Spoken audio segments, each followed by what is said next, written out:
This stream contains fast flashing images that may affect viewers who are susceptible to photosensitive epilepsy or other photosensitivities. Viewer discretion is advised. Everyone wonders, ¿cuál es el secreto de las Américas?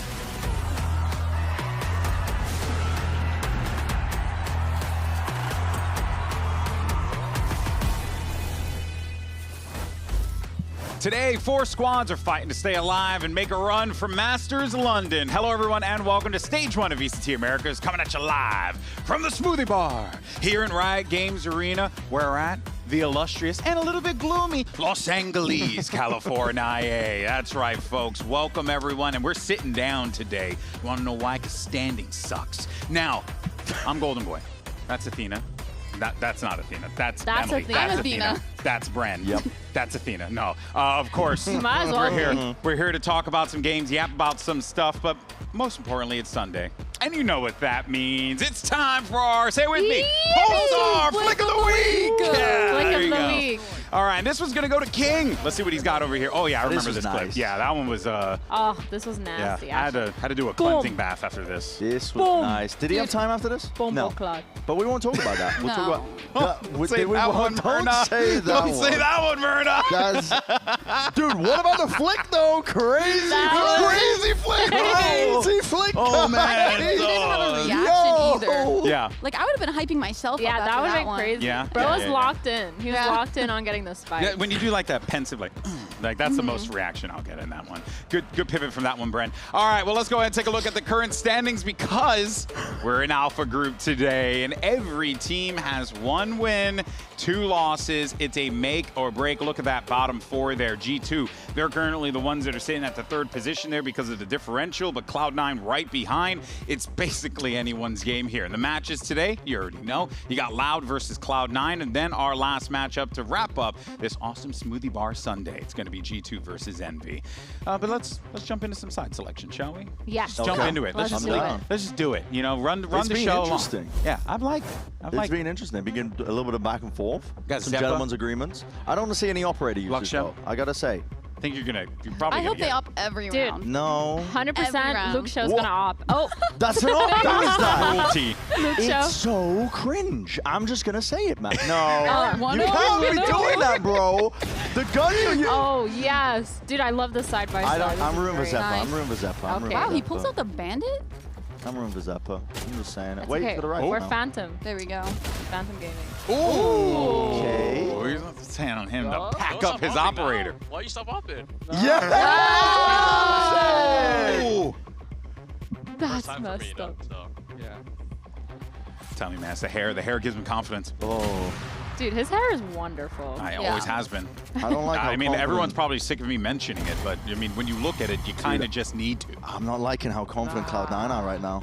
I'm not liking it. They were Wait, heckling why? me. What They did were- I do? Oh, I They sure were him. He walked by. He was heckling the heckling crap out of you, Bren. Yeah. You're probably going to You see that actually got heckled. on our Look VC, at, they're VCTNA smiling socials. today. When Cloud9 are smiling, that's scary. Yeah, I think.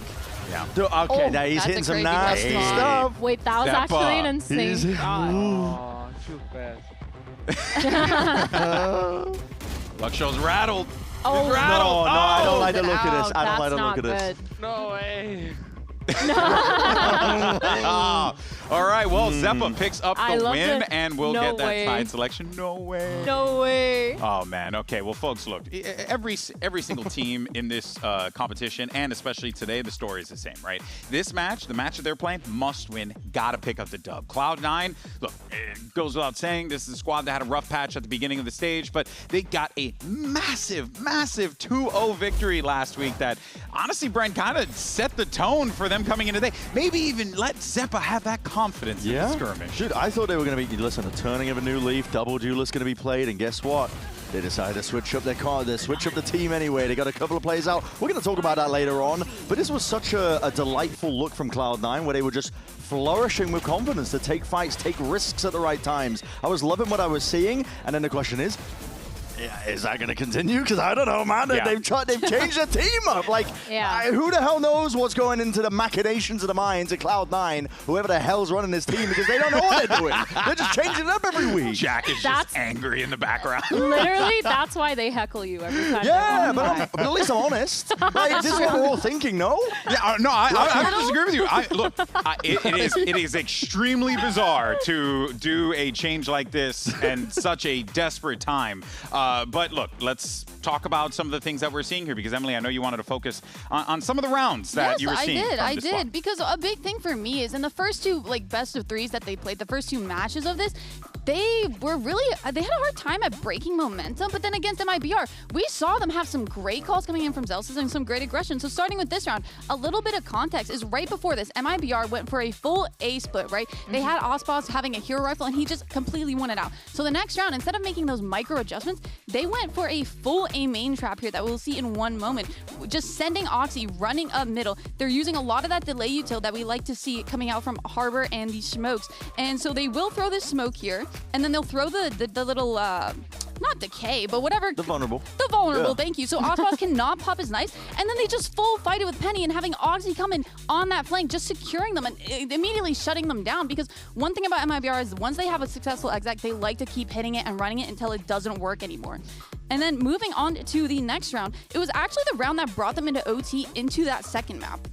There we go. Got it going. And a little bit more context. Cloud9, they were losing 4 rounds here. 2 of those rounds, the most recent ones being those B splits that just weren't working out for them. So instead of kind of playing it slow, trying to think of something new here, they go for a straight up B exec, which looked phenomenal, by the way. They went right into the Vice site, used this orb here, which I really like, the orb and Molly combo, so that they can't just immediately flood out here.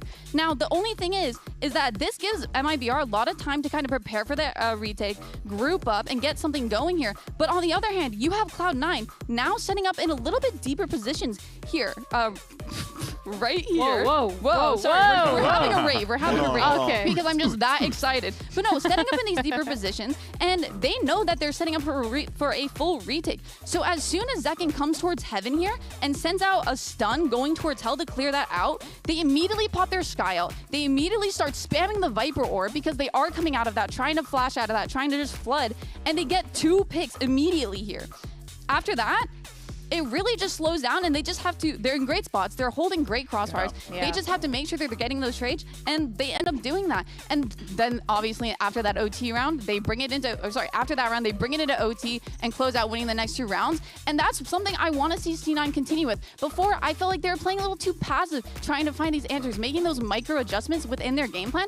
But here, they did some big moves. They took a lot more risk, and it paid off. Yeah, I really think the double duelist comp has kind of enabled them to be a little bit more aggressive. They completely changed their tempo, completely changed it from the beginning of each round too. It feels like even on their pistols, they're starting to be way more aggressive and forcing the other team to play to that play style. And I think it's really suiting them. Obviously, they've made some changes, but maybe they just keep it up and keep up the tempo.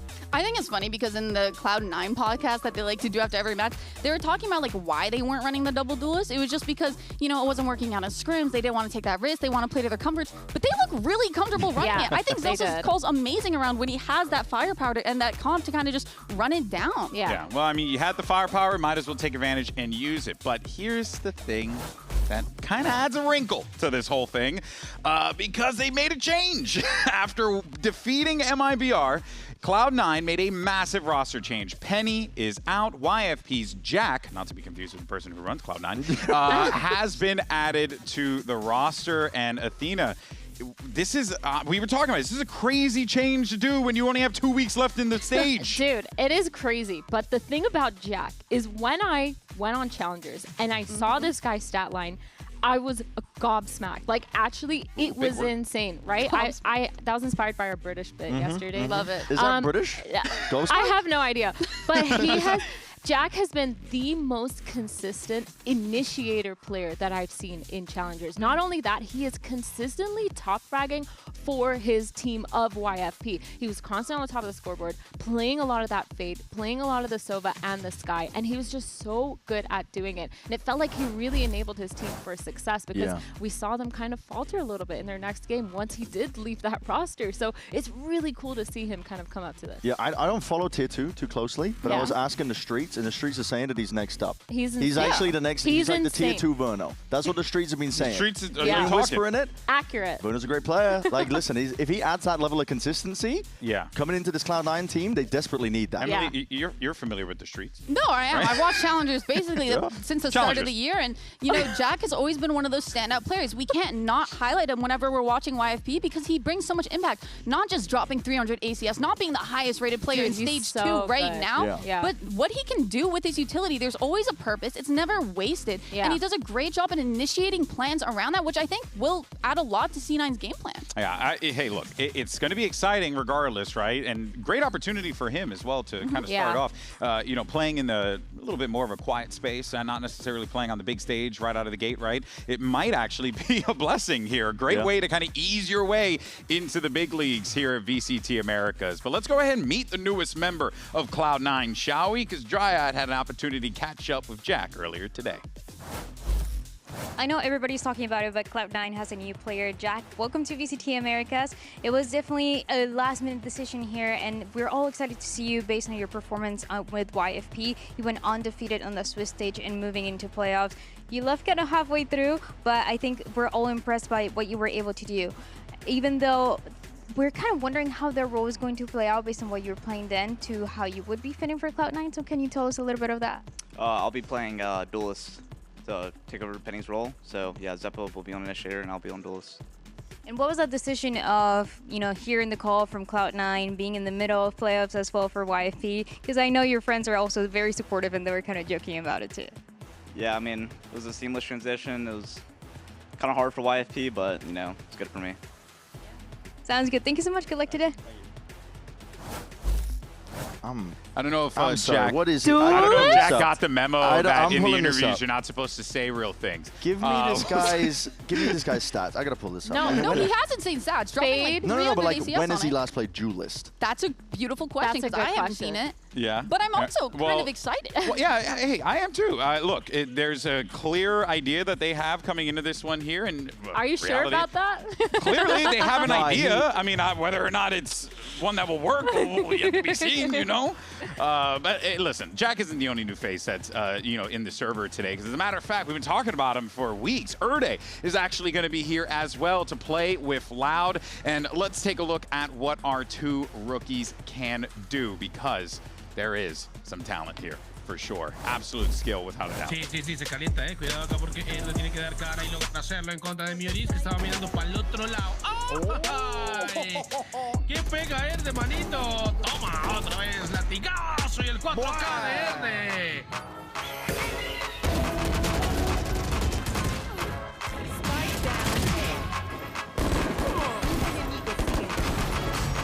Prowler NRG just don't have any space to hold. And despite trying to throw YFP for a loop with this buy, and just mowing NRG Academy down, make it 4 per Jack? That's insane.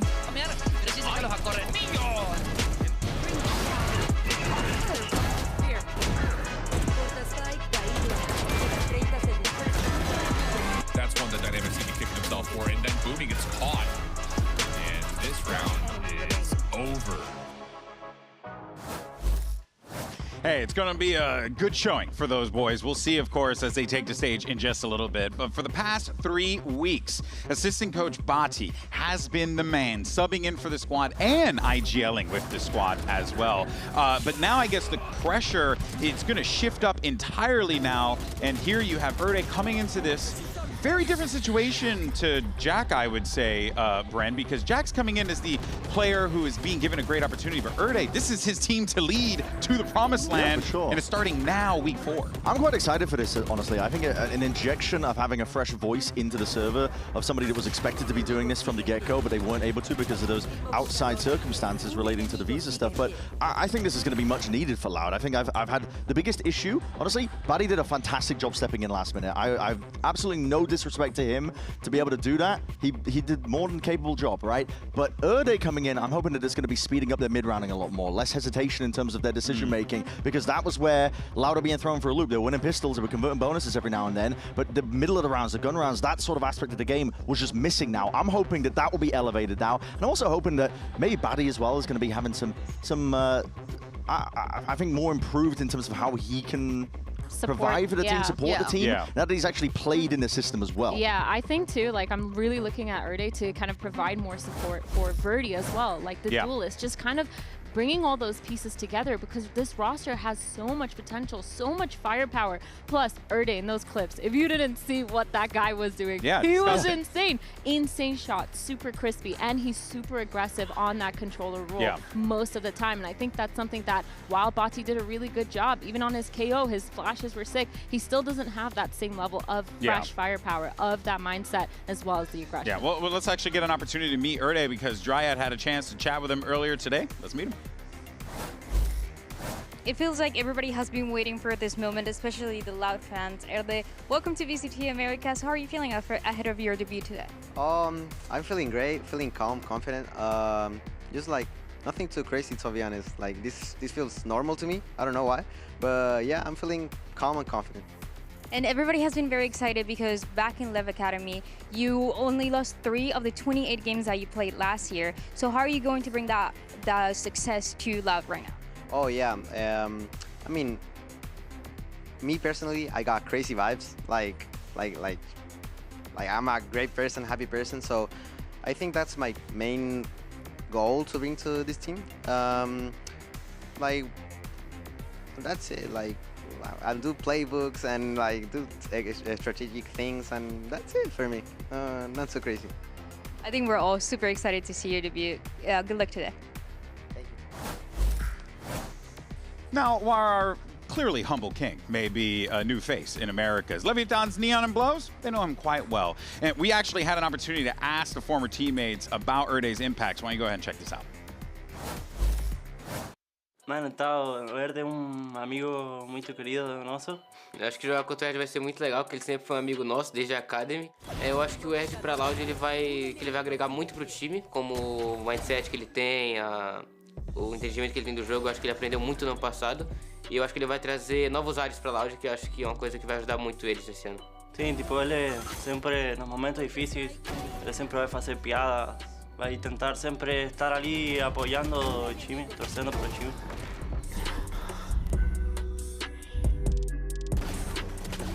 Então acho que vai ser um jogo muito legal jogar contra ele, que a gente sempre foi muito amigo, vai ser um jogo muito legal.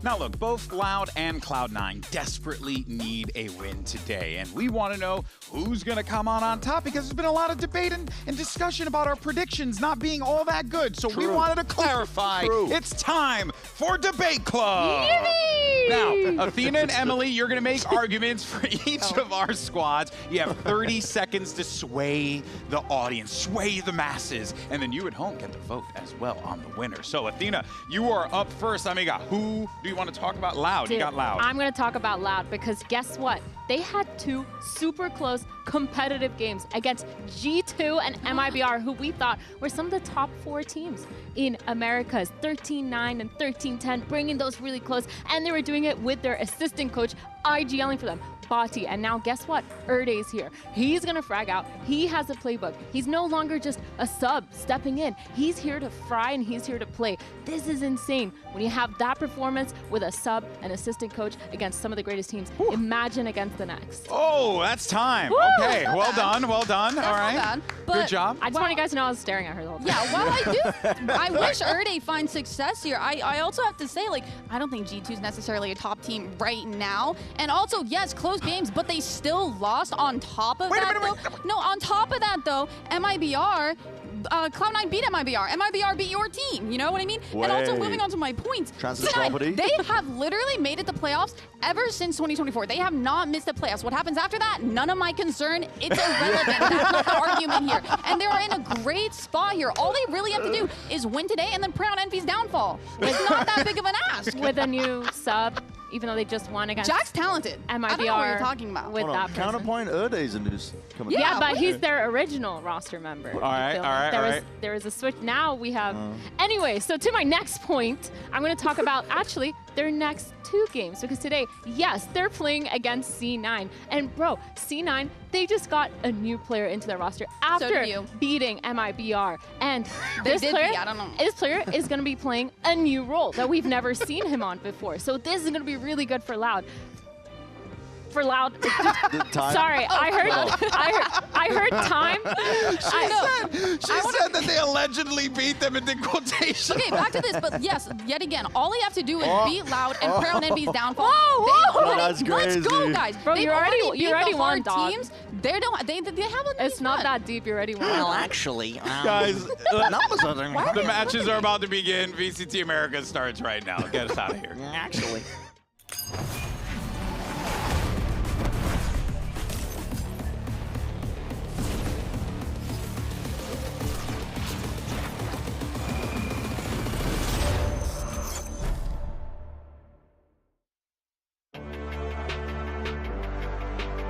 La verdad estoy muy emocionado por jugar contra Cloud9. Es un match que quiero volver a jugar porque en el kickoff perdimos contra ellos. Quiero una rivalidad con ellos de nuevo y sé que vamos a ganar. Plenty of sound being made now, and Oxy already strikes. Aspas out of the picture, and Oxy is going to make mincemeat of him. And it's an ace for Oxy. Oxy es muy bueno, pero no tiene nada que hacer contra Luke, porque el Luke está a un nivel aquí, o sea, es Dios. Luke shows 4 kills on the round. The G2 Trent just takes no help. No siento que sea un equipo fuerte tácticamente, sino que depende mucho de personas que hagan una individualidad y que maten. La verdad, además de la victoria, pues literalmente es el pase a playoff. O sea, yo siento que si le ganamos a Cloud9, pues estadística estamos un paso literalmente adentro a playoff y solo eso. It's so close.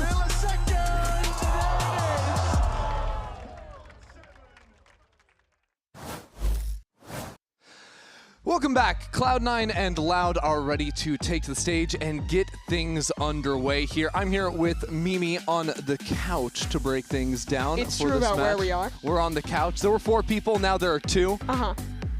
And, you know, by the end of the day, maybe there's no one left. I don't know. We'll find out. C9 and Loud both in troubling positions in terms of the standings, both of them right on the edge, Mimi, of that playoff picture. Yeah, this is the group where literally everyone but 2 teams is 1-2 right now. So it's still very competitive for playoffs. A win here could end up deciding the tiebreaker that determines if you're the 4th or 5th seed, if you're just in playoffs or just outside. So it's a very pivotal game for both teams, but it's also kind of an influx point in their season because they both have a new player coming in to this week 4. With just 2 more games left to be played in the regular season, C9 have Jack on your screen right there, entering into the roster, maybe playing some duelist ideas. We'll end up seeing what he says. He said in the interview he was going to play duelist, so we'll find out. Yeah, I kind of hope to see it. Cloud9 had just pivoted to playing double duelists on both their maps in their last series.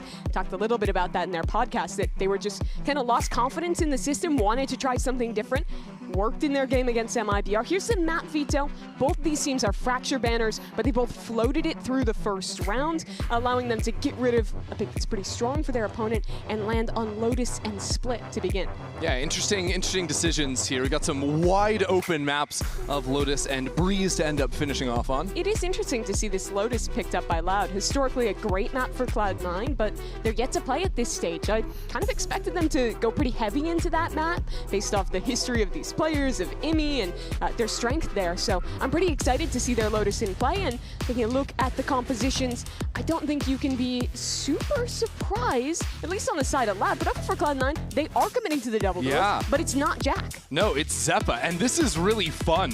I think, because if you remember Cloud9 way back in the day, Zeppa has been the franchise player for C9 with them since the beginning. Oh, yeah. But you think back to 2022, he was locking in the Rays consistently. And he was good at it. Let's be clear. This is always a comfort role for Zeppa there. Talk of comfort, you're seeing that for Erde and Jack, the two newcomers to this stage.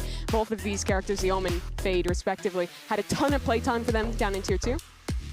That they did. I'm curious what you make of this. We got extra clouds in Zelsis's hands, getting ready to dive on in here. But how do you figure the solo Neon stacks up against what C9 have cooking up here? I think the biggest advantage that Cloud9 have is playing against Device. They have a lot more tools to just hard hit into util heavy sites and circumvent that. The Neon really struggles to try and slide through thorns, get ahead of that wall, but Array's Omen together, great for it. Well, it's time for match start, brought to you by Samsung OLED. Lotus going to be starting off our match here today between Cloud9 and Loud.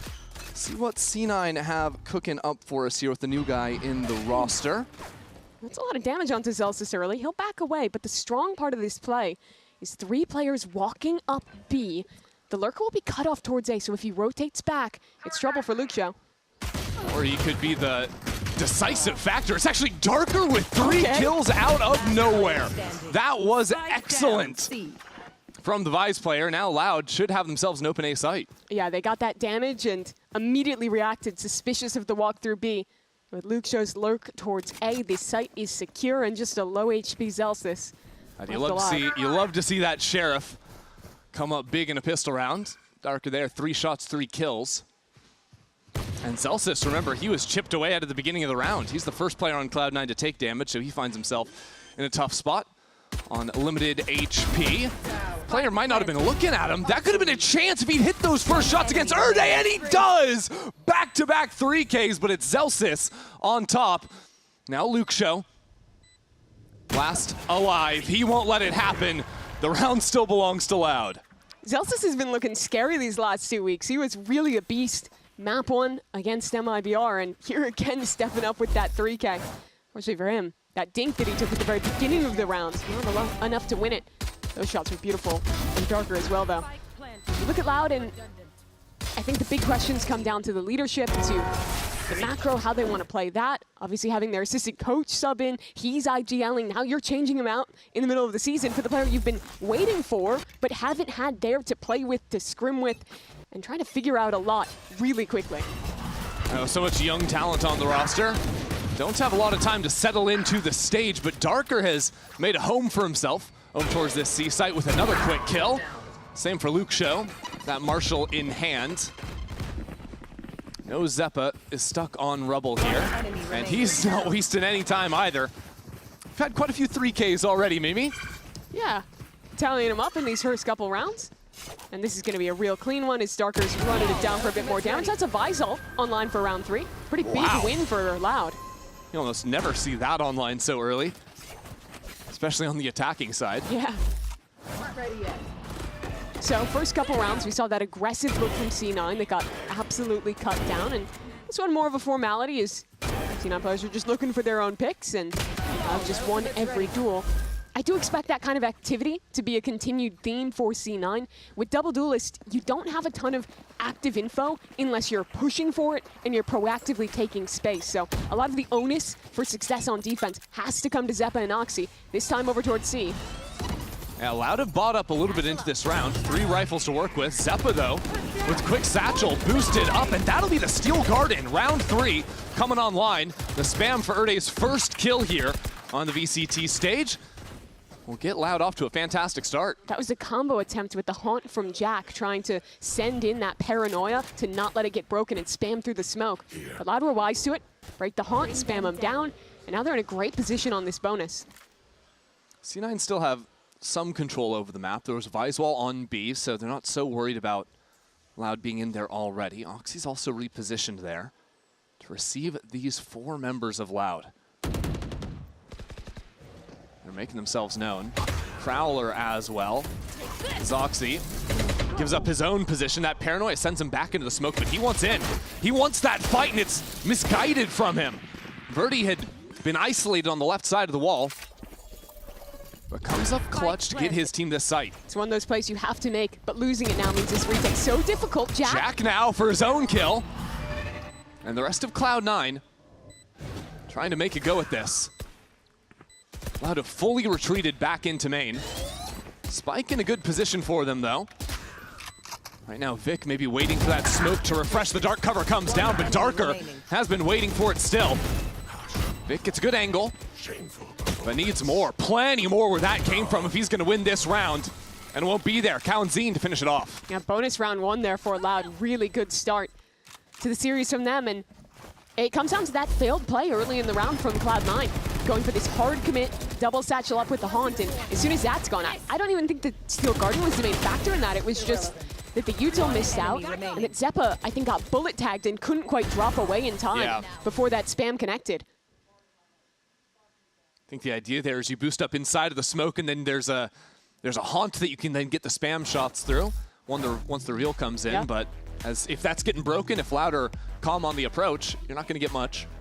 Real early timeout for Cloud9 after losing that bonus now. Looking to settle things here. Both round 1, round 3, they go for a proactive play that Loud punishes.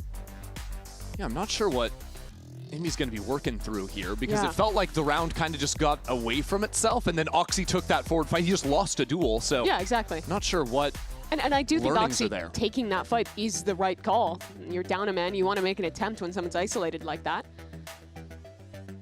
Might just come down to settling the nerves. It's your first 3 rounds of a new player stepping in mid-season. Things aren't going your way. Take that early chance to reset, come up with some plans. So they will have a not insignificant buy on this eco with some Buckies and Stingers. That said, though, Luxio has picked up the Outlaw. Heading over towards this A site, which is exactly the area C9 want to go for the fight. Yeah, he's good with these scopes, likes buying it on pretty much any variant. Martial Outlaw. We'll come back. C9 have put together a plan now. Full utility, ready to be sent out as Luxio pops in front of the dark cover. Jack just left in the open while C9 were breaking the door. Yeah, cool call to contact there instead of full sending. Gives that pick to Luxio as Cloud9 thought there was nothing here. They were looking to just go off noise. Yeah, tough start for the new kid on the block in Jack. And C9 reposition back towards B now. They have no forward information anywhere on the map. Even Zelsis, because he's got the Bucky, can't take that line on Mound.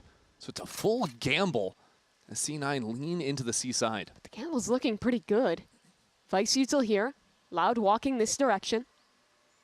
These are the pieces of utility, the weapons you would want to make an attempt of it.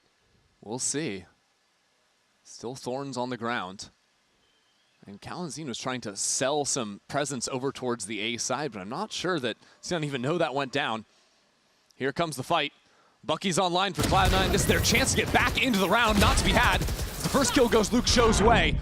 Cloud9 sticking around on this side, but Vic is under pressure now as the rest of Loud move in towards him. Darker again finds his shot. 1 enemy remaining. As clearing this angle, the biggest challenge yet for Loud.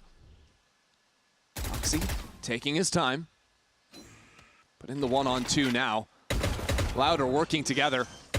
And now Oxy trying to escape. He gets peppered down to 15 HP on the retreat.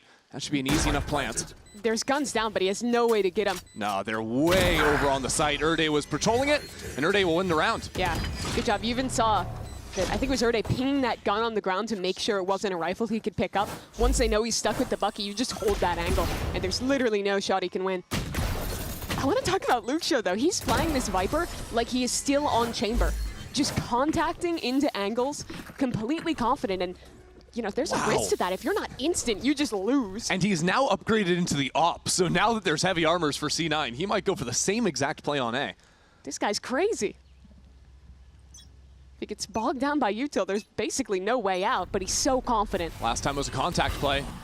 It's the same look this time, but there's better utility from C9, and Vic follows it up with the quick teleport.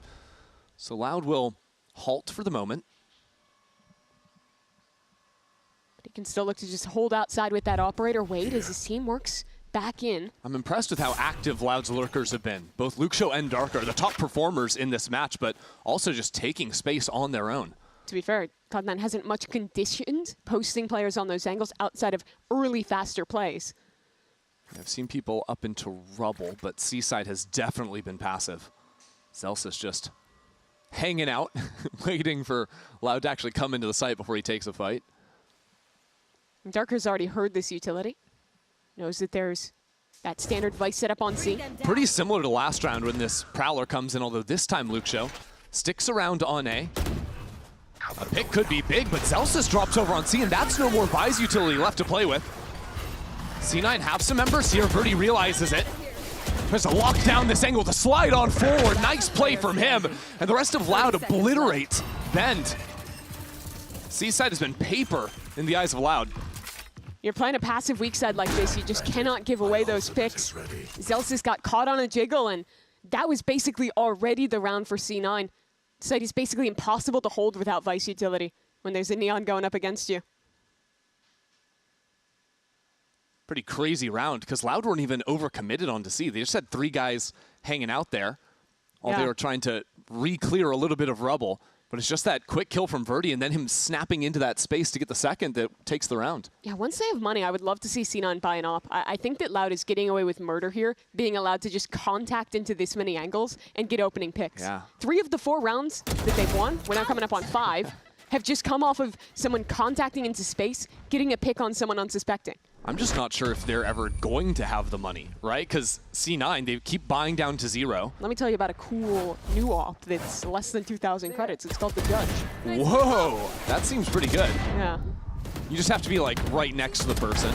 A bit less effective, perhaps. It works well on C, and if you can get rubble control on A.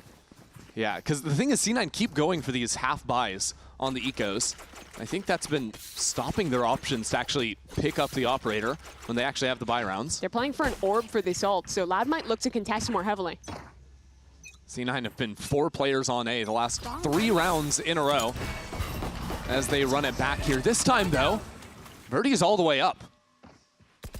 I like that a lot from Loud. Recognize that that ult orb is a win condition for C9 and look to heavily contest it. And at the same time, Vic is now the C player, up into Mound. For the first time, C9 doing something proactive since that round 3, but it's a Sheriff versus the op. Well, we're 5 for 6 now with Luxio just walking on an extremity and getting an opener. I swear, the lurkers of Loud are so aggressive. It's really fun to watch. The stun might be the problem for Darker as he falls, but look at his team. They own both B and C in exchange. Honest question, have we even seen a Neon opening pick from the attack side? I don't think so. I think literally every round has been these extremity players. I want to say last round we actually got the C kill because Darker didn't get that kill, or Luxio didn't get the kill on A early. Maybe mistaken. Either way, it's been crazy how they're getting these kills. And yeah, look at this, Verdi just walking behind. That's just silly. And no one looking at him. How many more will Verdi find? Jack turns around to deal with the duelist. It's a 2-on-3. Jack just 1 away from the Nightfall. With the operator patrolling and with so little time remaining, Zeppa would really have to turn up the heat to make a shot at this one. And as he has to hunt down that final kill, he realizes there's just no time left. Better chance for Cloud9 there. It started as just that half buy, but they recovered some weapons.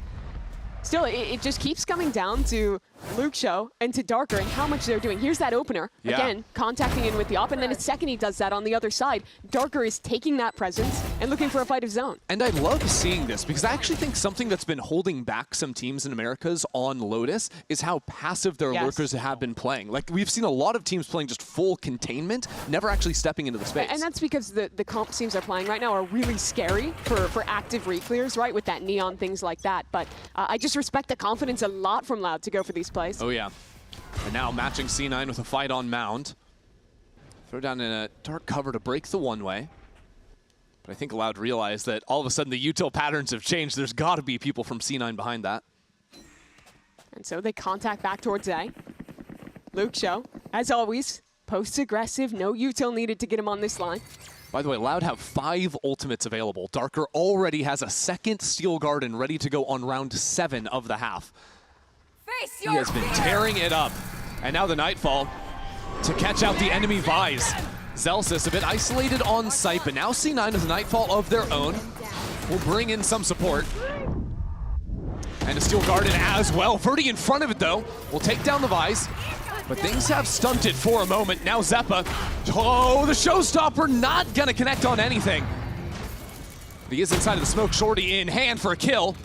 And now some control over Tree. This round is uncomfortable from Loud. C9 have boxed them in.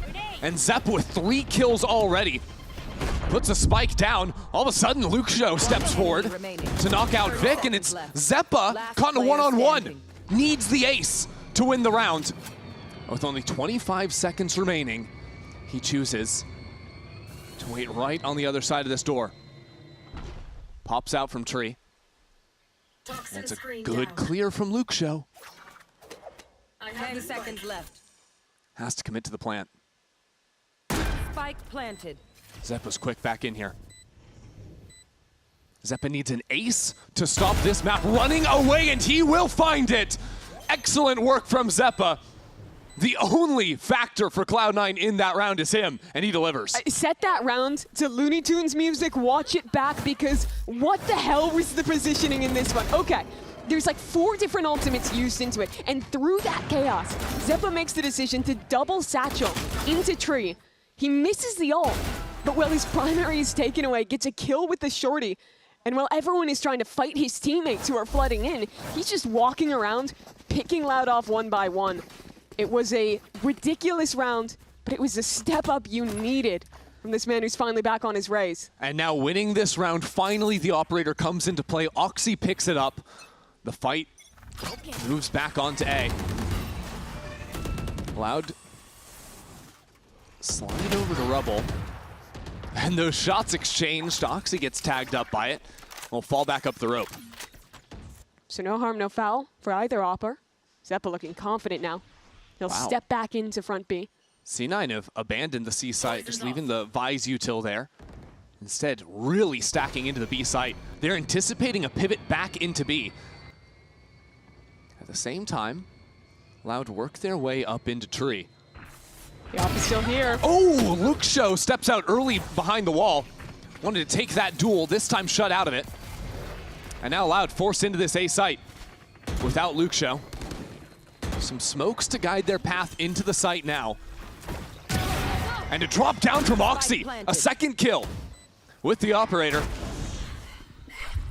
Finding his way back into this map as Erde jumps up the rope, and now Oxy has nowhere left to go. Erde with a huge play, and Darker as well. This round is looking all C9s, but the rookie has turned it around for Loud, and Darker delivers as well, 7-1 to Loud. Such a great play there from Erde. This was every win condition getting hit for C9. They finally had an operator. They finally had an opening pick, and onto the player who's been the most dangerous. But this play, TPing up into the smoke, taking the one-on-one against Jack, and following through to punish Oxy, brought them back in control. First big play for the man we've been waiting months to get to watch on this stage. And another Cloud9 timeout being brought in here.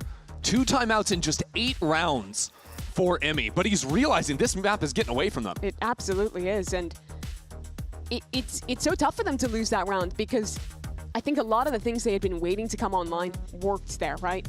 They needed to punish these players walking into extremities. They do. They get the opening pick. They need to have presence towards B because it's always a priority to play heavy for extremities and not put players front B. They do. They have fast rotates. But none of that matters because Jack gets caught out on that TP heaven and then Oxy is completely isolated. And now it flips over to not even having money to reinvest into those same win conditions. Yeah, I mean, I wonder if one of the things Emmy is looking at here is, truthfully, Loud have never pivoted in their hits. It's always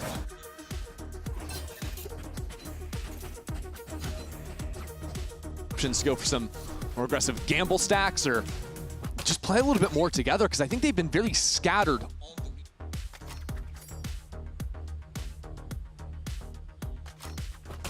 Cloud9 here to fight for a lobby control. It's just another one of these light buys from them. It's Luxio. He's always here, always posted. Oh man, just rips Oxy's head off, and he's on his own. sticking around for a little bit more. He's crazy for that one. And at the same time over on this C site, Zelsis cannot find any way to get out of there. It doesn't really matter that he dies in the end. Getting 2 with the Outlaws, fantastic. Lets his team get a free site, and they flip the map to plant for CT. Yeah, quick calling there. Just turn this round on its head. And so again, another round where allowed see this early aggression from C9. Blitz their way into the C site. I don't think there's been a round where any of these aggressive C9 looks have actually netted them practically anything. No. It goes all the way back to the pistol, to the bonus round. Both of those came down to aggressive plays that were stunted. This one, sure, it was just an anti-eco, but it's definitely been a theme of Loud just having 1 or 2 extremity players that are somehow defeating the strong side push from C9. Yeah, it's literally just Luke Show almost every time. Yeah. Dark had a couple of rounds as well. And I think a lot of it, honestly, is just execution of not getting these trades, these fights that C9 need to get. I think that fighting into these extremity players and pushing them off is what you have to do against a team who's just contacting both sides of the map with no help. Like, Viper should not be allowed to be alone taking fights A, but he's getting away with it anyway. And at a certain point you ask, well, if he just keeps getting away with it, we can't figure out how to get these details right. Do we abort mission? Go for something else? C9 are committing 1 fewer member over to the A site this time around. Vic playing on to C. Yeah, you might just start to look towards split. This is the must-win round, though, if you want any chance left in Lotus. Thought 2 rounds ago might have been the must-win round.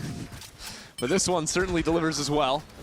Zeppa's just 1 away from the showstopper, now has it online. But again, Zelsis is just destroyed on this site. He had Vic with him, but Vic still hasn't seen a member. And now Erde's jumping into his periphery. Look at how separated those players ended up. 2 there, and they're not really complimenting each other at all. The paranoia just destroyed them on the entry. Yeah, and the way Verdi's pathing as well, he's going the low route to take these fights, wrapping around as those players run back from the paranoia. He's getting the kill. So, so that was your must-win round, right? Yeah. So is round 11 now the must-win round? Yep, or? New must-win round just dropped for Cloud9. Ouch. Turns out it's actually every round henceforth. This is not the way people were expecting this map to start out, with C9 taking down favorites in MIBR last weekend. Now trailing 9-1 once this spike ticks away. And Luxio is not even going to make C9 comfortably escape here with these 2 rifles. Yeah, can they deny it? Luxio will certainly try. And oh okay. My, he's so quick. Luxio is... He's gross. He's gross. He's real gross. Here's that pathing again. Paranoia. One side, Zelsis is trying to back away, but the attacking Thorns keep him stuck in as the neon scales. And poor Vic got caught out as well. Really great stuff from Loud. I was listening to the C9 podcast prepping for this game, and Oxy said that he felt like he either starts hot and takes over games and destroys everyone, or starts slow and feels like they can't get anything done. And he couldn't really place why. This certainly feels like such a different team than the one last week against MIBR. I think a lot of that is Oxy getting shut down early in the rounds. Yes. Like, just the anchors have been stopping him from getting much accomplished. So finally something different from C9. They take mound space, now open the door, step up for a potential fight on B. Loud have like 5 players in spawn just waiting for a push though. Yeah, now go for the re-clear on the C player. Reading C9 like a book at present. And even tapping the door there, seeing if there was going to be some kind of a trap play set up from C9. And look at the rotates. God, they are dancing on C9 right now. Again, Zelsis is alone on a site. And this is the first time I think Loud have even been challenged to do anything super creative in the calling. It's been such clockwork perfection from Loud as they take these early fights and hit into the site. Finally now, call around C9, find Zelsis again, isolated on A. Vic will teleport over here, and Loud have taken their time, so it's not like C9 don't have the bodies here to be able to react, but the paranoia could be a problem regardless. Verdi delete Zelsis. That's another 1v1 that's always gone Loud's way. Vic trying to see if with this pop in the smoke, He can accomplish something not to be had, though. Loud were ready and waiting. Enemy remaining. I mean, they're everywhere. They're living inside their walls, Yeah. Mimi. C9 does not look like they're on the same page right now. They had two players. They had an Omen who TP'd over to help, and the Neon who was already up heaven. But Zelsis ends up outside alone as the Viper's holding backside, and it's just not the same page. Loud is ripping them to shreds. They're walking around the map. They're playing as they like. They're hitting every shot. This is a decimation of a map. We got to be tracking those first kills at the end of this one because Loud have been absolutely running away with it. I think Darker and Luxio's numbers are going to be ridiculous. Yeah, I'm also interested in the duels too, because I think it's Luxio and Darker that have killed Oxy. If Oxy's the first one to die, if Zelsis is the first one to die, it's Verdi every single time. Yep. And Verdi has probably killed Zelsis 4 times at least this half. Loud have been so successful at just punishing this Vise. Finally, C9 bring another forward fight onto C, but hey, something different. Jack's the first one to fall, and it's the hands of Erde, the other rookie, on the opposite end of the stage. Showstopper now as C9 try to fight back. The Showstopper goes wide again, though. No value to be had. Luckily for C9, though, Zelsis connects on his shot, and my, Erde all the way up into B, now teleporting over into A. Loud again, try to call some circles around C9. And Cloud9 will push back through on the flank, so Oxy is alone to try and contest this cross. That door is broken, and it's not an easy cross. Viper Wall has carved out some safety, but Luxio with the mind read on Zelsis, and Erde 4-3. Wrap this one up, it's cooked. No one on Loud can die this game. They can't make a wrong decision. They're doing everything right. And Cloud9 cannot stop them. They are folding over at the hands of Loud. I mean, even Erde is now winning the rookie 1v1. Yep. If you want to add that to the tally. Well, a hell of a start to Erde's first match in VCT. Take a guess as to how long this one's going to take. I expect we'll see you for just a few minutes after this.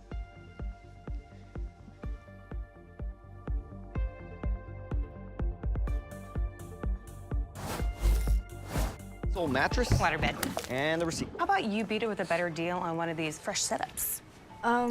We can't do that. Bring in your AT&T or T-Mobile bill for a better deal today. Guess you're not as cool as Verizon. I'm just gonna leave it.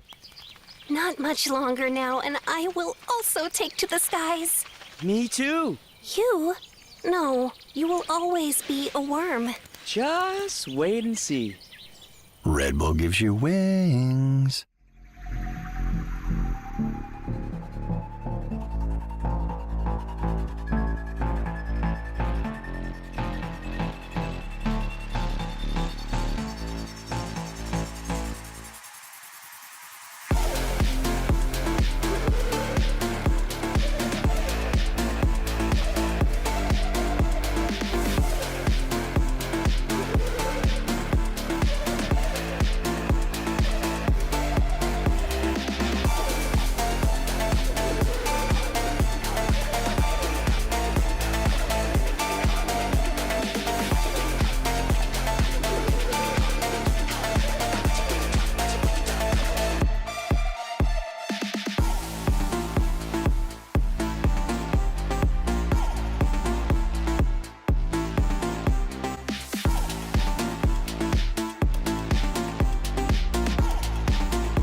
Well, Mimi, I have some good news and some bad news. What do you want me to start with? Let's start with the good news. Well, the good news for Cloud9 is that Zeppa had a huge round to get an ace and win for C9. That's incredible. That's incredible. The bad news? That's Chris Paul hitting a 3. It's 11-1 for Loud, completely running away with their new guy in Erde stepping into the roster. That was quite the half from Loud. Oh, yeah, it was. What's the plan, guys? Maybe let's get 12 more Zeppa aces? I don't know. How many kills is that? 60 kills? Yeah. All right. That'd be a first time ever, I think. Let's set some records, Zeppa, because I'm not sure how else C9 are meant to come back into this one.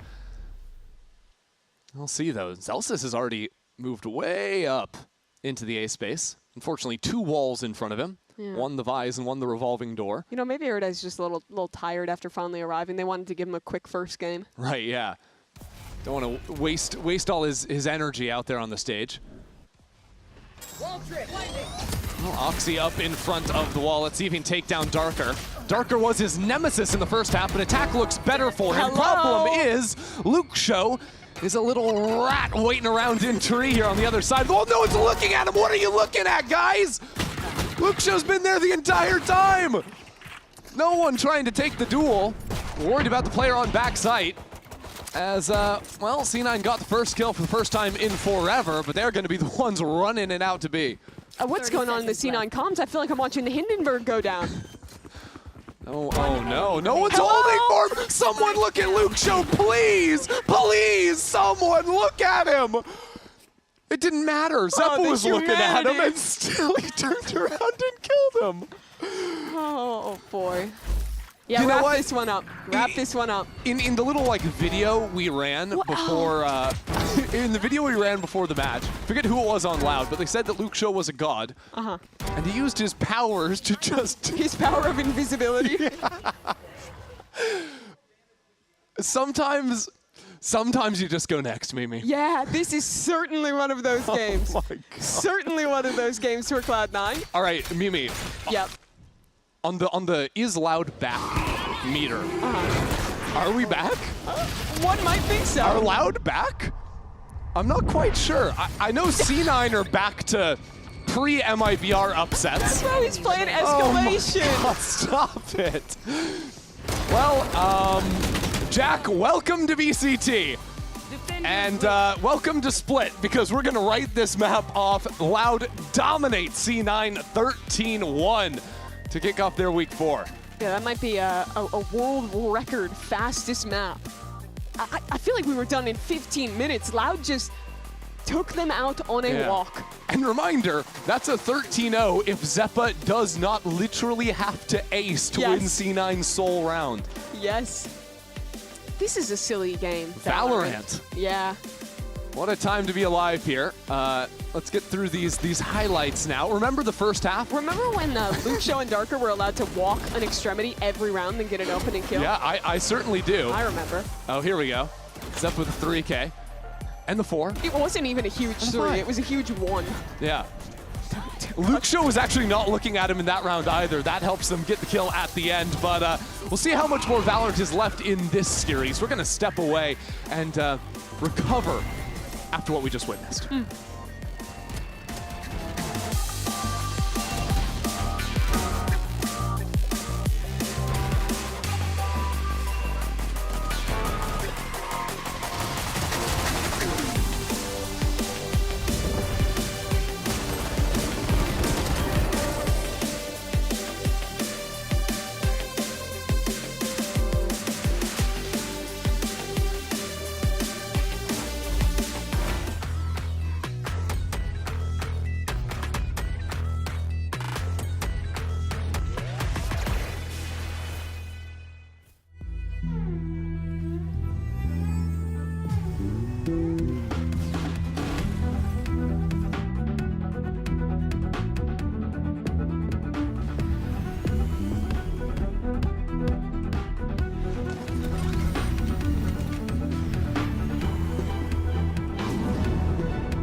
Change up, back-to-back teams, championship rings, ayy, beast in the east, 305, how I'm bringing the heat, 4-0, that's what we callin' the sweep, dominating, never smelling defeat, ha, hey, shot clock, no I ready assist, showing wine, top 5 in the pit, break right, then I shake left, cooking up, but I ain't steps, whole team going harder to paint, going off as one of the greats, on fire, yeah, we raising the stakes, yeah, bet it all on me, step to the line, that's 3, weight of the ground, that's heavy, locked in and I'm ready.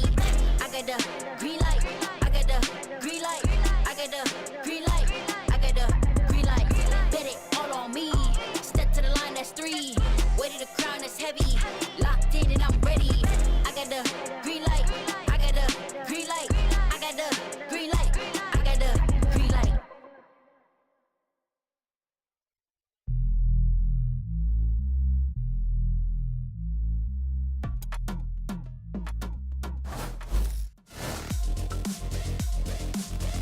mas tem spot também do outro lado. Vai tentando arriscar pela Smoke. Luke Show! The time is ticking. 12 seconds left in the round. Plenty of sound being made now. And Oxy already strikes. Aspas out of the picture. And Oxy is going to make mincemeat of him. 4 kills on the round. And it's an ace for Oxy.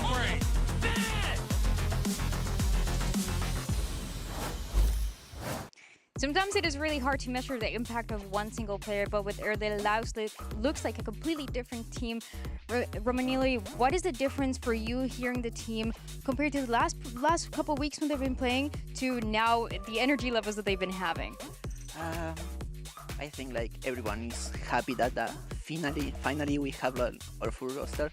So the energy and the vibes are completely different. We are just like, I don't know, the game was perfect for me, you know? So yeah, I think mostly that Erde brings like another type of energy, and we are really happy to have him here. He looks incredible, and yeah, it's definitely perfect with 13-1. Thank you so much, and good luck, Map 2. Well, look, I think it's safe to say that kid had one hell of a debut. Welcome to the VCT, Erde, because blinking, you missed it. 13-1, was it? Yeah. That's a breadstick, by the way, just in case, you know. Okay, not this again. No. But really, let's talk about this. I mean, Erde comes into the team here, and you heard Coach Romanili talking about it.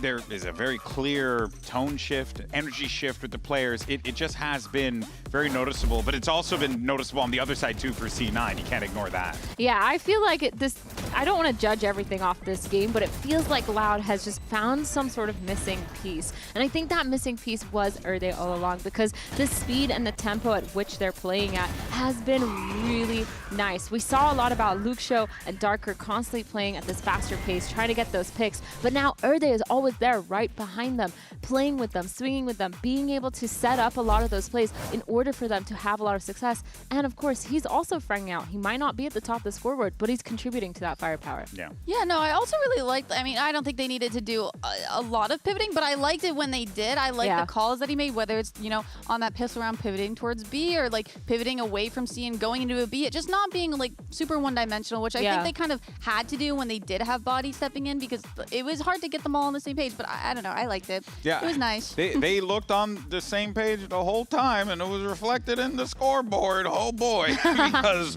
Loud basically just shut down C9. I don't even want to say setups or anything. They just shut them down. No, they did. They slammed them down. It was just like, slammed down. What happened? Like, well, okay, now listen. Let's talk. The players are going to be walking around, so I'm going to be polite here. I'm going to move my mic a little bit closer here. But they genuinely, can we check if Cloud9's mics are on?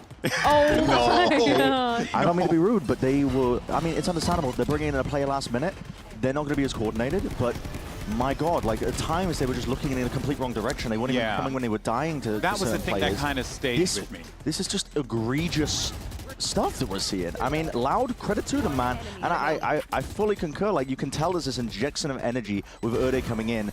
And we saw, like, what I wanted to see was a conversion of the gun rounds more, because they were doing so well on the pistols and the bonuses. Those ideas were good for them when Batty was calling for them. I wanted to see them actually carry that forwards into the general round-to-round, but Loud didn't get challenged. They didn't get tested in this game. This genuinely, and I never thought I'd be saying that. Didn't the one round that was won was off of an ace? Zeppa ace. Yes. I think what you're saying is really valid, especially like that one round where there was 4 C9 players on C, and every single player had taken a one and died before even being able to trade off each other, move into any positions. They're right behind me, aren't they? Quiet, they're right behind me, aren't they? Be respectful.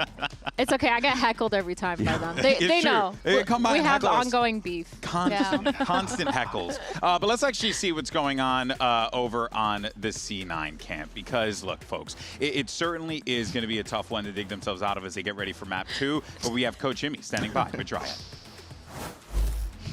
Our second map of today is going to be Split, and it's a map that we've seen in the past where Sepa has often been playing that Sky, and he's always kind of the superstar when it comes to the Sky. But now with the addition of Jack, how are they always going to be playing out? What if there is no Sky? Okay, anything else? Nope. All right. Thank you so much.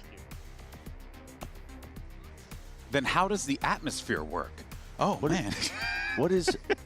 That's no a dirty sky? one. Is that what he said? Yeah, he said no sky. maybe. He said no sky. You know what? Makes sense. I have a big thing to say. Okay. Big thing. Big thing. Players, coaches, stop trolling my girl Dad. Yeah. Bro, yeah. Just trying to do her job. Like Jack okay? out here telling her so he's gonna many play lies. Duelist or something Yeah, like that. It's like- so many lies. true. So much troll. It's You guys, deception, bro. Yeah. you guys, Well, I don't know what to believe we want to anymore. talk to you and we want to hear you. I want to hear your I want thoughts. to tell your story. You know what I Yeah. mean? I can't tell your story if you're out here deceiving me. Yeah, I Just don't be know why. serious Okay, but for a little bit. actually, It's though, fine. why are they doing it? Because no one, like the other teams are not listening into the Yeah. interviews, thinking like, oh my god, they said they're going to play double duelist. Let's just throw away all of our preparation for this game, like in 5 minutes. Why are you lying? It Like, might be a curse as well, because I feel like every coach that has done that, they've lost. No? Yes. Yeah, I'm pretty sure. You're just throwing out curse. ideas. It's a curse. Stop It's a doing curse. that. It's a curse. Yeah, Emily says it. It's a curse, everyone. That's it. That's it. Folks, I mean, look, we're going into map 2 here. Pressure is most definitely going to be on for Cloud9. But the question, of course, on our mind is whether or not this C9 team can bounce back. Or would we end up seeing Loud lock up this map, lock up a 2-0 win in dominating fashion? That's the question on our mind. We're going to get those answers after this.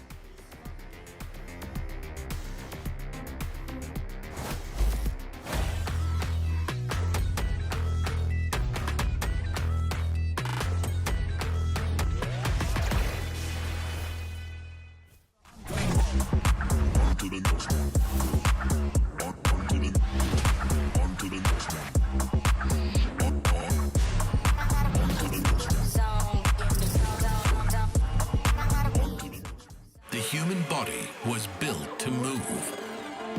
Not trapped at a desk in one singular posture for 12 hours a day. It's time your chair evolved. This is Secretlab Titan Evo. Ergonomically engineered for you, gamers, hybrid workers, artists, backing your every move.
Well, we're back here for map number 2. We're going to be heading over on to Split now, C9's map pick. So, Mimi, I think it's time to get the cope out. The cope out? Let's figure out what is going to change here for C9, starting with, hey, they get to play their map. You couldn't ask for a better loss than a 13-1. You simply wipe away the memory of what happened to you, and you're playing a brand new series. Right, but you can't wipe away a 13-0.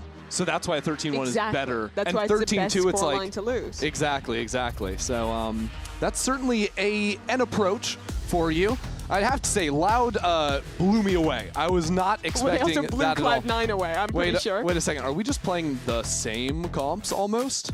Pretty much, yeah. We're going to get to see Zeppa back on the Raze. So we got a little bait, a little bit of lying from Jack about playing the double duelist. They are playing the double duelist, but it's Zeppa again slotting that Raze. So Loud just have the same comp, and then if Zelsis was Vise, it's also their Lotus comp. Yep. This has kind of become, not every team is doing this necessarily, but there's a lot of teams that are playing like the Fade Neons that are just like running this on kind of every single map. It seems like you're either a Vise double smoke Neon Fade team, or you're a double duelist double smoke Fade team. What's your preferred genre? I like the Vise teams a lot. The Vise teams? Yeah. You've been talking a lot about the Vise. I've been talking a lot about the Vise. I like the Vise. I think it's a meta that's really good for Flood retaking, and I think Thorns is like the best tool to prevent Flood retaking. I think that on defense, she's a great Neon counter. So in mirror games against a team that's playing solo Neon as well, she's super good for stalling. Her ult kind of sucks right now with those nerfs to the range. I don't think it's super strong, but I think the rest of her kit is still really good. So and it can still have impact even if it is it's just a lot more situational than it used to be. It used to be kind of like you can stand anywhere and hit the whole site. Now you have to be a lot more intentional about it. We'll see. And post plant's still effective as an enemy team is trying to come on into you, but C9, it is time to show up. Talked about how both these teams sitting 1 and 2 in the standings. How this is a very important match to sneak your way into playoffs. C9 now gets to start on the attack. Already got the Viper wall set up on B, where Darker is waiting. Darker, one of the stars of Loud's Lotus, and it continues here with a nice kill, but Oxy has shown up. 2 of his own, and now some smokes to stop the rest of Loud from popping in here. Already fast flood in though from Loud. Birdie. Oh, nice shot! That was excellent. Still, though, it is C9 with the numbers advantage. Erde retreats back up the rope, but he's coming straight into Zelsis. C9 have put together a nice pistol round here. Just Cow and Zine, who will have a moment perhaps when the spike goes down, but Zelsis is holding on the other side, and C9 have their round. Good on them. They've matched the score from game 1 already here on the first round of this game. That was the biggest hand warmer I have ever seen. Did you see what was in Oxy's hands? Yeah, it was Do you think he didn't have that in map 1? And now he's all warm and ready to go? Okay, I'll talk about the round. I think that this was, I like the pathing a lot from Cloud9 here. I think when you're playing against Vise, she's almost always going to have one of those thorns down next to Pillar, which makes it really tough to dive her back site. So pathing that right side, looking to first fight the player diving from heaven, and then the Vise is really good. Loud waiting with 4 here against Zelsis. Come on, there we go. First kill for him, and actually a lot of damage as well with the snake bite. Erde and Kaunzin down pretty low. That's good enough work there without a gun you're handing over or anything like that. And that was his only job, to play the extremity, find the stack, and either find a free site or die. Did his job. And now it's a nice little post plan here for C9, as Loud is just going to bide their time till they can run in and die to the spike. In my mind, I'm running through the scenarios where C9 could have started Lotus on the attack side, and what a different story that could have been. Now I'm wondering. You're wondering? Look, they're 2-0 now. Uh-huh. What could have been? A lot could have been different on that one for Cloud9. I think you think about how a lot of those rounds got played, and it left some to be desired, that's for certain. C9 is going to exit a couple players through spawn, so might get a couple more alt orbs. There you they go. absolutely will. What does that make us? Zep already halfway. Zep and Oxy both halfway to their ultimates. But nothing like that darker Steel Garden on round 3 that we had back on Lotus. I actually meant to see if, I don't think he got a third one off in that half, but he was nearly on pace to do it. Yeah. One of the biggest points of game 1 was how aggressive Darker and Luxio respectively were on extremities on the attack side. I'm interested on this split to see if we get any rounds where they're trying that same kind of thing. It's obviously a lot scarier to do it on a map like this and on that defensive side, so yeah, it'll come a little bit more down to the anchoring from those two, I'd expect. I like the setup from Darker on A, though, having that very deep thorns to stop the Neon from wrapping back around elbow. Yeah. That allows Darker to then fall back into sight, play off of this flash. Although with all the utility C9 are chucking in, it's not going to make much of a difference. That Paranoia, checkmate. And this is a really worrying bonus round now. They're retaking with the Judge into A. Cloud9 still have practically all their tools to play out this post plant. And they didn't spot Zelsis in Cubby. The Judge here up close and personal. Good shot. Even have the Prowler to guide Oxy in. Just locking down that front. Without C9 stepping into the open here, I'm not really sure what Luxio's supposed to do. I think you just save. Yeah. And saving on your anti-bonus is not the ideal situation. Oh no. Luxio Spam shots nearly took that rifle out of his hands. Yeah, I was just kind of lauding him for how good his extremity play was in the last game, but Darker really got caught off guard there. He was kind of stuck between wanting to fight forward in elbow and play around his thorns, and then wanting to swing from backside as that hit was coming in. But in that kind of indecision, he gets tagged by the paranoia and just completely ran down. He also hit himself with his own Vice Flash. Yeah. That was the start of the ugliness. Yeah, this is a little suboptimal. He gets blinded, he gets revealed, he flashes himself. It was rough. And from then on out, I mean, even if you're only down a man, retaking A into Judge, into full Viper util is really challenging. Yep. You know, a few kills on that approach so that C9 just can't have multiple bodies patrolling both main and screens. In the loss against G2, Loud won every pistol. They won 2 bonus rounds. That streak broken here. Okay. 1 kill for Luke Show. A good haunt will push Verdi away. And also that rifle, not so easy unless C9 abandon mid. This is going to give Loud some opportunities. Erde leading the team here back into mid with that hero rifle as Verdi picks up another one. It's interesting. It looks to me like Darker's saving for an op, keeping 2,500 with just a classic this round. I'll keep our eyes on that for round number 5. For now, Loud have guessed wrong. Will be another A-side finish for C9. And unless you can get something early, this might end up be them just looking to save those 2 rifles and sacrifice the players with lesser guns. Yeah, the difference even just 1 player dying makes, though, is that C9 don't have 2 players guarding A main anymore. It's just Zelsis, so he has to play a lot more passively. So if Loud get the ball rolling here and actually get over towards heaven a little bit swifter, they might have a chance to go for something. The ball is rolling quite slowly for now. And Zelsis is still just sitting main. He's going to cause problems later in this round. Launching force. And C9, you can see they're not giving fights. The site players are never swinging up into heaven in their position. Utility into the site as Zelsis waits for his timing. That showstopper still not quite going to be there, but C9 have the bodies twin out in this fight, and Jack will secure 3 for the round.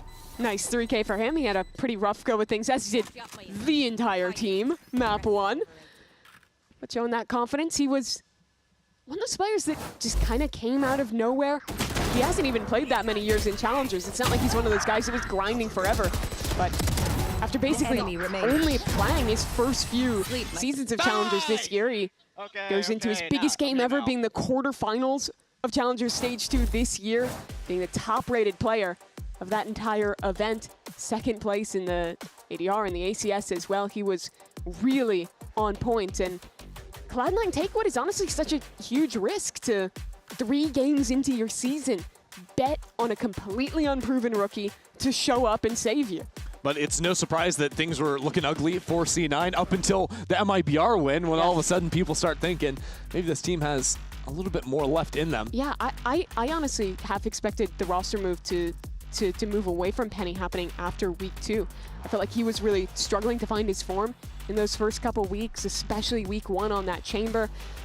But it kind of became this weird situation where he was like one of their best players in the MIBR game, but that decision had already been made. I do think their ceiling will be higher with a rookie like Jack, who has shown how high that potential can be, but you just don't have much time to actually extract that out of him and still make playoffs and still try and make your first partnership international event for C9. Well, winning this series would be the first step of that journey, securing a spot into playoffs. Split off to a much hotter start here for Endo, as Jack readies that haunt. Instantly broken though, so Oxy doesn't have a kill waiting for him. Not much control here. Kawa actually stepping back in. This is risky. That's a crazy little fight there. Not expecting a second player on the other side of the wall. The paint shells didn't do a good enough job at clearing away that close angle. Yeah, Oxy down and no cancel option for C9. They'll look to contact back towards site, see if they can isolate Darker. Last time they succeeded. This time though, just bait out the wall, taking things a little bit more measured.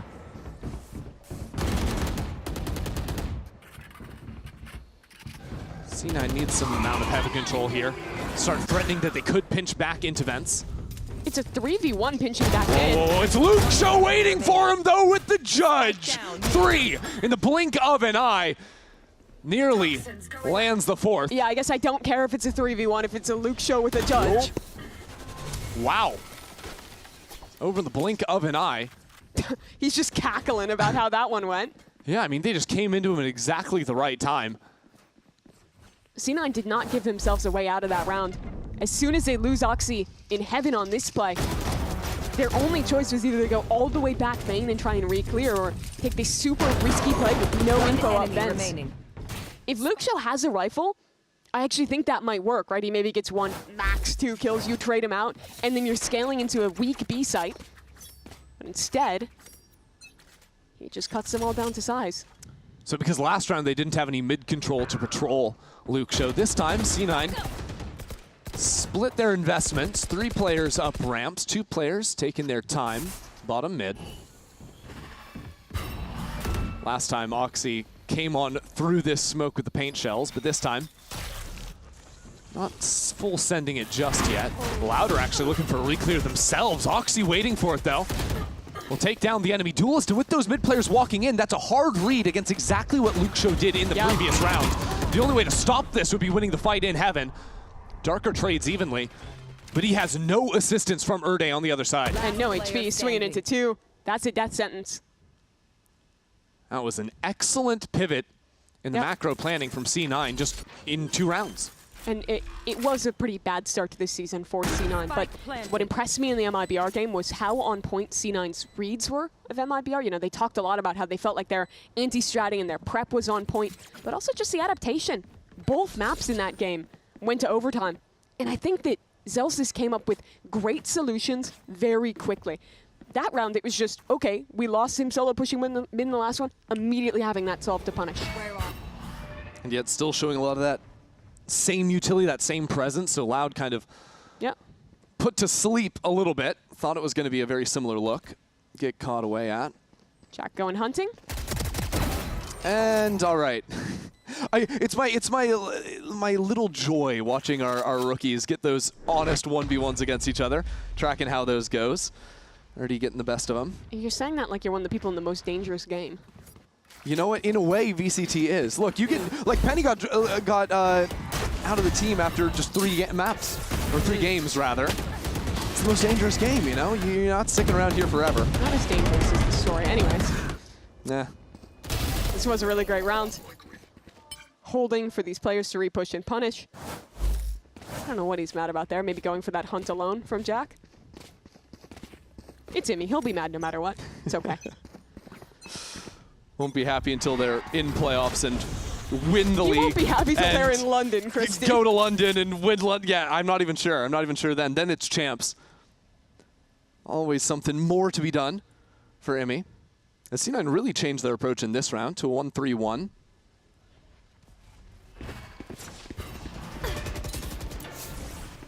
Oxy this time, the one with the judge. He'll take control in vents. I really like that. Even just Luke Show having the timing on the spam there as soon as he hears the haunt. Now the reposition towards B main sends Vic a little bit deeper. But he's still holding it. They can't overpush into this player. So C9 keep pressuring up towards heaven, pull those main players back in, and just continue to work this map. I mean, ultimately, when C9 choose to use the Nightfall and Oxy's ultimate, it should completely obliterate a site. Okay. Oh, man! Just tracking off the Prowler there for quick. He took so much damage just standing in that molly. Yep. And now that Nightfall, not seeing anything on site. Kalenzine, will he figure this one out? He does, and now calls in Darker to a Nightfall of his own, catches out, I believe, all 3 players. Less than 30 seconds remaining.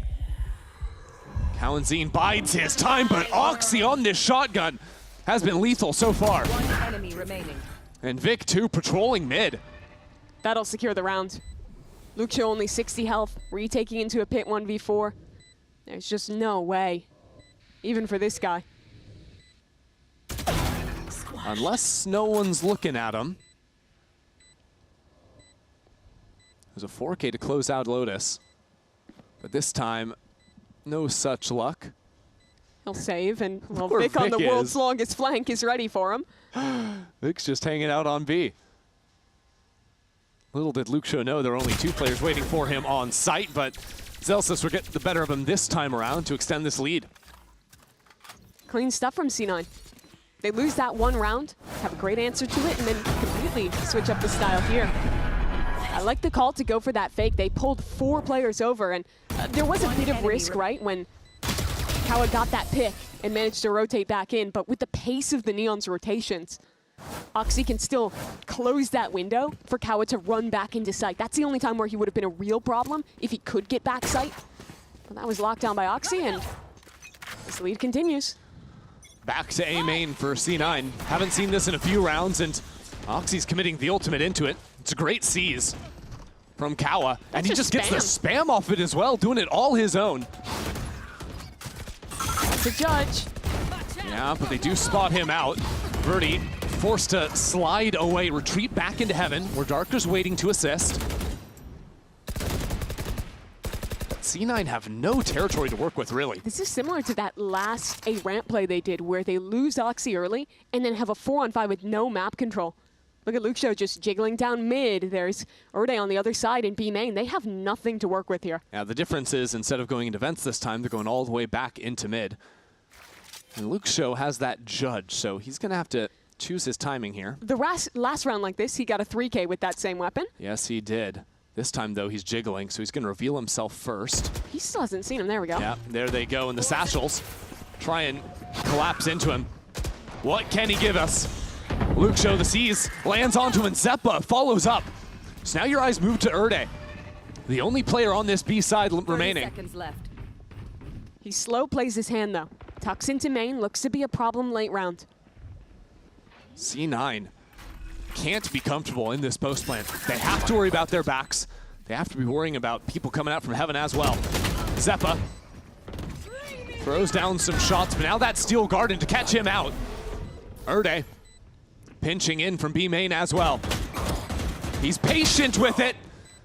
Can't take down Jack on the other side, but Jack is low. Jack been backed into a corner. And now in a 1-on-2.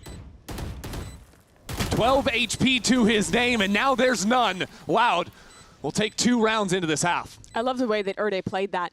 I think a lot of people in his position would be overplaying their hand and trying to immediately swing in, especially a rookie in their first match, to go for a fight like that early. But instead, he waits, gets a kill late as his teammates are pinching in, and assures that round. I'm not loving these rounds where C9 are just sending 5 players early. I mean, those are the 2 rounds they've lost, and it was both with the early ramps dive. Yeah, I think they've looked so good at pressuring into mid and being able to pull rotations. I've noticed in a lot of Loud games, they have a tendency to over-rotate sometimes, and I want to see them continue to exploit that on the attack.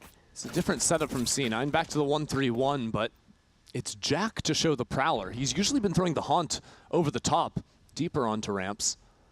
So Loud knows something has changed, and if they re-clear themselves, it'll be Luke Show rather. Find a few players up in mid. C9, we have a chance to listen into their comms. What do they got cooking? Bench, guys. Yeah, heard. There might be 2 here, so. Yeah. Could be upping here, okay? Just one way. They're not in B main. Heard. Alright, are you smoke? Just go right side. Or B heaven, yes. Yeah, we should go right side. Prowler in the smoke and wall, Francis. I'll ready, reach guys? back. Yeah, you ready? Go. Or 3, 2, 1. Mine. Close. Backside. Big. Cancel me. I'll see him. Wall, blinding. Close. Backside rafters. Guys. Can you peek? Yeah. Backside still. He would spawn. I'm planning safe, guys. I'm planning safe. Stay over there. Going down. Guys, we only have tether, okay? Yeah, I'm 1 HP, guys. Just sit default, maybe Jordan. Sure. One heaven. I'm smoking 2 seconds. Nice. You're good. I'm just sitting default. Both. Bingo. Okay. I get close. Okay. We're tethered. Double tethered. One triple peek this? Yeah. Triple. 3, 2, 1. Good break, Francis. Yeah, alright, mate. I'm after. Nice, boy! Let's go! Good shit. Good eye. Good fucking eye, Jack. Really like the approach there from C9. You hear as they're setting up for that execute, how the 2 duelists are saying where they're going to path so that they can have those complementary angles. Works really well between Oxy and Zeppa to pinch them down. And then in that post plant, continuing to be proactive, making that call to go for the triple swing, instead of just sitting back and letting yourselves get overwhelmed while you're tethered and you lack information. There's a nice setup from C9 to take that round, and that's going to bring us to our first Loud timeout. Didn't have to use that at all back on Lotus, but now a chance to course correct here as this half is starting to really run away from them. Yeah, it really is. I think this is actually their second one. They took one earlier in this half. Oh, what? You're right, yeah. As well, so it is basically a mirror of map 1, just going the other way now. Yeah. I guess Loud have one more round to their name and still some time to adjust here, but what do you think they can do to actually get some better information against C9? Because I agree with you. I think the best C9 rounds have been the ones where they are playing a little bit more of the map. I think that last round was a bit of a newer look of theirs, just blitzing it over onto the B site.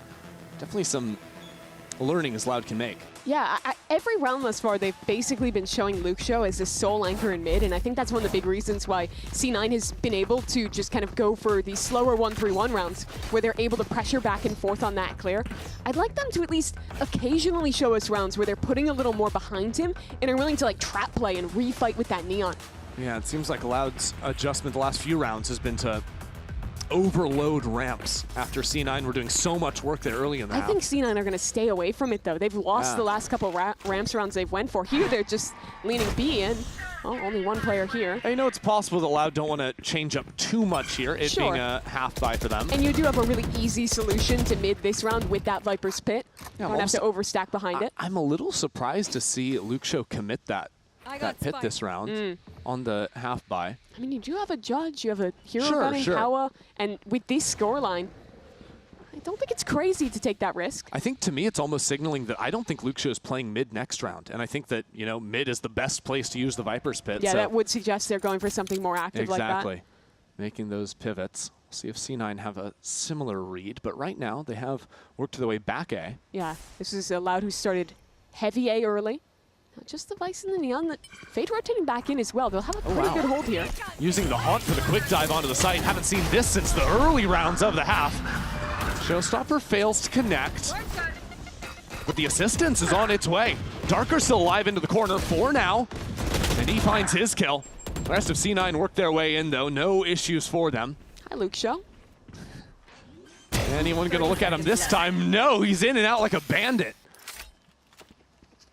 So now they'll both group up towards Heaven. A Bucky Sheriff. You got anything left, Loud? Last player standing. I think there are some guns to be secured right outside screens. Toxins going up. But he'd make noise going for the swap. And the Bucky might be the best rifle for the job if he's gonna work into elbow. No shots to be found though. Oxy for 3.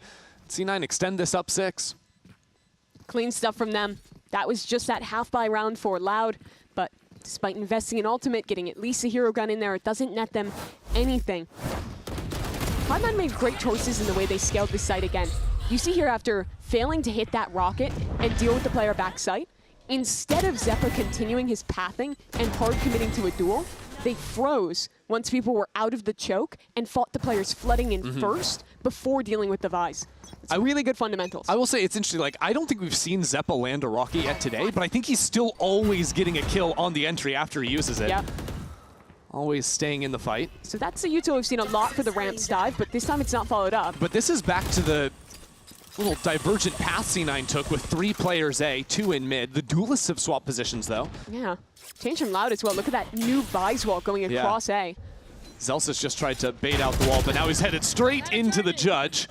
It's no more lurk to pivot back into. C9 have their eyes set on the B site.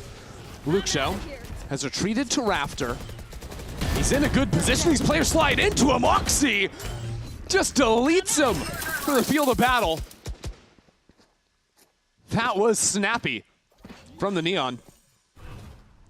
But now Loud find themselves in a very similar position. 3 players trying to come back from CT. Erde lurking on the opposite side. Darker has patrolled this area nicely. Now Verde out of it. So are 2 rookies in a one-on-one. Erde needs this if Loud are gonna have a shot in this map.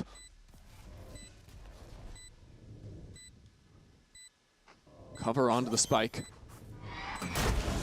How long is he gonna hold on to this one? Half stick, oh my God, he's not gonna go for the full stick, pulls away from it, and Jack will spam him down. The Red Bull clutch for Jack. Great approach from him.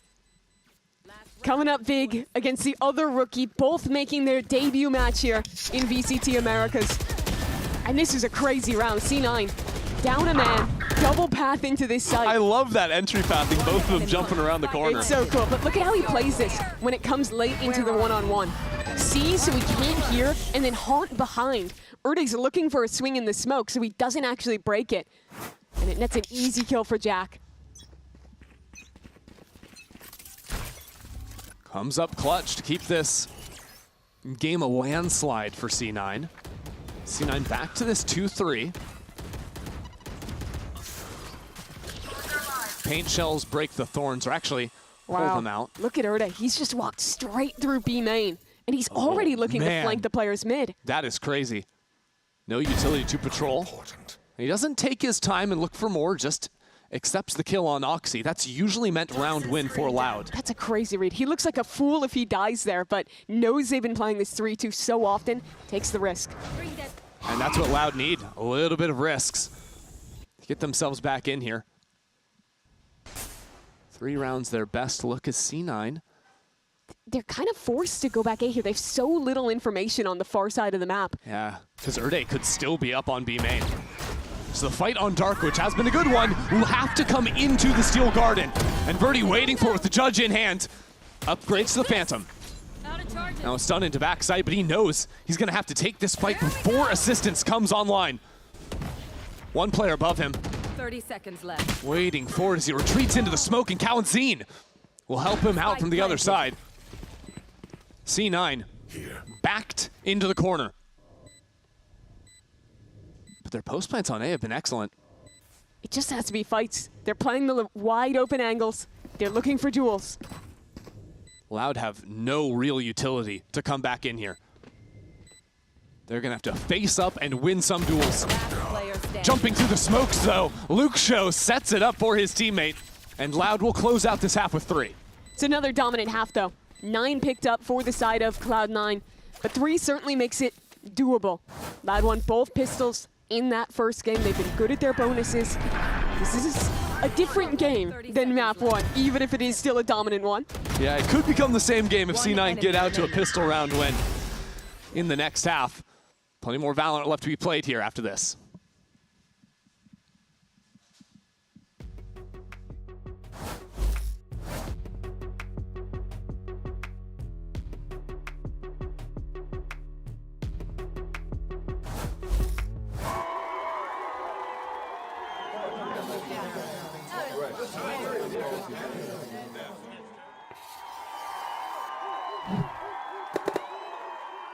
Red Bull gives you wings.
What's going on with Dan the Penguin right there? I'm not sure. Penguin's flying on our screens. We're coming back for our second half of Split, where Cloud9 lead up 9-3, completely riding off that first map. And I think Oxy had a major turnaround, sitting 14-8. Those early kills going his way big time. Yeah, Jack as well, that rookie player, winning out the duel against Erde on the other side in the clutch.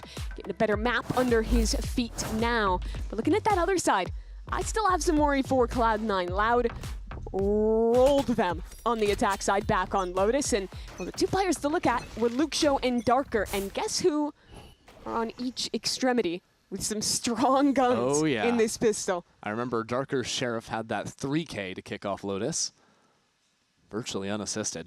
Bandit for Luke Show as well on the other side. So far, though, C9 keeping it a little bit more controlled at the start. No one even taking the forward posting on ramps just yet. It is a 4-stack on A, and now they will start to inch forward on ramp. Yeah, C9 have thrown this mid-Viper wall, which signals a little bit more aggression there. So Louder like waiting to see if that fight actually comes through. Only now that they realize a fade at least is on the A side. But with pretty much no presence made by C9. I mean, Zelsis is on his own. How many times on Lotus was he just by himself getting run over by Verdi's Neon? Here we go, just Darker Things walking into B main, ready to set up for this pinch. I mean, does Zelsis even want to go for some kind of a timing shot? Looks like it, but really just trying to stay alive here and play the 5v5 retake. It'll be a retake, but there will be a flank coming in. Like, there's still heaven control for Loud. These are big win conditions. Loud have fantastic control over the map right now, especially with Erde dropping back into Mail. This paranoia to buy some time sends all those players running. And Verdi even too, putting this pressure down. C9 have no real room to work with. And there's 2 layers of mid players they have to clear away. Nobody showing themselves. Erde now still running out of this. And it's all to bait for Luke Show. So Zelsis is looking the wrong way. Luckily though, on the site, C9 are running over these anchors. Kalanzine secures 1, but now Erde needs to get some shots into the dark cover. The spam has to be there. There's not time for him to win this round. C9 to double digits. Turns out the way to win against a player in heaven and a player on the flank is just ignore them and siege the site. Yeah, and it was the C's from Jack. It caught out 2 players on pillars, stopped anyone from really trading off each other. It was so good. You saw Verdi there. He couldn't hear a thing. He was trying to back up. Gets caught in the side of the head. Really nice retake from C9 there. And that makes the chances of any comeback, of any competition in any map this series a little bit more grim now. Yeah. If you're looking at Loud. They feel like they have to force here. Yeah, they got the spike plant, so it's not looking the worst it possibly could. I mean, Stingers are pretty evenly matched, and if Verdi connects with the Bucky, there's a way into this yet. Luke Show takes down Vic back in main, and again, Loud have a position on this B site. Erde traded out by Jack as Jack gets a little ahead of himself, trying to guide the rest of his teammates into the site. C9 are not slowing down at all, throwing everything into B, and it only comes up with 2 kills for them. And you might ask if maybe they should have just a little bit. Ended up just waterfalling into that site, everyone trying to get involved in the brawl. And well, it was the run and gun from the Loud Stingers that were better. That range shot is crazy, but look at this. Darker run and gun, okay. Darker run and gun, yep. And this one a bit more honest from Kawa to end. I mean, it's point blank with a Stinger. I'm giving it to him. Still not easy for C9 to fire back though, and well, that's gonna shut down C9's hopes of closing this one out immediately. Well, if they run at us again, we have the answer. The thing you may not realize is that Loud, they want to let their extremity players work. I would expect on any rifle round we get this game, it's pretty much always going to be a 1-3-1, where they try and create enough pressure to let Darker or Luke Show get involved. Yeah, I appreciate how much respect Loud are giving to this Viper wall. I can't wait until they stop respecting it. That's exactly the round. C9 tries something. Yep. And it is scary how far they can walk up and get aggro off of it. The boys still hanging out together up in heaven. Prowler doesn't see them. But now Loud are like, okay, this is weird. Our main controls have seen no players. We don't like what the chances are in heaven. So now regrouping back to B while really there's a major activation by Luke Show on A. And he has the Stinger, so he's allowed to take as many risks as he wants pretty much here to get info. But there's not enough time for them to actually pivot back onto the A side once Luke Show realizes no one's here. It's too late into the round, so Loud are gonna... Man, if this was a B stack, it could have gone so wrong. Well, hopefully some C9 members would rotate out. They are all up in heaven with the pistols, so this round still looking good for Loud, even heading into the stack, but pink shell kills make things interesting, not to be extended for very long, though, as Loud clean up the C9 squad. How long were you interested for? About 1.5 seconds. And then, no, let's move on. Yeah. It was a wipeout. Pretty easy stuff from Loud, though. So they get their eco round win. They convert off that. They'll make a couple upgrades this round to have basically their own attempt at a bonus on round 16. And this is a pretty good position to start a comeback from. After showing a couple rounds with really slow 1-3-1, they're just grouping towards A in this one. Oxy chooses not to overstay his welcome on ramps. Instead, calling back support. 3 players now into heaven.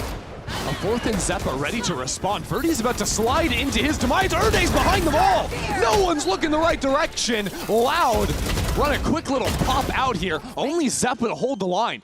Now a 2-on-2. But Zeppa has Rocket. Even on low health, that's so much pressure in a retake. Hasn't gotten a kill with it yet. So this could be the chance for him to deliver. This close angle from Luke Show is perfect. Now 1-on-1. Kalanzine stepping in front of the fight. And this ultimate canceled quickly. Kawa not fooled by it in the slightest. Stealing sight. Sidesteps the paranoia. He's dancing around now. That's a great seize as well. Vic getting stalled out massively here as Kalanzine just takes his time, toying with his opponent on the other side. I mean, this is devastating. There is not enough time remaining. Perfectly played in the clutch for Kawa. Kawa played that excellently. Bought the perfect amount of time. And that was kind of a scary way that they ended up playing that. It was basically 2 1-on-2s. But with that Raze being on low HP and not expecting such a crazy aggressive off angle, it works out. You rewind earlier in this round, and it was a nice change of pace from Loud. Saw how chaotic that fight became up in heaven. I like that Erde's just been willing to take some of these crazier TPs. Make the play. Yeah, and there it's guided. He teleports to the other side of the smoke. That's what starts the confusion for C9, who now just have 2 Vandals to their name. And this time stepping down into mid without the assistance of the Viper wall. That catches Erde completely by surprise. They were respecting it so much when there was a wall there. Now the wall changes, and finally C9 go aggro.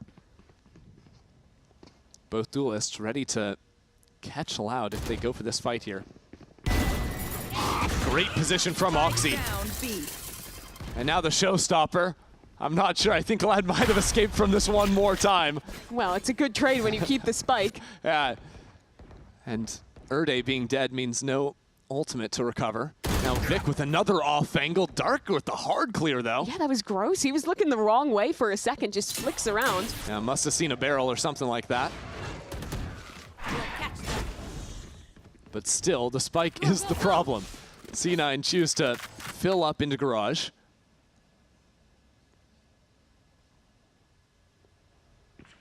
I'd only have 30 seconds to make something happen here. Yeah, I don't think they're going to play the round, truthfully. 30 seconds left. It's so hard to get back in here. They'd really have to send it. And even then, there's no time to actually plant the spike, so good luck. They get Oxy's ult at least. That's a pretty decent pull. And look at Darker. Oh my god, 3 kills from him. There's a chance, but not really with the amount of time remaining. C9 stabilize here on defense for 11. Yeah, that was a half buy from C9 as well going into that round that they take away the win from. I want to see back this fight bottom mid. That was such an early success for C9 here as well, where Loud just gets caught off guard by these players walking up into kind of weird positions. Ultimate ended up getting a couple at the end there. That's me, team. Let's go. You see that? You see that discipline? Evan's definitely happy there. Oxy pleased with himself, and why not, sitting with 21 kills. And, well, I thought it was going to be a 22nd. Zeppa will claim it, though.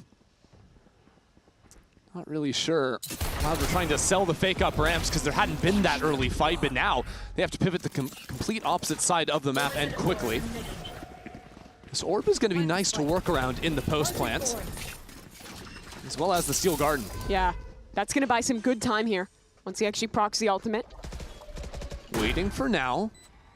Waiting until some signal that C9 want to go for the retake.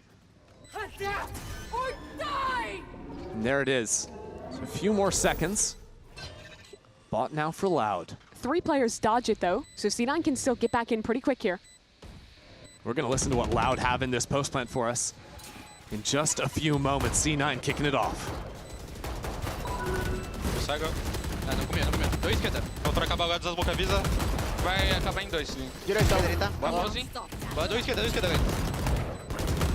Pause, 80. Default, mais default. O default último. Joga você. Vamos, guys. Nice. Come in. Great work from Luxo there, playing inside of the pit. Will he escape? No, both players fall, but a round win is a round win. No issues there for Loud. Yeah, it certainly is. Loud happy to see that one through. They lost a player super early in that round, but credit to Erde. He made a great reaction by assuming that that meant that B was going to be either very lightly held or open. He gets into that site for free. And then a great layering of the ultimates to stall out means that even though they made a go of it, C9 had very thin margins to make anything happen in that round. So defense continues to be a struggle for C9 over the course of this series. Only 2 rounds won on this side, including that pistol. What adjustments can they be thinking about making here up against what Loud have been showing? Well, I think it's interesting because they've basically only played like 1.5 real rifle rounds. Yeah, because it was even the half buy that they won as well. Yeah, so I think that so much of this game has just been those things that once we get into the rifle v rifle rounds, we get to see a little bit more from C9. Loud has been playing a bit differently to how they did on map 1. Their focus was a lot more on slow playing, those extremity players being super confident, contacting in and getting openers. Here it's been a lot more grouped play. We've seen a favor towards this B side for Loud, and again, they're starting with 4 players over on that side of the map, so I'm wondering if C9 wants to make adjustments to how they're holding that site, either committing more resources to it or looking to do something like a more aggressive mid look to keep that space and make retake easier. I mean, when they won the half buy, it was with 2 Vandals in their duelist hands, and it was with walking just straight down mid. I think also by playing 4 mid, it allows them to react very quickly to either side of the map. Yeah. Where Loud show they want to exec. And a double duelist comp shines at being able to have those fast rotations, have a neon stun and nade in position as the hits coming in is so good. But Loud just wanted to show that they took control of Garage. Last time they would have threatened to pop out behind it, but this time, working back into mid. This is where C9's trap is waiting, but they've already spent the majority of their utility they had available. Yeah, no satchels, nade, or stun at this point. Those are big tools off the table. And Luxo's lurking has been a staple of Loud's attack so far. Now, though, has to clear away Zepp, and he's just far enough ahead of his teammates. There's no chance at a trade. Those are the same plays he was getting away with earlier in this series, now punished. Uh-oh. Spam shots from Zeppa, too. Will allow the site to fall into enemy hands. But mid, this lurk from Darker is really going to be Loud's best chance at playing the post plant. The spike is planted for him. The timing he takes is the make or break of this round. If he dies for nothing, it's basically curtains.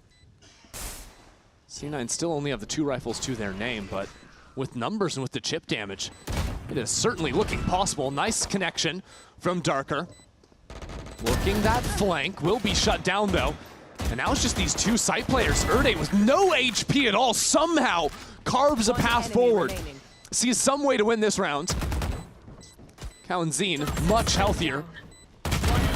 But even the spam goes that way. Erde with just 3 HP, but time is on his side.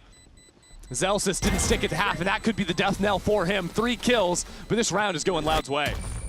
Incredible work from Erde and from Darker in that round. They were in a 4-on-5 as that site got taken. Second round now where they've been in a 4-on-5 where they just snap the right site and get that plant and win the post. Here's this pick onto Zeppa. And even though he ends up dying after that, he bought so much time just existing. And that kill from Erde and Elbow is utterly ridiculous on 3 health. That should have been Jack winning that every day of the week. But instead, Erde lives, C9 lose the round. And now this comeback starts to look more and more reasonable. Now C9, though, with the full buy with the Nightfall, and this Viper's Pit to be dropped into mid. See how Loud plan to re-clear the mid space, because Luxo's already stepped up on A. Cloud didn't choose to accelerate on B, so that means they need to solve this problem. A lot of the time you'll see teams just go and take ramp control off of a pit like this. Wow, choosing not to, even though they have a Prowler or Nightfall. Try and hunt down the Viper. That means C9 have access to the quick rotations through mid to react to this eventual A hit. Yeah, Prowler just re-cleared ramp. I think Luxio heard that miss, so he might look to contact back up now as C9 are just playing passive, looking to fight with the Nightfall off contact. Jack just having the response, though, to set up Oxy for the fight. And the threat of spam down should have stopped Loud from going for something. Traded back, those Jack will fall. I'm still looking at mid, where Darker is a late lurk into the Viper. Celsius tried to clear it out. He knows that is a possibility. And the rest of Loud now have a read on this elbow player. Paranoia connects onto Oxy. Staying afloat for now, inside of the dark cover. Now that Darker has killed C9's mid player, pressure begins to mount. They have to win out on the site. There's not that much assistance. Vic trying to set up for Oxy, who drops like a rock. Now 15 seconds left on the clock. Darker has to recover the spike, has to worry about Heaven. Vic even threatening to cross back into elbow. Vic will know exactly where he is. The tracking is there eventually, and Vic will take C9 to map point. Huge round to win there for Vic. Cloud9 have lost so many of these advantaged late retakes at the hands of Loud. It's been the bread and butter of this comeback. But here, shut away. Credit to Erde again. He did a lot getting these 2 kills, giving a chance to his team in a round that had started off going pretty poorly. You absolutely will. Vic happy to get the win. Imi looking so relieved to finally have that 12th round on the board. That comeback now, carrying a lot more pressure on every single round for Loud if they want to make it go. And look at the buy. Couple of stingers, a Sheriff, a Bucky. Misery for Loud. Try and see this one through as the Thorns are set up. Stop players flooding out from Heaven. A port deep into enemy territory.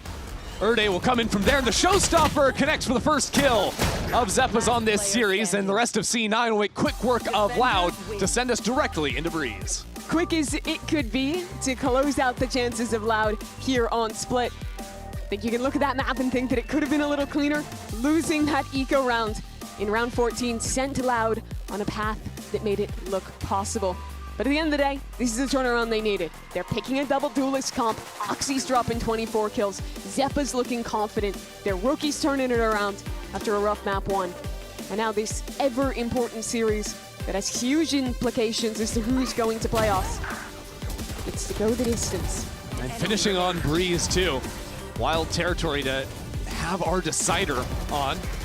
Luxio was still doing some impressive things early on into this one, but never really found that same success on the lurk. We'll see if Breeze is a happier place for him when he gets to try that lurk. Yeah, it was a very different story than the attack side in map 1 here for Loud, but improvement still shown. One map to decide it all. Breeze coming up.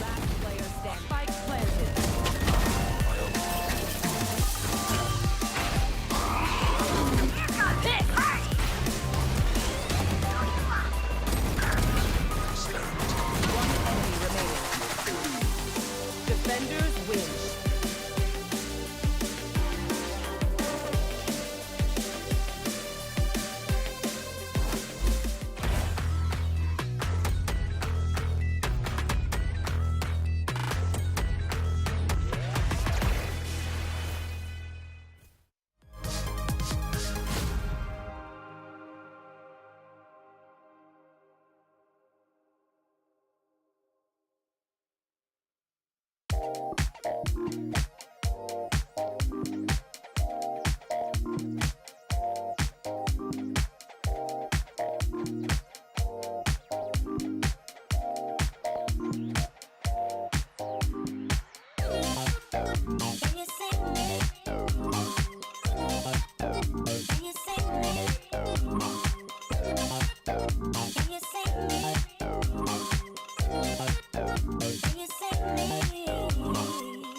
Is my player a duelist player? Yeah. No, don't be weird. What do you mean no? Is my player a duelist player? No. Okay. Wait, he was. Not anymore. He was. So you said yes, so he was a sentinel. What? You said yes? To duelist. Oh. What do you mean sentinel? Yeah, actually, yeah. No. Yeah. He's a sentinel. Duelist. Yeah, he's a okay. sentinel. Okay. Is he a main entry or is he a baiter duelist? If you Yes or if no. they play double It's duelist. yes or no? Is he the first entry? Sure. Sure. What do you mean sure? Sure. What do you mean Well, sure? sometimes he is. Sometimes he isn't. Yes, we'll say yes. Has my player won any trophies? No. VCT trophies. Yes. You VCT said like no. Okay, wait. Like Trophies Masters in champs. general? No, Masters champs. No. How'd you go from no to yes? Like what changed? Has my player won anything? Hell no. Oh Jesus! Jesus! Okay. You said my player hasn't won. Okay. The problem is, I feel like I'm not getting any closer to where I need to be. That's the problem. I'm real close. I'm close. Am I a No, G2 you player? ain't. Am I? Yes. Yeah! Damn right. Am I a C9 player? No. Woo! My Trent? No. Son of a... Was my player ever on C9? You better guess now. No, you better guess right now, or you lost, buddy. Okay. Is my player... Okay, so it can only either be Sato. It could either be... Remember, you either have to guess. Yeah, I only have to guess. I have to guess, so it has to be... Is my player Sato? Son of a... Did I get it? Yeah. Yes! Yes! You, Jordan! This too easy! I'm a cosplayer! Alright, me and Oxy just played Who Am I? Thank you for watching. So? That was genuinely one That of the was best really funny. pieces of content That I've was so ever good. seen that we've Amazing. produced. So good. Oxy is a ball of energy, man. Absolutely. He's actually walking by right now. So funny. Okay, well, C9 with that and that energy injection picks up a massive win, forces map 3. You love to see it here. More Valorant's always a good thing. And one of the things that obviously sticks out right out of the gate was just how they were playing. You're seeing a team that was a little bit more confident, a little bit more put together, Emily, and it just felt like this team knew on split how they wanted to approach things. Yeah, I felt like, especially on the attacking it that we mostly got to see, they looked good. I felt like they were all on the same page when it came to XX. They were good at kind of maneuvering and just taking space that they wanted to, but doing it together. And even when they were in these post plants is where they shined the most because they were actually like ping-ponging off each other. They were getting those traits that we just didn't see in map 1. Yeah, I feel like there was so much intentional setup, so much intention with each piece of util, even Oxy and Jack following along with each other, using the Prowler to enable Oxy. There were just so many of these small little micro things that really benefited C9, and it's something that we didn't get to see on Lotus, and I think it just goes to show how their split is just definitely a little bit better, a little bit more practice, especially with this new addition. Yeah, I'm wondering how much scrim time I've actually had with Jack in the roster, because, I mean, I don't know, these are very lopsided results. Yeah. And it definitely screams to me like, okay, maybe they got some really good practice in with Jack on split, didn't have a lot of time to put it together. You know, you can only really pick and choose like maybe 1 or 2 maps. I mean, he just played a Challengers match on April 27th. Yeah. Like, it was literally a week ago. Yeah.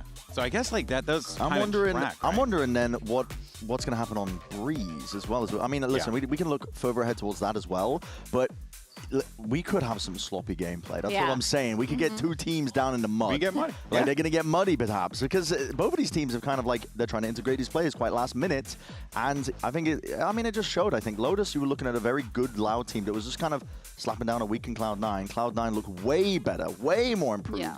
Complete turnaround 180. Yeah. I don't know. The theory's there, but whether it's a reality, I could just be making stuff up. Yeah.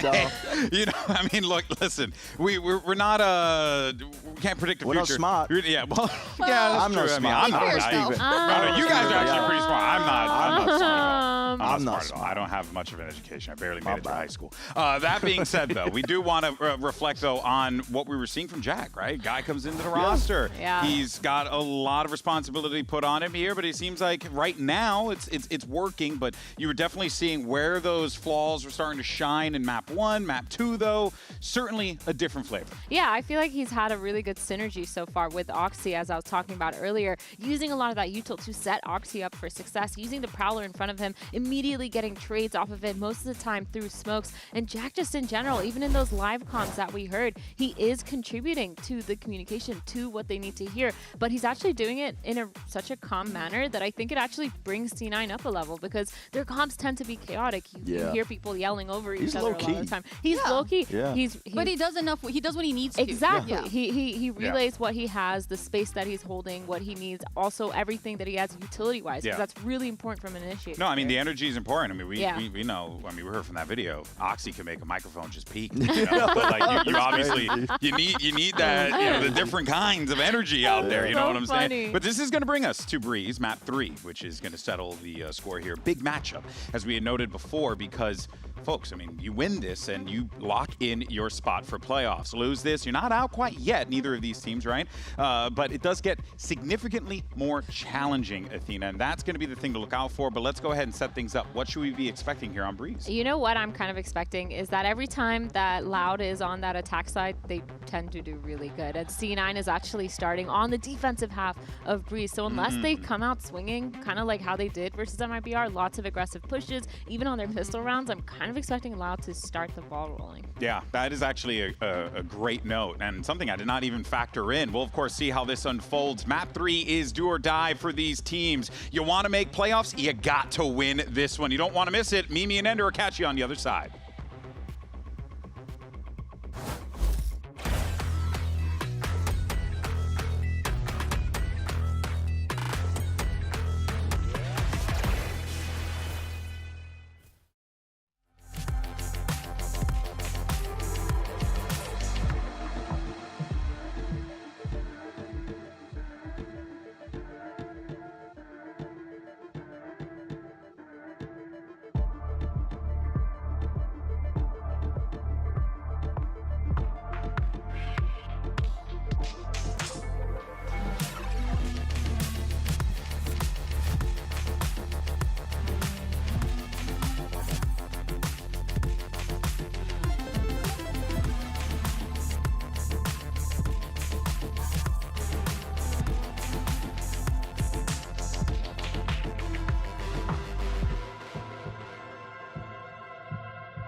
Breeze awaits as we get ready to jump into our decider match between C9 and Loud tier. Reminder for all of you watching at home, these two teams both sitting at 1 and 2 in the current standings. A win here, if all other matches go as expected, sort of, I think a win here is the determining factor in which of these two teams is going to be sneaking into playoffs.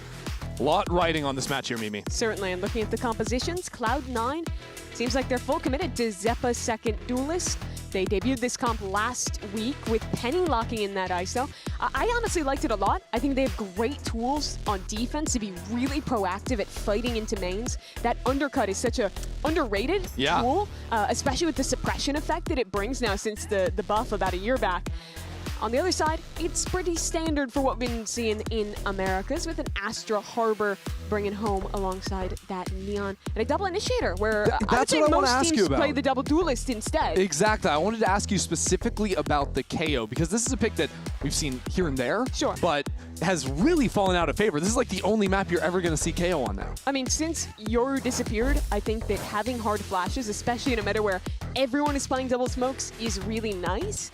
It's also one of those agents where, kind of similar to what we're talking about with this ISO, being able to have that suppression to refight into space is great. And not only for that, for cross-map scouting, I think he's still really good on this map. And if you don't have a player who you like need to put on Jet or need to have in a second duelist slot, I think it's a good comp. Well, it'll be interesting to see how Erde performs on that one. The first time here on the VCT stage. How about that? Vic just takes him out of the count already. Shots coming through the wall, and Vic is on fire right now. Finally dealt with. As Luxio waits right on the other side of this wall. He's caught some pretty gnarly timing so far today, and he looks to secure another one here as Oxy slides into the back of the site, and Luxio starts shooting people in the back of their heads. Luxio's going to need a little bit more, though, because Kalenzin is a bit isolated on site, especially now with Luxio dropping. Kalenzin slides to the other side. Pushes back onto Pillar. Still sitting full HP, but not too many bullets left in the tank. That shock dart is lethal. Can't miss here, he does, and Oxy will take him for a ride. C9 to another pistol. Nicely played in the end by Oxy, that wide swing. Too tough to deal with only 2 bullets. I think the only difference that could have happened here for Loud was that lurk coming through on the flank. He did a lot of damage wrapping back around here for Luxio. But the ISO shield, man, is the thing that ended up saving Zeppa. And despite those trades, all made possible by great anchoring out of Vic. So a good brawl from C9, and we'll see a lot of that this half. And in the second half, they have a comp that really wants to team fight together, get Zeppa into duels with that shield up, have Oxy sliding around with him. It rewards being proactive. Yep. It rewards always having mid control and taking really fast rotations. I'll talk about sliding. Oh, I was going to say Verdi went for the shorty this round, so it was just going to be the quick pop, but he again gets spammed down before the round really gets underway. So Zeppa has plenty of shields to activate on, and that took us, what, 15 seconds? Oh yeah, pretty easy. In a world of shotguns and outlaws and all these things getting bought constantly, the ISO shield feels really good to play with. Absolutely. Not many other agents are allowed to play here on an anti-eco and get away with it, but Zeppa is on that ISO. Something I'll be tracking throughout this entire half is how C9 plays for mid control. In the game against MIBR, they almost always started 1-3-1 with constant mid control and constant play for fast rotations through that space on their defense. If they play similarly, I'm looking to see how Loud looks to shut that down and deny that space. Loud spread out here for their buy round. Erde and Verdi working up into mid, but that wall cuts off the line to double doors. Pretty early drone, all things considered, from C9. Suppose if Zeppa sticks into this space, it'll be worth it for them, but sure. Mid is a bit of a gap now. The ISO and that Cove like to hold that space in main, but that will locked down. It means Jack is holding this kind of weird angle back towards mid. And the drone spots him as well, so now C9 revealed that they're playing back into main. Loud could look to get quite a lot done here. Already the shield has been broken from Zeppa. As Loud go for a deep retreat, Darker contains that side of the map. Succeeding on that front as Jack gets a different kill on double doors. He just sprinted all the way through, caught Luxio off guard. Yeah, it's wild. Now Loud have to take another fight. It's 3 players retaking from the flank. Loud struggling to find the strong side and look to break out. Kalenzin with the Hunter's Fury, round 3 online, and they're lined up in B main. That is one. A little bit more damage to be found, and Verdi slipped up into the corner. Oxy just not to be phased, though. Now Kalenzin tries to be the hero again for Loud. One-on-one, Erde and Jack. This time, the time working in Erde's favor. It's a reversal to that 1v1 back on split, and this time, Erde's on top. Crazy that he's earning that ultimate in the middle of the round to be able to pop that back towards main. 6-3 start for Kalenzin. Yep. And while it only netted 1 kill, that provided enough to displace all these players, slow them down, that despite it coming to a one-on-one, there's basically nothing that could have been done to win there for Jack. It still doesn't feel good how that round sort of got away from Loud for a moment.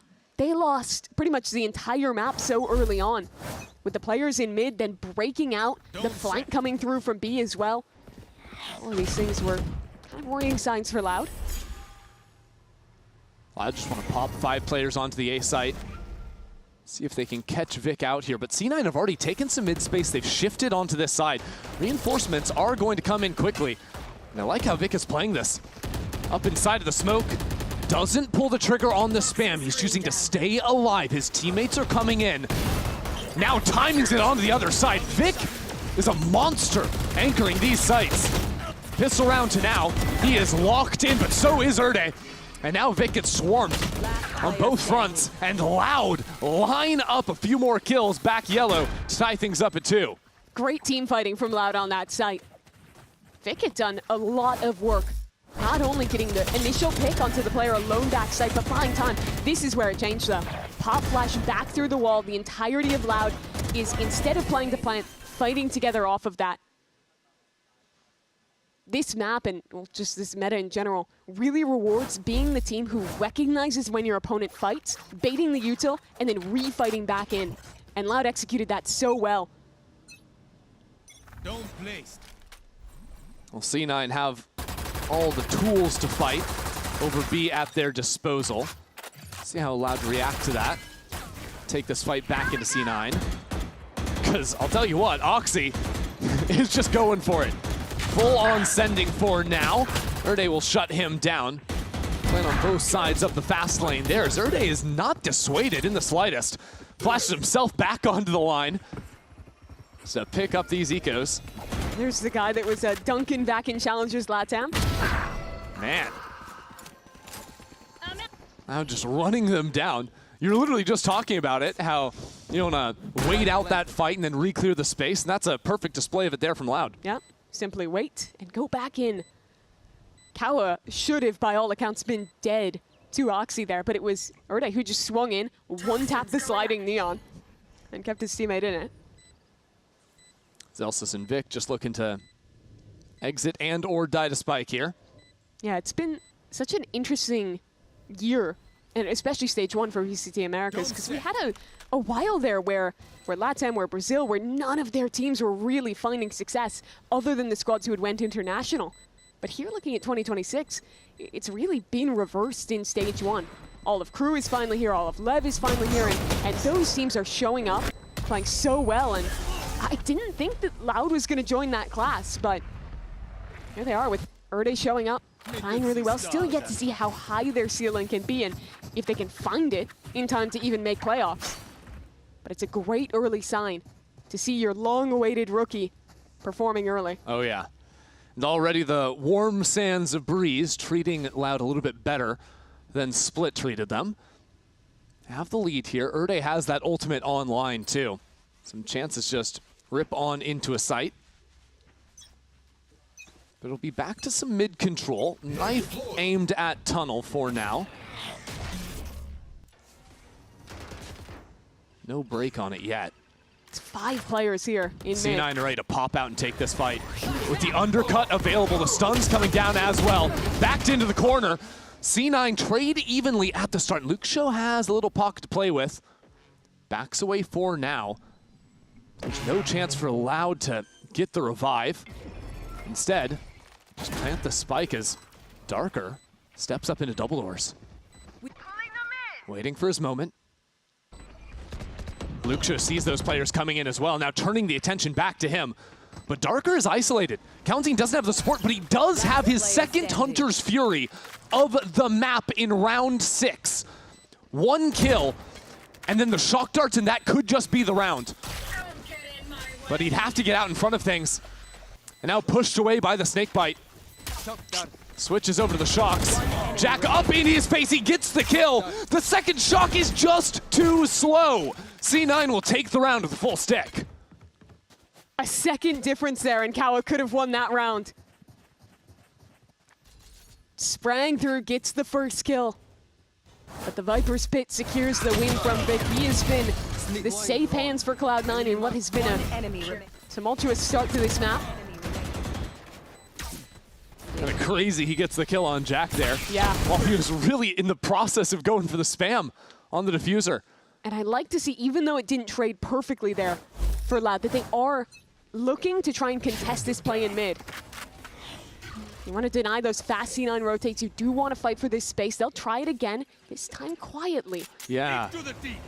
Oxy's pretty isolated in mid, just looking to take a timing behind these players as the kidnap comes online.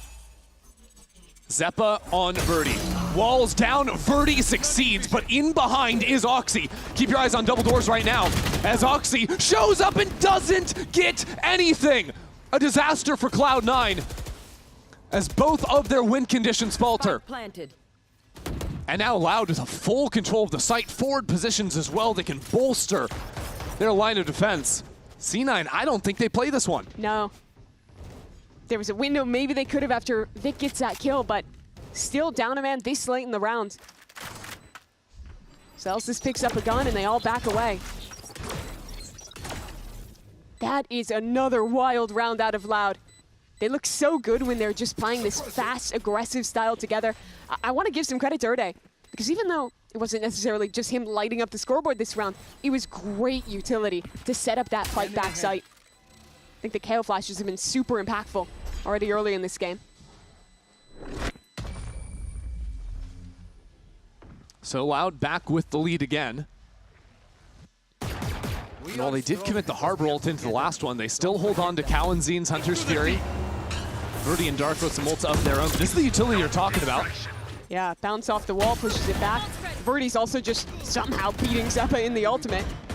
But in taking those two players out, it is still a stronger fight for Loud, where they're just scaling as that's happening. And even if he gets that kill, they were far enough up where they would have taken the ISO out once he came out of the Thunderdome. In such a close game, neither coach has hit that timeout button, leaving these teams to figure it out on their own for now. You are divided. C9 move back into some mid control. Loud trying to sell a fake with this wall onto the A side. Celsius would have to play spoiler here with that judge. Gets up in front. And I don't think anything spotted him yet. The flash just for a moment. Pulls out the shots, but the rest of C9 have approached, have stunted this hit. And Loud retreat. Hearing a judge is enough to send you away from that choke point. But Loud are still winning on the rotations. They choose to actually cut through mid, drop down a star to guide their cross. C9's call instead is a refight. That's a tag. Jack, does he use the ultimate? Yes, he does. Looking for him. Needs a shot to connect onto Erde, but Erde's hopping around like a bunny. And Erde's have ducked into the smoke. What is that? Doing it all himself, under pressure from the Hunter's Fury. He still collects on two. And that leaves Vic stuck on this site. He has been a rock for C9 as an anchor. But now without any angles back in. Loud with a brilliant position once more. Now Vic pushed away. Jack shows up, but maybe it's a little bit too late. You've still got Luxio patrolling back in spawn. This is another round where C9 are just going to have to run and save. Loud have dominated the mid-control game here. They haven't necessarily been heavy fighting forward, but they're playing for these late round hits there. It was that attempt on the fake towards B. Well, it was initially successful. They get turned away from. It all came down to the play from Erde. That was insane. I mean, first of all, surviving versus the Hunter's Fury. Yeah. But that timing he took into the smoke. The movement to dodge it out, and he was swinging before, because normally if you're a KO, you're expecting, okay, he's going to right-click, pop flash in. No, Erde was swinging before anything even popped. He was just straight up taking a 1v2 in that cove. And man, did it work out. Yeah, let me see that again. Literally just walks in. Man, it looks like Oxy actually saw him too. He shot first, but it didn't actually hit Erde, and Erde made him feel the punishment for it. That's 2 rounds now where these pivots have come late, where Loud is just getting picks back through mid as C9 try and rotate, and then winning out the actual execute on the site. So it's going to be C9 trying to reclaim control here. What a showing, really, that this has been for Loud. A real roller coaster of a series, right? You're 13-1 on map 1. You get kind of smoked in the first half of split, only to bring together a fake comeback and now show up here on Breeze. Yeah. They've been waiting so long to get this guy in. They thought he'd be here ready for the start of stage 1, had to play with an assistant coach. He still does enough to get them a win. Yeah, Buddy looks great. And now, with him joining in week 4, they're still in the running for playoffs. They are, but this is the pivotal match to be able to close out. Both the teams, the new players, know they need this one. This is their direct competition. This head-to-head matters. With only one more game left in the regular season. So C9, they think to themselves, you know, maybe defense just isn't our side today. Even on split, that was the rough side for them. Got crushed back on Lotus, but with 3 rounds, maybe put a few more on the board. That could just be enough for them as the falling one-way opens up the angle. Kawanzin doesn't see too much. C9 walked back into mid. It's actually been these half-buy rounds where C9 have been seriously threatening when they take a few more chances. Pop good read on it. There's going to be 5 players B real quick. Yeah, that shield is a little bit early. Now Kawanzin rips the Hunter's Fury. There's bodies here coming in from C9. Already, though, Jack is down, and now one of those rifles out of it as well. So Vic, the only guy with a real gun.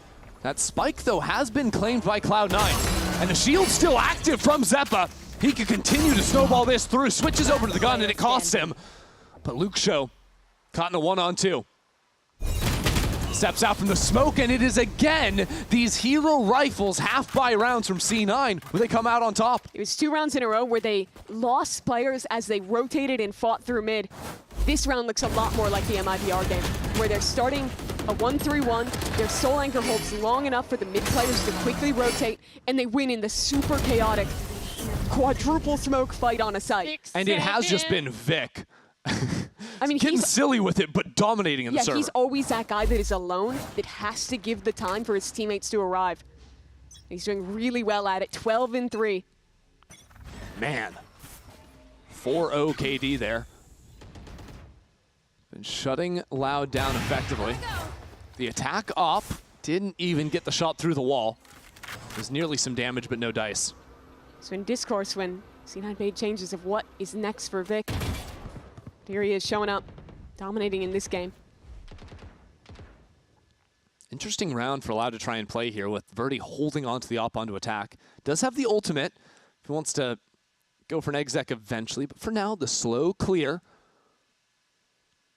Swing is primed and ready for Zelsis, and it's not even necessary. Vic has been so good, but it's for that second layer that he then eventually gets the trade as Jack just steps up into elbow. Standing ahead. This round, C9 just showed off some individual mechs. Yeah, it makes you think, where the hell was this team on map 1?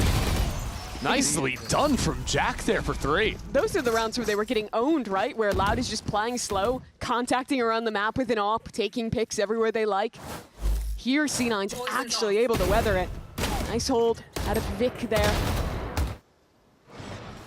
Jack, I love the way he plays this, crouched on the off angle. And swings in with his teammate for the last kill. As now we switch over. A timeout for C9 gets him 2 wins, and Loud will call their own. Maybe the first even half we've had all day today. It's been pretty lopsided so far. Yeah, and it kind of lets us talk about what this means for C9 as well, because this is the team who, they're known for 2 things, being good in group stages and making weird roster moves. One of those things has happened with a mid-stage move away from Penny, but yeah, I really thought this was going to be the stage where neither of those things come true. yes, you know? And it's looking like they might still both happen if they could close out this map, because normally they're going undefeated, maybe losing a match in groups. Where they falter is playoffs. I mean, they were really close to making it to the last 2 international events. They fell at the last hurdle in both of those opportunities. It was closer than ever. And to think that there's a world where they still don't make playoffs in stage 1 would be crazy. The players described it in their own podcast.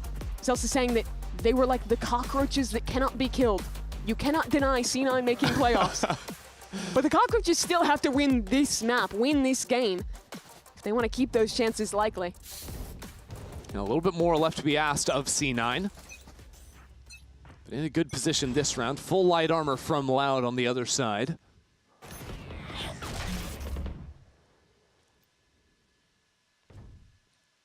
Cloud are taking their time working through mid right now. Yeah, C9 play heavier on A this time. Just with that passive Sova jiggling in mid. Yeah, C9 have done a lot of work to play complementary angles and have situations where you can have good swings come in off one another. It looks like they're almost expecting just a contact out back sight. Players ready to fight either direction here. Good off angle from Zelsis, though. That's what I'm talking about. And even if he drops, you still have Oxy on the other side. But are you ready for Erde still stepping in? And it's as Erde drops to Oxy, the rest of Loud just seem discombobulated. Kalenzine to get a kill through on Oxy. And now maybe there's something they can play off of. That harbor wall keeping Jack on the opposite side. Gun barrel spotted off of the pole.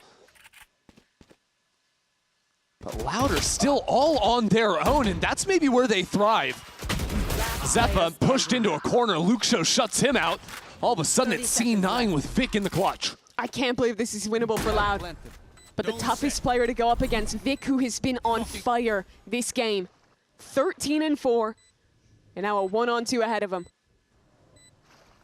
Time to play with.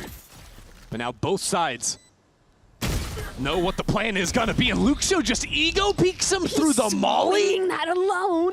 That's disgusting. This guy's a maniac. He's actually out of his mind. And yet it works. All right, that's a way to shut down Vic. This should have been a C9 win, though, in my book.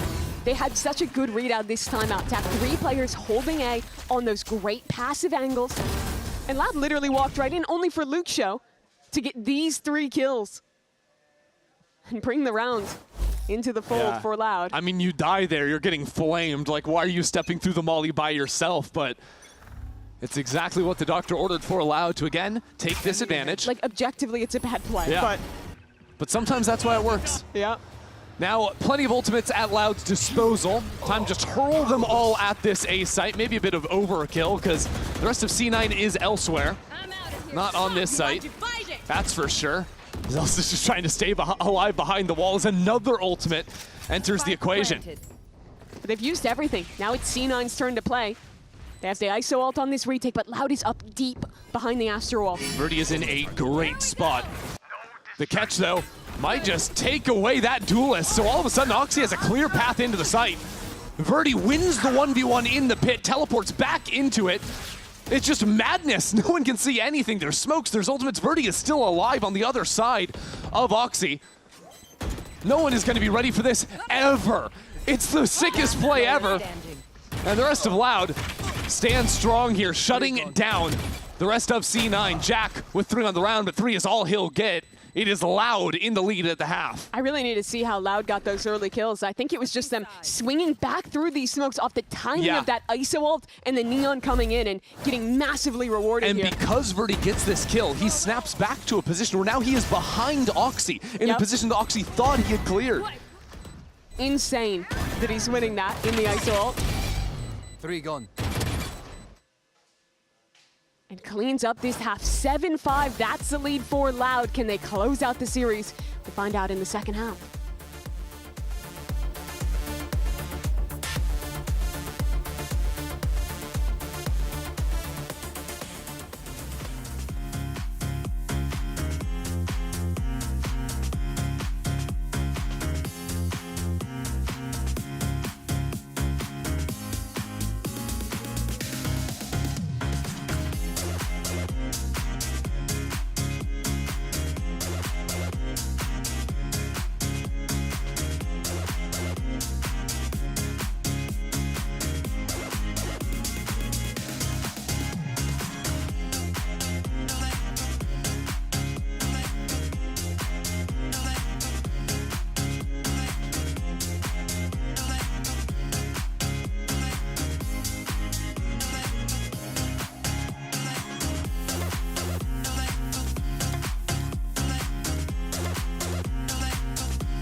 We are closing in on the end now of this series. Loud lead by 2 at the half. And it comes off the back of some massive plays there.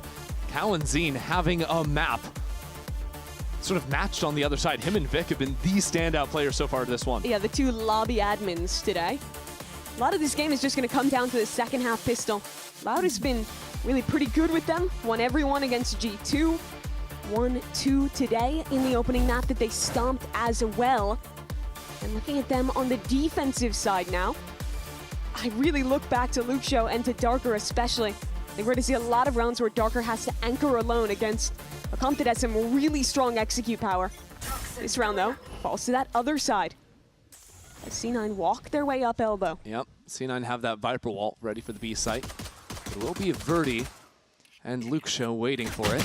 A little bit of a push and pull, but the shoulder was spotted, and Oxy is not going to let you survive off of that one. Luxio as well.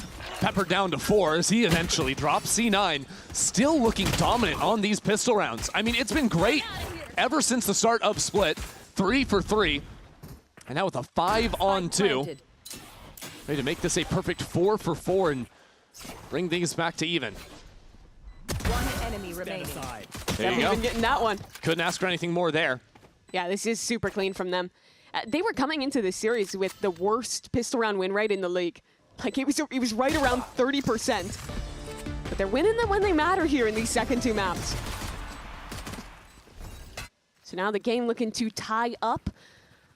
I will recall that the only reason that the comeback looked possible on Split was Loud winning an Eco Thrifty on round 14 and then starting to snowball that. Yeah. But luckily they're on defense this time. Right, no money from the plant. They're not going to be looking for it.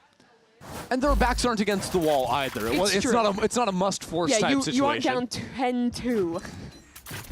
Yeah, things looking a lot nicer here for them. Still up by 1. For now. Little trap play here. Yeah, the full stack on A. Poor Vic if he steps into this, but it will mean a free B site. Toxin screen down. And nicely done. Oh, wow! Catches Verdi on the slip and slide. Oh, 3-4! Okay, Vic! Why not? He has been unstoppable so far on Breeze. Yeah, that's normal. Okay. I think he was literally running and stunned when he got that first kill onto the Neon. But the rest of those shots were real clean out of Vic.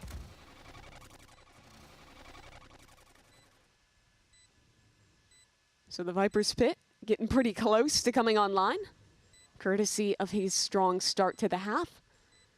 So I am curious because this is only our second time seeing the ISO comp come through from Cloud9. They're also playing it with the double walls. What should we be expecting to see through the rest of this attack side for them? Yeah, I think the big thing to look at is where that undercut is pathing when they go for site execs. Because if you're hitting that onto, for example, the Astra or on the other side, if it's like a Neon, something like that holding on, you can completely shut down the stall utility that normally gets popped as a reaction. So they'll want to, in a lot of rounds, contact close into space in main. And then, yeah, he was definitely just perfectly played, I suppose. But you're going to watch him contact up a lot into early space and then use that undercut to fight through and kind of have this 1-2 punch. If the Neon sliding, hey, look at me, well, if you choose to shoot the ISO, guess what? That shield makes him so tough to kill. And then the Neon is able to path in. It's pretty tough to hold. It's really strong for hard execs. A little less good for kind of the slow play stuff that maybe something like that KO is going to be strong for. Yeah, the weakness is no flashes, right? Yeah. So you have to get more creative in how you fight past your own walls, your own smokes, your own utility. C9 back to the creep up into elbow. But the concern for them would be if they actually kept going to tunnel. Loud have bodies ready to respond in mid. Erde's knife would be the difference maker. And he gets 5. Yeah, it's a massive suppression, but it doesn't really matter because Oxy still gets the first kill. Darker has flooded into the site with some more support behind. And C9 are not in a position to actually plant the spike. They do dodge out some of this utility. They're just waiting for Loud to hurl themselves into their eventual demise. Yeah, I think they overplayed off that stun a little. Yeah, now Even if it connected, it would have been too late to swing there. And a second layer of utility too, but Luxio's in front of it. You can't let this round slip away, Luxio. You and me. So 1 kill now brought into the one-on-one. He might like his odds inside this one. And he does. No one supporting him on the other side, so the second he snaps back, he's just a sitting duck. Cow&Zine 30 seconds left. has to do something here in the 1-on-3, but the sliding is just too much to deal with. That's 3 in a row here to start the half. It's so weird that the spike never got planted that round. It looked like we were playing a retake the whole time. Loud, I think, just got ahead of themselves on trying to flood. Definitely. I want to see that backside fight again. This is the opener from Oxy, but here they go. Zeppa gets that fight. No one is stunned, and it's just Verdi sliding in completely alone. And it really doesn't matter that you lose the ISO fight when your number's up and you can just have 2 players holding his body. C9 feeling happy about that one. Now pulling ahead in this game. And Loud's buy looking dismal here. I mean, it has been C9's attack. That's been their strong side today. Strong versus MIBR as well. Now just throwing the push wall to advance them up the fast lane.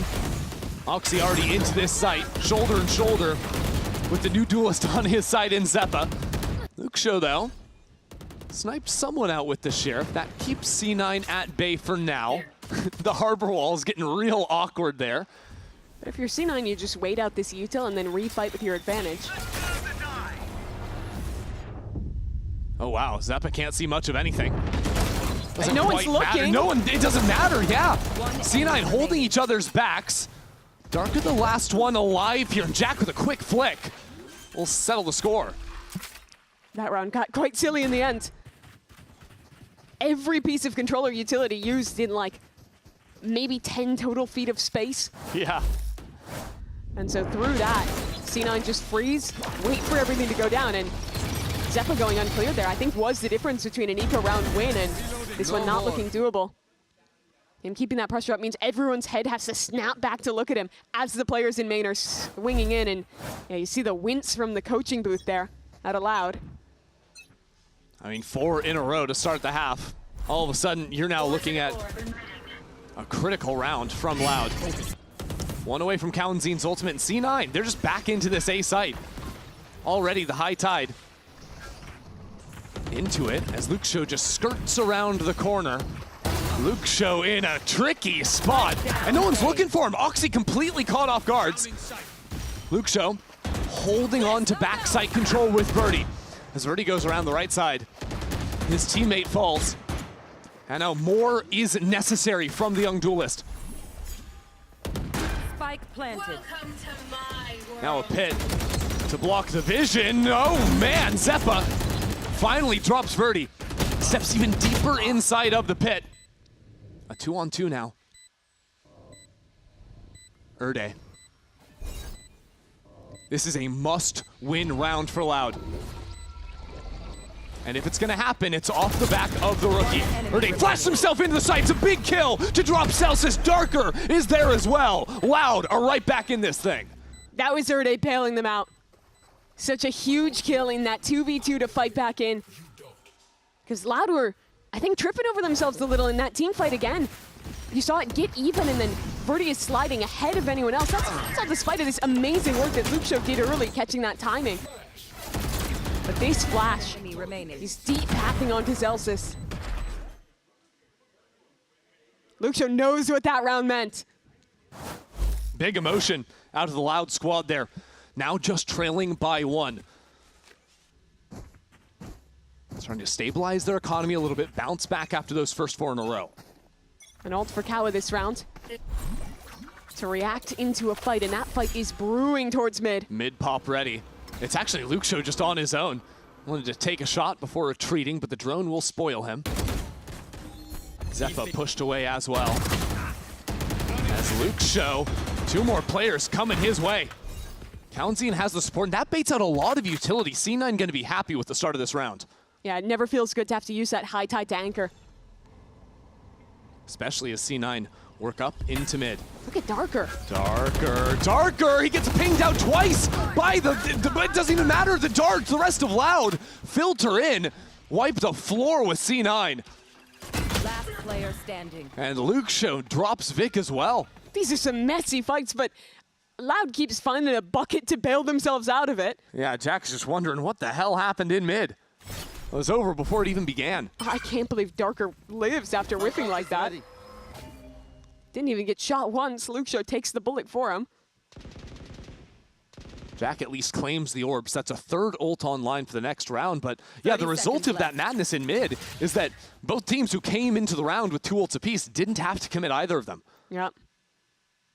I do think having the no command actually feels a bit better, though. That ultimate is just so strong as a retake tool. If you get to proc it, can completely nullify a side hit as well. 10 seconds left. That'll be the game tied up again as Jack waits out his fate on the beach. Yeah, not the worst place to save for the next round, I guess. That fight for C9, it really did look promising. When that dart connected onto Darker, they had players in position to trade. I think it came down to those players that were actually coming back through the door from A. I want to see how that transpired again, because it really did get chaotic. Here we go. Birdie flashes in, covers for his teammate, and you see that drone coming through at the same time from bottom mid. That and the Hunter's Fury give them this really nice pinch onto C9. So good reactions in the end, as those pop flashes were connecting as well. That was cool. We saw so many different angles of how that fight went down. Yeah. Really clear understanding of how Loud crafted that one up. Can't stop here. C9, back to what had been working for them, the quick A-pops. They've drawn this one up. So they just slide down the fast lane. Luxo pinged up. But backside control does not belong to C9. The kidnap as Zeppa pulls Kaunzin into the arena. Walls come down. It's Kaunzin on top. The champion there. C9 a bit scattered too. Players stuck back in main. As Zelsis evens things at 3 apiece. Darker got stuck ahead of his team, and this is a 3-on-3 again. Erde still has the null command. Jack low as well. Oh no. The nades too, chipping away at Zelsis. Loud slowly advancing in here. There's a flash around the side. Jack for 2 out of nowhere. Jack delivers for his 2 team. But Kaunzin still in it. Waiting for his moment. Can't pull the trigger too soon, and Vic is there to take C9 to 10. I'm just looking kind of incredulously at these rounds and how much it is just coming down to extremely chaotic team fights that I don't think have been clean from either squad. Zeppa loses another ISO ult. I feel like the last 3 he's not won it. It's been a tough day for Zeppa and the ults, but... Yeah, that 2K from Jack, though, saves him. Yes! Come on, okay. I think that's the happiest I've ever seen Emmy. Yeah. Cheering Hyping up on the new kid. lad. Why not? I mean, Jack is sitting 16 and 10 in his debut here in a tight match, the tightest we've seen. But how much gas is left? Birdie waiting for them. No one ready for it. Birdie and Loud take up 2-1. That spike still out there in the open, and Erde just slides on through. Shut out Vic. Gotta be clearing that if you're C9. I mean, there's no way. You just can't do anything. Now you're pinged up on the other side of the wall. Luxo hunting down. We're tied again at 10 apiece. I think Cloud9 rushing things a little bit there. As that Viper Orb goes down, it almost felt like a miscommunication where no one is actually hard clearing this. You see Zelsis up ahead with the spike, but his teammates are looking the other direction. And with Erde in a great spot top mid, he's played there a lot. And not only is it him swinging in to help these fights, but it's also been a lot of moments where he's just lobbing flashes over to help out. I think he's had a lot of impact in these big brawl rounds. Definitely. And so C9 slam the brakes. 4 more rounds of regulation available for us here. And I'm not gonna lie, I don't think the solve is like, okay, huge macro adjustment. I think a lot of this is just them kind of failing in how they're playing these team fights and seemingly in the communication of who's covering who, at least from kind of my perspective of not being able to hear what's going on. Last round a little bit awkward with the smoke going down, of course, but even the last few times they've worked into the A site, I think there's been a lot of times that Loud players have been able to stay alive on site, catch people, look in the wrong direction. Of course, it is Breeze. There's a million smokes down. There's Breeze tons with of empty 4 space. smokers. Yeah, it's like half of the game is just a coin flip on if you're looking the right way or not. But you know, if you're letting Breeze be map 3, you gotta be flipping good. That is true. On your coins. So, with 4 ultimates on the side of Loud. Wow. C9 at the breaking point of their economy. And they're forcing up for it as well. This Choosing is to such send this. a risk. Yeah, it is. Especially the loss bonus hasn't been built up either, so it won't be pretty if this one is not a win for them. And they're heading into so many ultimates as well. C9 risking so much in this, and it's a quick exec on the left-hand side. That's the adaptation. Change the pathing into the site. Luke Show, though, will have to be dealt with. Wrapping around from the back. Oxy is there. The plan pays off to perfection. But Amy cooked up there for the team. Now Loud, left grasping at straws. Down a player with 3 ults of their own. Verdi throws up the wall, slides straight into Zeppa's waiting arms. This round could not go any worse for Loud. Darka realizing he is getting swarmed, and that's 3 kills in the round for Zeppa. Amazing work from Zeppa and Oxy. I think that was a full house between the two of them. And yeah, it wasn't a big macro adaptation. It was just how we're pathing, how we're playing the site, right? Instead of doing the close Viper wall, which gives them control backside, you do the incredibly deep one. You use your util to fight through the smokes, and Oxy delivers you a round. Pretty stuff from him. And that, of course, means that the force pays off big for C9. Finally, some comfort built. And you see Loud, they're scared of that reset as well. They go half armor on most of their players to ensure a buy in the next. But Erde is here with a knife and with the ultimate. There are tools to try and shut down this hit, but C9 haven't really cared, even when they have been suppressed. Can still run into the site. Smokes guide their pathway forward. I think they want to refight up here. Waiting for the drop of the smokes. See what they have. Wrapping around both sides of Pillar. Verdi still alive for now. Verdi for 3. It's massive from the duelist as he slips away onto the back of half wall. Jack and Vic, they're into the site, but the spike is way out in the open. Yeah, that's in no man's land. They've used the high tide, but it falls before there's time to scale. Loud have surrendered all the space on site, though. They want this to come down to some time pressure. They want C9 to step out into the open. And once they do, that triple swing inevitable. No easy picks being afforded to C9 for now. This is such an important round for Loud to win. And that's why they're keeping it so by the books. Have Luke Show and Verdi tucked away.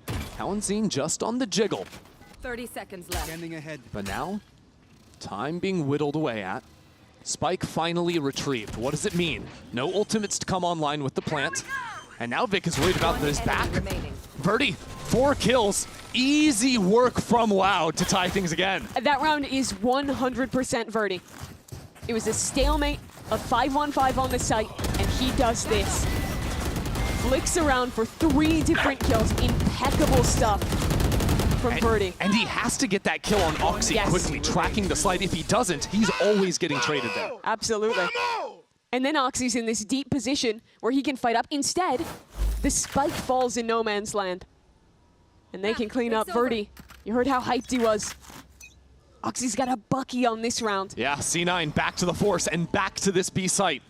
This time, though, Loud. They've worked into elbow. Chances for a quick flank. Erde finally rips the null command. But C9 continue their approach. The flash stalls them. Nade is good too as more and more of Loud show up for the fight. Erde goes for it, way out in front. It's repeats of those B rounds before where Loud just get in front of it. And the round falls apart before the spike is even planted. Luke Show continuing some of those shenanigans, tracking up behind his high tide. It's him against the world at this point. Him and Cow both, it might be enough though. Oh my word. Cow and Z now with players low on the other side. That spike still yet to be planted. He can hold his own here. And he has been elite on this map. Cow and Z is ridiculous. That clutch is absolutely everything for Loud. Cowanzine, the franchise player. He's been with Loud through the highs, through the lows. And in this match, that means so much for them returning to playoffs. He delivers an amazing Red Bull clutch. sitting at 21 kills as his teammates bow down to him. Loud now on series point. And look at the buy for Cloud9. Shattered completely. And a technical pause of all things. Some ice here for a moment before we come into our final round of regulation. What a series this has been. Loud won 13-1 on the first map. And now they're fighting for their lives. They should have lost that round. But it comes down to a 1-on-2 clutch. It does. And for me, what I'm looking at now is how C9 stay in it. Yes. Because Jack has been playing a phenomenal game, but he was the guy behind his teammate there that did not have the trade. That is now resting in the back of his mind. When C9 desperately need to win this next round to stay afloat here, and all of this while, C9, Loud, they're not allowed to talk to each other. They have to sit on that stage in silence and dwell on what is to come in this 24th round. Yeah, you saw Romanilli there just face forward in the desk, waiting for what's to come. And to think what they have to win it with for Cloud9. A Bucky on Oxy. Maybe you can get a judge instead. Zelsis with just a stinger in hand. This is brutal. Essentially, there is no one on C9 that can buy a rifle with armor. Nope. Like, not a Phantom, not a Vandal, nothing.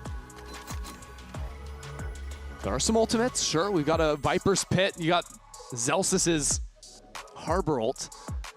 Armageddon in the post plant, but we'll see if they can actually get into a good position for those.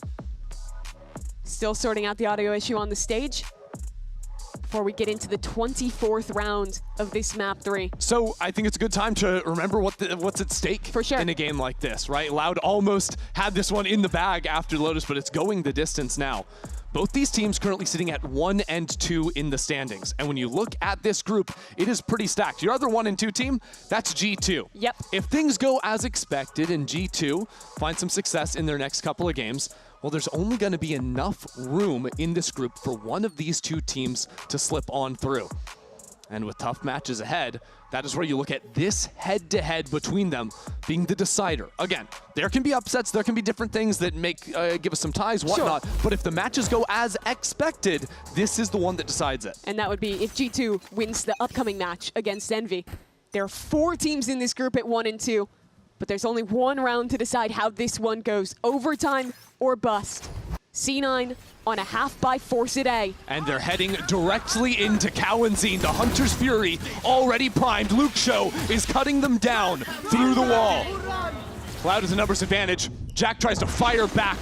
Some Fury of his own. Just some damage to be found as Oxy delivers inside of the smoke. C9 have made a mess of this site with Viper's Pit coming on down. And somehow Celsius stays alive. Somehow Oxy's finding another with that shotgun. Numbers for Cloud9. With this high position inside of the pit, it is messy. How do Loud come back in? Spike is not in the pit, but C9 are here to fight close. This judge could decimate them. Oxy, full flash, pushed away from the angle. Now Cowanzine blitzes forward to the other side of Pyramid. Celsius is dropped. 3-on-3 now. Oxy has already found 2 into the round. Now the quick slide, it's a third. Still gives his team a shot yet. But the spike, it's not a good plan for them. Vic is down, and it's all on Jack. The new kid on the block cannot find the final bullet. But will there be time? Absolutely. Darker sees it through to take the second win in the series for Loud. What a performance out of Loud. This series was topsy-turvy. They had the fastest game possible to open. A brutal loss on split into an incredible recovery here. It comes down to back-to-back 2-on-1s. And in both of those situations, it's Loud besting Cloud9's mid-season edition. And honestly, for both of these teams, I felt pretty positive about the new players in general. Like, had some big games, some big rounds to both sides, but ultimately, I think for C9, it might just be a little bit too late. Destiny no longer fully in their hands. While Loud sit comfortably with 2 wins themselves. Yeah, and they have big head-to-heads now, both against Envy and against Cloud9. This puts them in a great position to be able to make playoffs here. There's still tiebreakers, there's still another match to play, but this is where they want to be. This is what they needed, right? Wait 3 weeks without their new addition. Without the player that they were staking their performance on. Have to play with their assistant coach. But he shows up, he delivers. Loud brought us the distance. I thought this was going to be a quick day after the 13-1 on Lotus, but we're in for a long one. More games to come, and we've got the Verizon post-match interview in just a minute. One enemy remains.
Loud close out the third map and get the win against Cloud9, and I'm here with Darker to talk about it.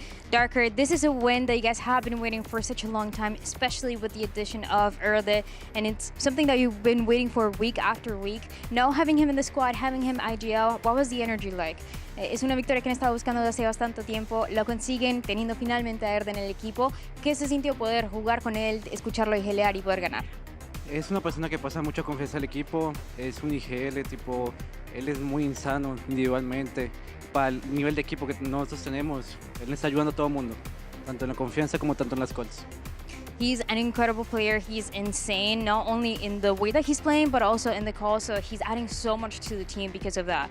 I also want to ask about what the future looks like for Loud, because for Darker and for Verdi specifically, they have been going through in Tier 2, winning everything, to then being a part of a Loud team that everybody was doubting, to now it feels like finally making that comeback. So how does he see that journey for himself and also for Verdi playing together this whole time? Te quiero preguntar un poco del camino que has tenido. Pasaste de ser un equipo de Tier 2 que estaban ganando todo, convertir después de un equipo de Loud que tal vez la gente estaba dudando, y ahora parece que es un equipo que vuelve a retomar y a conseguir esas victorias. ¿Cómo ves ese camino que has tenido Converti? ¿Cómo ves el futuro con él también? La verdad, yo Converti llevo 3 años jugando juntos, siento que tengo mucha sinergia con él. Lastimosamente ya no estoy con él como iniciador, como estamos haciendo de Cholos, pero la sinergia sigue y solo seguir jugando porque el equipo está avanzando mucho. With Verdi, I just have a lot of synergy. I've been playing about 3 years with him, and it just has been really great. Unfortunately, I'm not playing Initiator with him anymore because I'm playing Smokes, but we just work really well together. And the last question that I have, next match is going to be against Lev, and I know that last time that Darker faced a Latin American player, he was making a post with Kesnet, so now facing the other superstar that we have in Latam and King.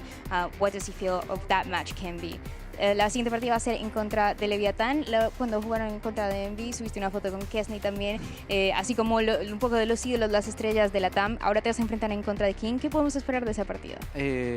Yo, o sea, King es mi ídolo, o sea, honestamente yo siempre hablé con él, hablaba conmigo, me apoyaba. Yo la verdad tengo mucho respeto con King. Y la verdad es un partido de amistad, entre Aspas, entre comillas. Y solo quiero jugar y ganar.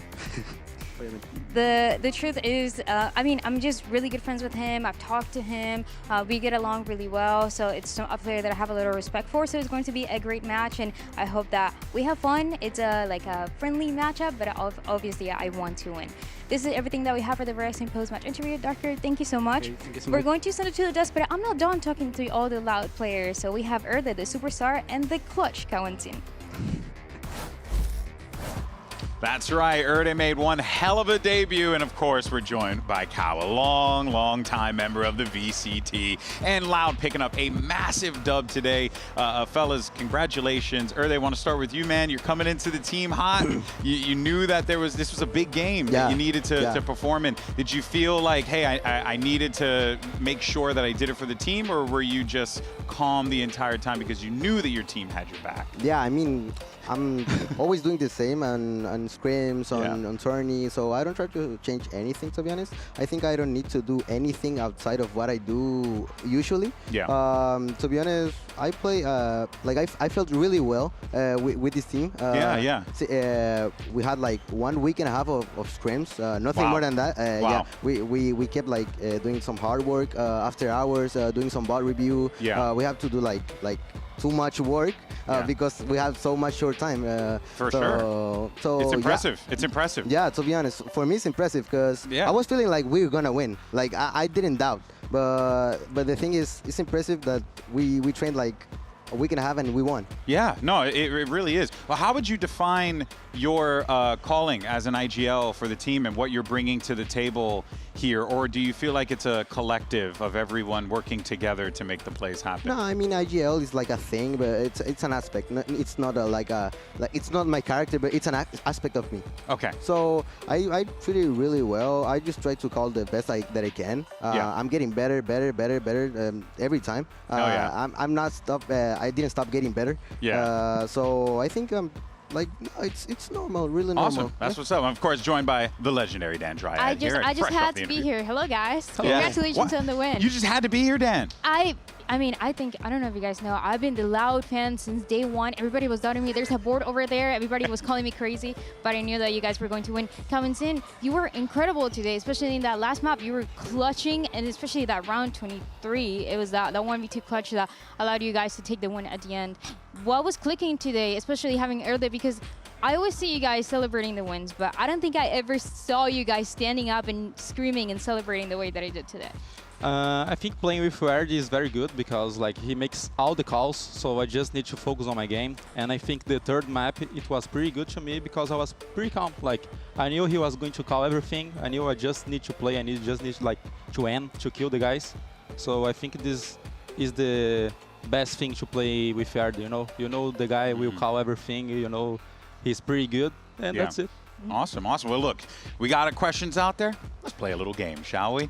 You already know, Kyle. We always do. Hey, look at that. All right, so this is a simple one, right? We are going to see if our pros can spot some talent in a classic. This is Guess the Rank. Now, we're going to be looking at some clips sent in by you lovely people, and all these folks have to do is guess what rank you are. So here is the first clip. Let's go ahead and check it out. Let's see what the rank is. Let's see how the player is playing. Out of the gate, pretty calm game. Oh, wait a minute. It took 12 on bind.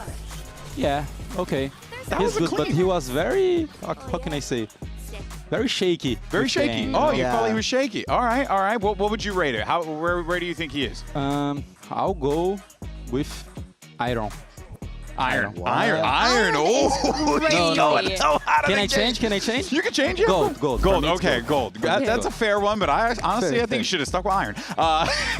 What about you, Dan? What do you think it is? Those are the Iron players. Oh, I'm screwed. That's why I'm not ranking up. That makes sense. Sure. I think I'm gonna say. Oh, Bronze 2! Wait, no, there's no way. You see, they showed already. All right, let's roll to the next one. This is from Soho Demon. Soho 1 Demon? Sohoy Demon? I don't know.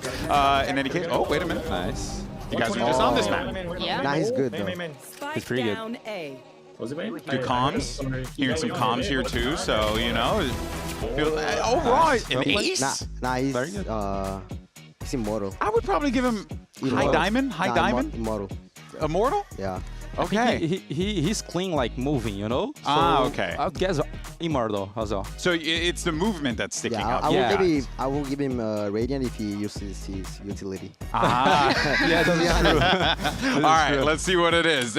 We got some immortal guesses here and immortal 2. All right, well done. Nice. Of course, guys, everyone who sent in a clip that we featured today, you're going to score the exclusive and ultra rare I Create Gun Buddy. So make sure you use use it with pride. If you see someone in-game with this thing, oof, it's awesome.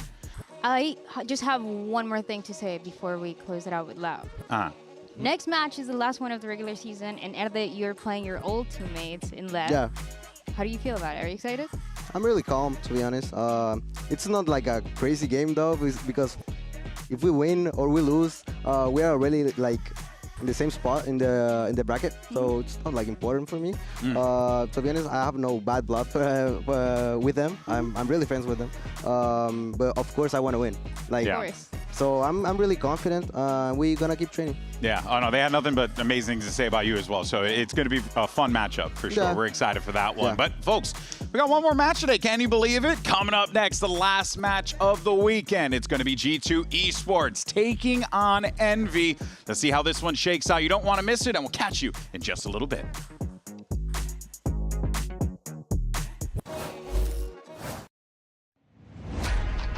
Obviamente este partido contra G2 lo vamos a dar todo porque es nuestro pase a playoff. I think Envy's got some shooters. I think they're very strong in the firepower department. Kesnet's insane. Kesnet is unstoppable. Demon 1's insane. I mean, Demon 1 has like the highest headshot rate in the league right now. Okay. Yeah, that's why not? That's gotta feel crazy to play against. Smoke blocking his vision. He has to activate. Now he has to activate quickly. Oh my God, he's done it.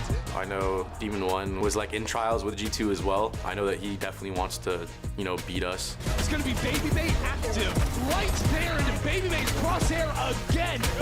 I got it.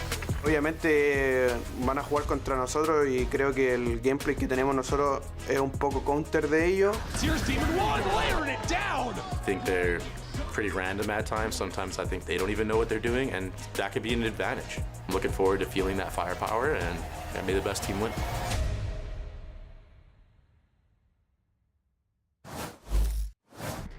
Welcome back, everyone, to VCT Americas and our final match of Week 4. It's G2 Esports taking on Envy. I'm Golden Boy here alongside Athena, Brennan, Emily, as we're looking to break it all down. And look, folks, let's not waste any time. We're going to jump right into this one here. We have our skirmish is going to be between Valen and Poppin, and let's see how this goes. It's going to be Valen playing as Vice. Oh my God. I know you're happy, Brent. Oh my God, man. It's your favorite. Listen, I know they're playing to win the skirmish.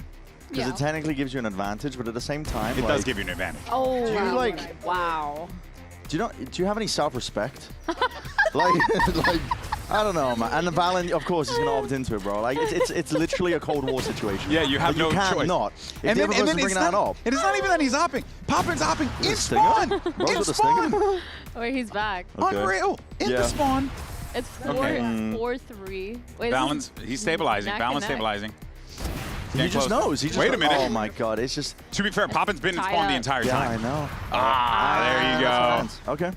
Well done, well done. 5-4, Envy win the side selection. So we'll see how that shakes out in the map select. But let's go ahead and talk about this matchup here, folks, because it's crunch time, right? It's every match we're talking about today, right? These matches have big implications. We just saw Loud, they qualified as well with that victory, or they're getting one step closer, I should say. But the important thing here is that both of these teams, they need this win today. They need this win, Bren, more than they need the breathe. Dude, otherwise, it's over. Would we ever have imagined a situation where G2 are sitting at 1 and 2 in the standings, and they're like still at this point, week 4, playing for playoffs essentially? They need a win here. Same could be said for Envy as well. This is a squad that, you know, they've been making many changes. They've just been trying to find their footing, to be honest, after a series of nerves. So honestly, high stakes for this matchup here, even if on paper, I think most people are going to be pinning G2, I think, to be the favorites in this one. Still, it's a stressful scenario. Like, anything can happen. I don't think there's any slouches in Americas right now. No, I would agree with that, Athena. I think that there is an argument to be made that, yes, even though Envy has been struggling lately, you still look at the names on that team. There's a lot of talent there,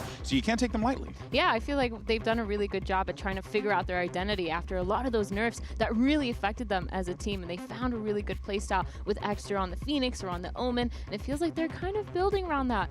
But the problem is they can't just keep building. They really need to set in stone how they want to play. And I think when they're playing against a team like G2, I mean, there's so much video on them. They have so much VOD that maybe they can come up with a play style or a playbook that would kind of counter a lot of what G2 do. Because, man, G2, they've kind of got it down to a science too, qualifying and winning Americas essentially. So it's really down to Envy, just making sure they do their homework. Emily, we're got to wrap up real quick and send it to the game, but I did want to get you in here real fast. Quick thoughts. Where do you think this is shaking out? I mean, yes, I agree that it is kind of in G2's favor with all the points that you guys were kind of talking about, but it's Valorant. Upsets happen. We've seen it happen. Cloud9 versus MIBR, perfect example, right? Yeah, exactly. We can't just throw our eggs in one basket here. We just really have to see how it plays out. Hey, well, folks, you heard it from the analysts here, but the good news is the game is going to be ready to go in very, very short order, so you don't want to miss it. Map 1 is going to be underway, and Uber and Wyatt are going to be on the mic. They're in the background somewhere. Look at that. Uber's drinking something. All right, we'll be back. We'll see you in a little bit.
Drone in first. We're going to try to put that wall up, running with a bucket close distance. Firing squad emerges, and there's VALORANT pops back up on our radar. Caen allí por el equipo. Sato ahora que lo marca por Kesnid. Empieza a jugar bonito. Que ha plantado la spike. Kesnid.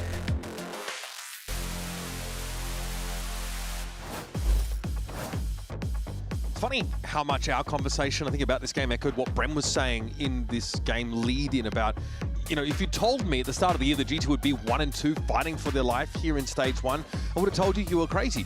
Not only them, but also this Envy team now as well. Both teams must find a win here to be live for playoffs. Now, find a loss, it's still mathematically possible, but it's not looking great for either of them. Absolutely. There's one word that I will apply to both of these teams. It stands out in my mind for this entire stage run, which is comfortability and where it lies with both of them. That's not a real word, because but I know what you mean. We've had G2, you know, leaning into playing the Harbor, a lot of Harbor, and it has mostly not worked.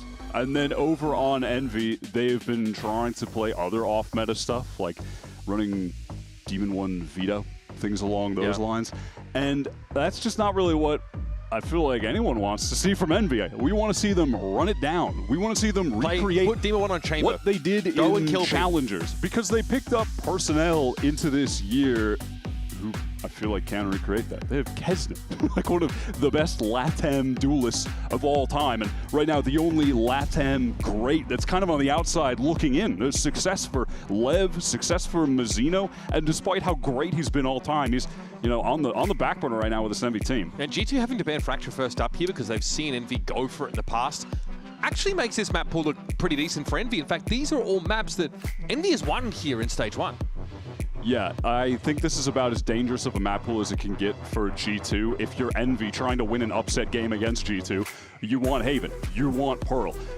Extra has played Phoenix 2 times so far on this stage, and both of those maps were wins for Envy. That was on Haven and Pearl. It's the one agent that is the most similar to Yoru at the moment, where he's able to really play in flow. There's enough similarities with the way that you're using your flashes in the brawls that you can see him feeling more comfortable, natural in those situations versus when he's playing the smokes.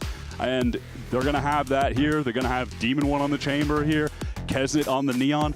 I think that Envy today, listen, if you're asking what the Envy win con is, no one is coming into this game like, well, they're going to have to outplay G2 from a strategic standpoint.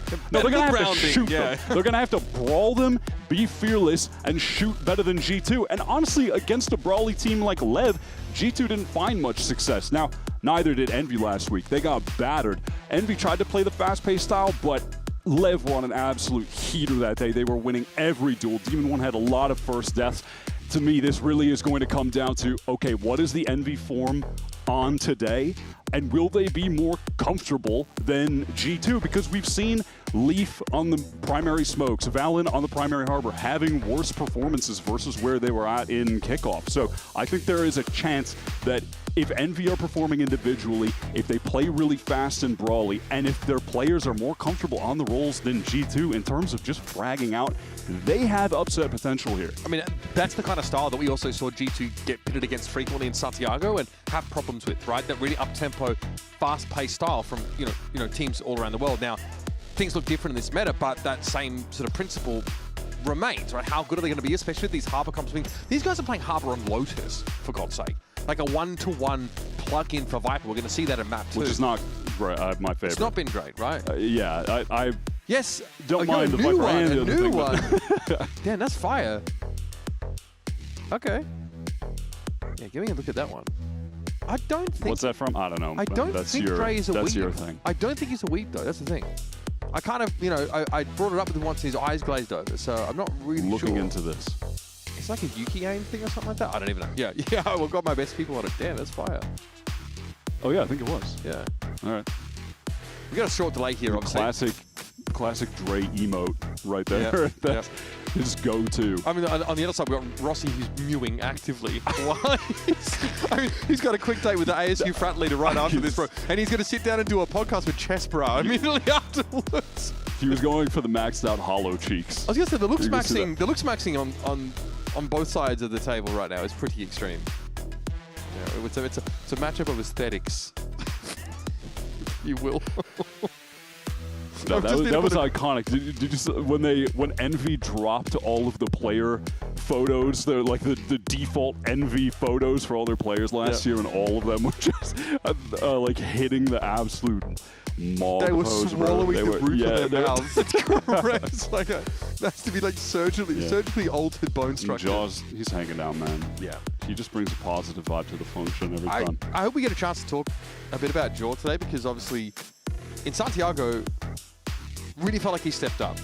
He was incredible. The level that he had to, maybe just short of, maybe whatever that level is. In stage 1, pretty middling results. Obviously, there's like a role assignment there as well that's changed. But we want to talk about his Harbor comp a little bit more now as well. It's very classic G2. So we did take Baby Bay aside earlier and ask him about sort of why they started running Harbor in so many of these comps.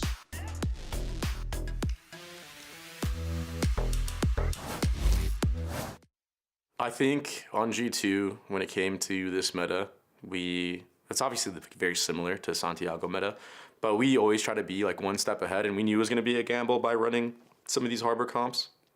We got to see like really good glimpses of like how it could work. And, I think that maybe we're just a step too ahead, Maybe if there's just one more change, Harbor will be insane. And at least now we have that, all that foundation that we built on that composition, that type of style of composition. And yeah, hopefully, if it gets buffed, we can dominate on it. But yeah, I think sometimes you take a risk when you want to stay at the top. And yeah, it just didn't end up working. But it was still very close games. It could have worked, It's just the execution ceiling on compositions like that are very high.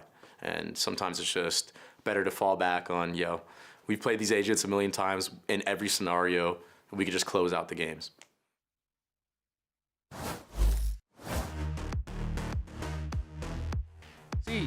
Yeah, that made it sound like they were just before. done with it, and they're going back to the comfort picks. In which case, Envy, I mean, I think one of their win cons is G2 still trying to force that and not having their players at maxed out individual potential.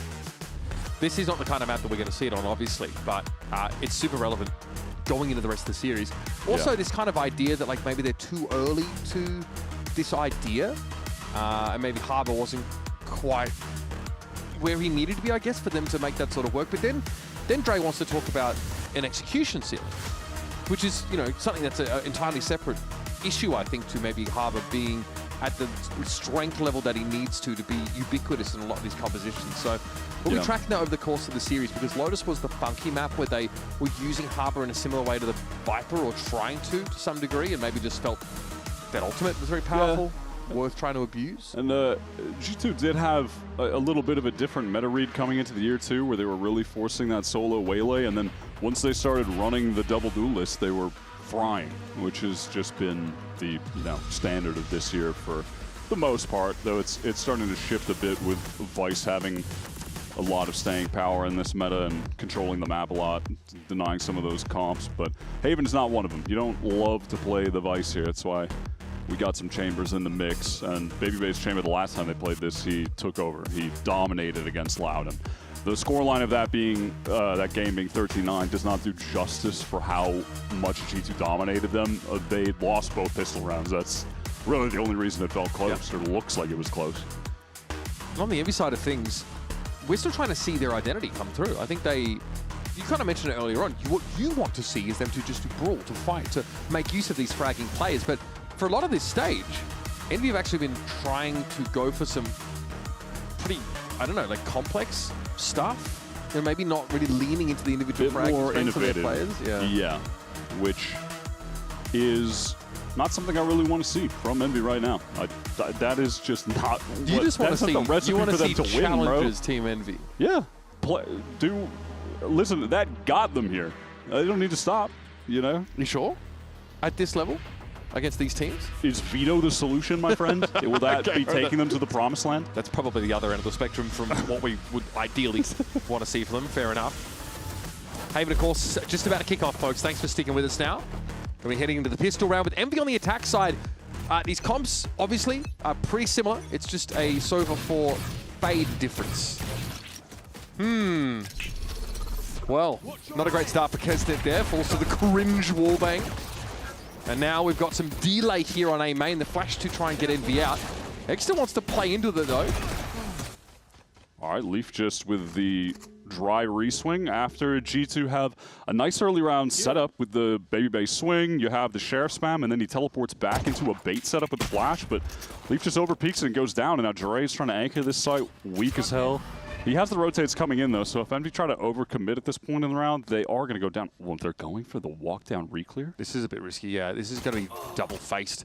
Rossi ready to deal with Baby Bay, and there's Demon 1. G2, we're really doing the most on this round, and now Jaw is just stuck in the site. Valent's trying to get there. It's time for Jaw to walk at them. He's not checking the left at all. All right.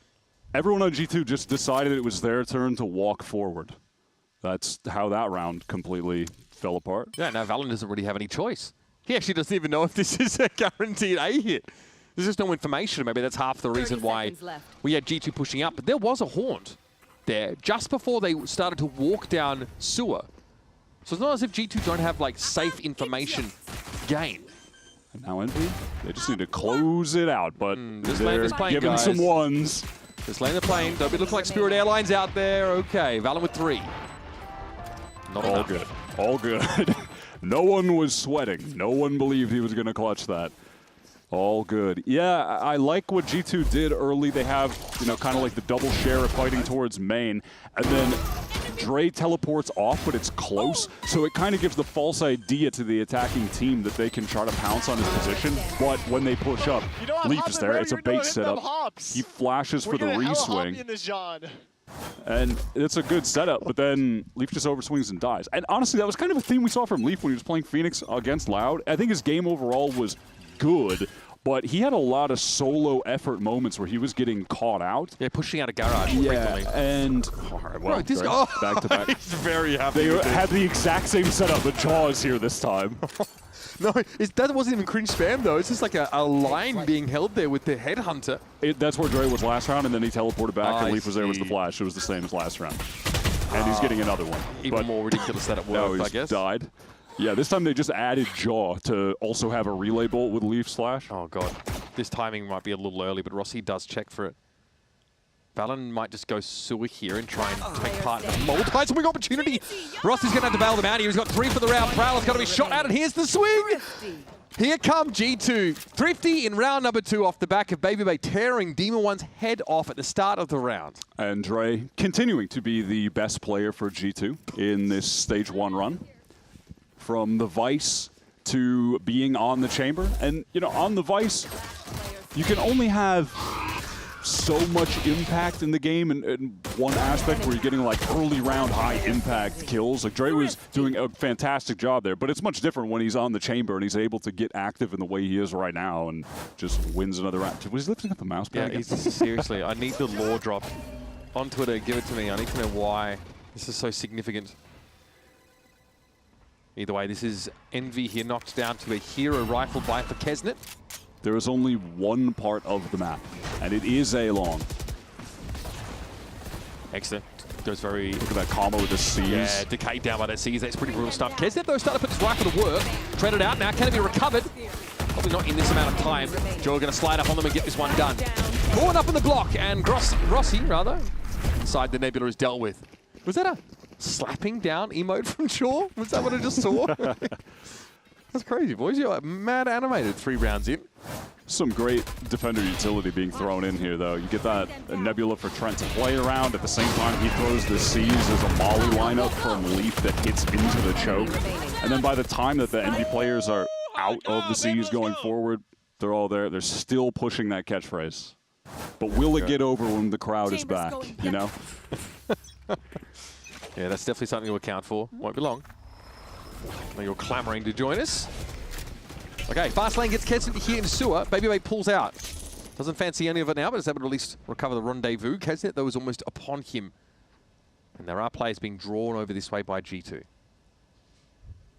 G2 have also pushed down C long and broken the trip that Demon One had placed there, so Envy are definitely worried they could be putting, well, push elsewhere, but it's not going to matter. Trey goes down. They just have to trade Leaf, but they can't yet. And the molly will allow the rotates to come in. Yeah, there was a C's there as well. So, pretty dangerous stuff here. Lee's able to push into it. Devastating. Leaf in this round as well. Not over-pushing from that position. Waits for Envy to walk around. And cuts him down to size. It was a great opening kill, but that anchoring from Leaf was pretty superb. The fact that he doesn't get traded out, round basically done. Instant molly. That gives time for everyone else to show up. Always scary, even in a 3v1 to challenge Demon One. 4v1 as it was at the time. Yeah. And you saw as well, like that trip getting broken down C long from G2, breaking Demon One's trip. That activated the go from Envy. And he thought it would work out. They got the opening kill. It did not matter. It did not matter. These floods from G2 on the A side are looking super good. I mean, this is the kind of map that we do feel like G2 are at their most dangerous right now. Obviously, you know, a decent map for Envy. This is one of the ones they sort of beat Cloud9 on. Also, did you hear that from production? The information I just got is that Baby Bay is playing on a Demon One collab mousepad. Gotcha. That's what that is. That's a crazy mind game. Because I wasn't sure, because the last mousepad we had, I also had questions, because I'm a chronic weeb and wanted to know, like, where it was from. But yeah, that makes so much sense. Bro, imagine getting... Wake up, Poppin'! Imagine getting slapped down by someone and then having your own merch just brandished at you. What are you doing, bro? Thanks for the money, I guess. Well, we know Dre's got plenty of it. He's chilling. Demon One locked in, probably with a matching mouse mat, you know what I mean? Yeah, out of this timeout, if Envy are going to continue the efforts to get into this A side, they need to bait out this flood utility and then go for a later rehit, because we've seen them on a couple of occasions now trying to get through it, and it's just not working. That last round was their best shot in that they got the instant opening and they just can't trade out onto Leaf, but on the prior rounds, they've seen what they're doing. I mean, Leaf's got the molly coming through, there's C's lineup, like, they have to be able to extract that util and then re-hit later. They have the They're Phoenix. getting boomed by it. They have plenty of flashes to work with. Like, you can refight for that space. Now, they have unlocked the C side of the map, and they might just want to get Eggster and Orb. Well, they can't really get anything into this round outside of the Kesnet Hero rifle. He had that one time already, got 1 kill, but it wasn't significant enough in that round. We'll see if he's got something here, though. Leaf has actually found himself on the B side of the map this time, and actually looks to tuck himself by the boxes at the exit from C-Long. So, plenty of presence here at the C side for G2. Tour de Force at the ready. Not really in the best spot for it as Demon 1, but we'll see if there's a contact walk-up by G2. That'll be beneficial for Envy. Having Baby Bay as an AWPer, also, you know, / outlaw player for this G2 team has really been massive for them this year. They just never had a dedicated AWPer on their roster before. Jaw would pick it up, but he's not like a natural AWP player, and Dre absolutely is. So it's just brought another layer to their game that's super effective for them now. Yeah, those that know him going back in other titles was like played the sniper characters when he often could. Well, Valen is solo on this C side right now. He's trying to play in the Nebula, and what is he one looking at there? Maybe. Yeah, I mean, pretty bizarre that he gets away with 2, though. Envy have recovered another rifle into this 2-on-3. There's Jaw, though. Looking clean with it. Is he like pre-aiming a haunt location? I'm not sure. Yeah, Demon 1 was maybe checking backside. Either way, maybe a misconception there that caused him not to be mindful of who could be behind those containers. We're going to look maybe in a second at it back. Yeah, pretty unfortunate. Pretty unfortunate. And they're just not able to get that fast trade onto Valen, so he picks up the second. Kesnet is finding good openings in this game. Oh, he's checking. Oh, yeah, he's just checking out flat timing. Bad timing. Really, into the wide swing as well from Valen. And then, yeah, Poppin just doesn't have the timing on the Nebula drop. Gets a second. That's some great anchoring from Valen. I mean, should it was like 1v4. Yeah, he had no help.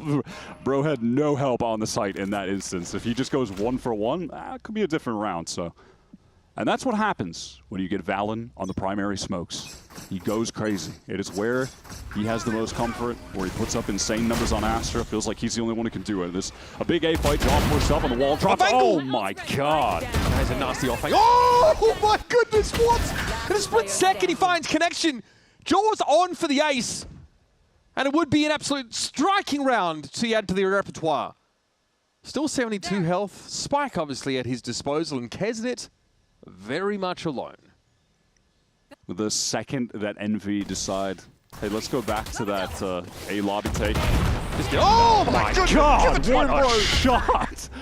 Is there no one else on this server that can put this man under some pressure? That is just crazy. But yeah, I mean, look at this. It's the one round where Envy are now going, you know, back to A, and they get hit by the lobby fight. This is crazy. That is pinpoint accurate in the mid-slide. Like, what are we doing here? The spray. Hey man, you were kind of saying it while we were in, you know, the tech pause before the game even began. But Jaw has been having a slow stage here. His Santiago was incredible. He was the 5th highest average damage per round there. And they need him in this stage to actually qualify for playoffs. Demon 1 has found the opening. Dre is routed off the site. Envy should be able to get the plant. Look at the retakes all for G2. Well, that's another one gone. Actually, Nightfall no longer a factor. I mean, retaking A at the best of times is going to be tough.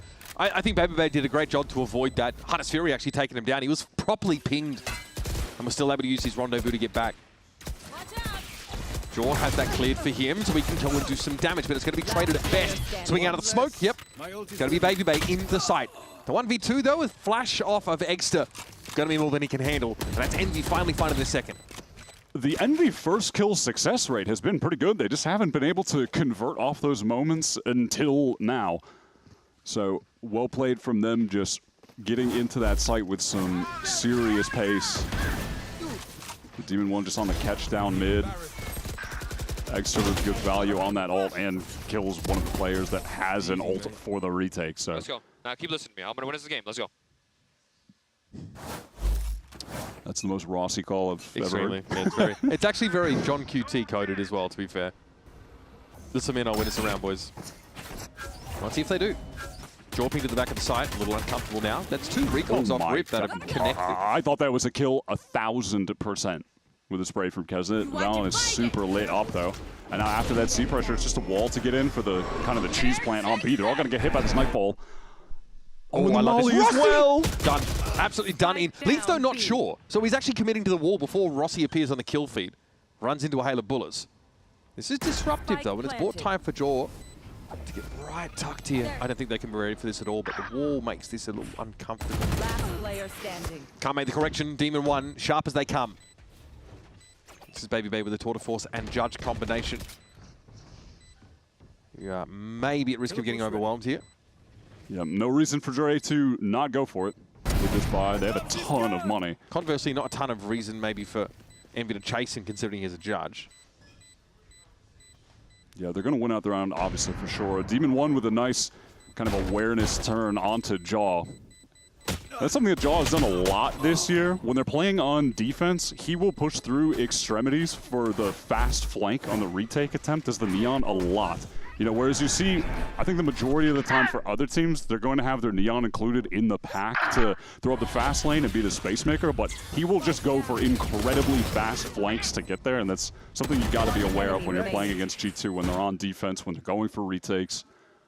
And that time Demon 1 was. He was ready for it. This gets Envy up to 3 now. No timeout for G2, no real cause for concern as far as they seem to feel. Baby Bay going to be back on the op after Tour de Force in that previous round. So how are Envy planning to call this one? Fully committed over towards the C side of the map. It's lightly held for sure, and they're going to make a fast play in. Yeah, last time it was a little bit of a fake towards C, but this time it's for real. Let's see if Rossi can win them the round with the IGL. We can push garage right now. We can. I have drone. Listen, I'm gonna drone. They're gonna front, guys. They're gonna front. Running up garage. Running up garage. I'm stunned. He messed up his son. Here he goes. I'm stunned again. I'm stunned again. Garage. Could be out backside. Out garage. Garage one. Garage. Choose a D. Choose a D. Choose a D. Box to D. Box to D. Box to D. One enemy remaining. They have no smokes. Pulling them out. Knocking them. One enemy remaining. Nice try, bro. Wow, insane. I mean, a nice try from Rossi in the clutch. Had the delay with the grab well for the wall to drop, and then tries to isolate. Just couldn't get that tap onto Leaf. I mean, the comms obviously hectic as hell in that instance, but I mean, it's just a fast hit into C, tons of ults coming down that they have to deal with. This Haunt got a quad ping going over the top, so that is just sick from Trent. And that's kind of one of the aspects of playing the Fade right now that you have to your advantage on Haven, is that we're seeing it a little more than I feel like we kind of ever have in the past, but you're still rarely playing against it, so you're not ready to break Haunt lineups like that because you're just so used to having to deal with the Sova darts instead. And it's mid-exec. Yeah, so it's just getting this huge ping for the team. And you can see G2 made great use of that to take the round. Leaf can fight through all of these walls, but he's pinged out. This is now a little uncomfortable. Oh my god, look at the YouTube, but he dodges all of it. For now, yeah, it's still a bit of an exposed position, and Kesney's able to pressure him back towards that corner. With a smoke backside, it's going to be tough for G2 to flood in to help him. And in the meantime, Rossi went 1 for 1 in window and knows that there were 2 players coming from that side as well. G2 3v4 on the retake. Opt for Baby Bay is going to make this even, you know, further uncomfortable for them to get back in. Might be a timing here for Valorant. Can he sneak past that backside cover? It's going to be Kesney going down now. Extra definitely looking a little bit exposed out here. Demon 1's in C long, but he's actually having to walk up here to be relevant. And by the time he gets there, well, he's on his own. Oh man, how does that fall to pieces in the 4-on-3 when they have to maneuver the AWP back into the site? I need to see what the first kill was. Baby Bay was actually, able to get the swing off the Prowler, so that's pretty nice. But then it's Kesnet, just holding the angle completely out in the open. Eggster's in the back, throwing up the wall. So there's just a miscommunication there as to what the idea is. Kesnet wants to fight, Eggster wants to re-wall it back off and then post up after. And in the confusion, that's Envy with a round that they desperately needed to win, just slipping through their grasp because they couldn't get on the same page. This is Envy now in a pretty rough spot. Obviously 2 rounds left of the half and a chance to make something of it, but it's going to be popping with a Bucky. Relay bolts in, this isolates. Oh, Keswick got completely isolated there. Flash Judge, yep, we got it all here. G2 running over them. VALORANT is just reading these guys so hard. There have been 2 G2 all-out A fights with the instances slide up from Jaw. Both rounds, Envy had everyone in lobby. It was the Jaw ace into this just board wipe. Actual wrath of God just came down. Settle the wreckage. Yeah, not much you can do about that one. That is beautiful. How on earth does VALORANT have them lined up there for this particular round? Just got the soul read, man. Yeah. That is absurd. Right, well, Envy here. They took a bit of a pause in the previous round. A lot of relevant ultimates in this one. We got Tour de Force already active for Demon 1 to push up in a mid-window. This is extreme map control on the B side here. And G2 have BabyBay wandering up on C as well. Yeah, VALORANT threw a stun down towards window for Jaw to try to get a kill off. No way. Oh, that was the spike carrier dropped. Exodus lost his runner back. Oh, I'm sorry. BabyBay's able to walk away from that unscathed. There was another player for a trade. Not close enough, I guess. Teleport's ready. Demon 1 praying that someone overpushes, but the overpushes might have come a little bit earlier in the round at the barrel. That is brutal, man. Astrowall trying to cut off VALORANT, but he's going to get into the site. Dre wants to get in there to help him as well. Yeah, it's going to be VALORANT from the back of the site, so they have a potential crossfire set up. BabyBay with the rendezvous upstairs. They're not ready for it in the midst of the chaos. 3 for BabyBay on his feet. Headhunter to finish the half. And it's dominance from G2. 9 and 3 coming off their defense side. What a sick play from BabyBay. The confidence as well. The second that C hit is coming in, the wall goes down. They just run in front of it. They do not care. This is sick. What the hell, man? Was that their best? Insane. I mean, in the midst of everything that's going on, Envy are never expecting that teleport. They do not. There's a world they think that's going to happen. That's so sick. G2 have got to win out from here to find their spot in playoffs. And so far, it's a good start in this series. We'll be back, of course, for their second half of Haven after this.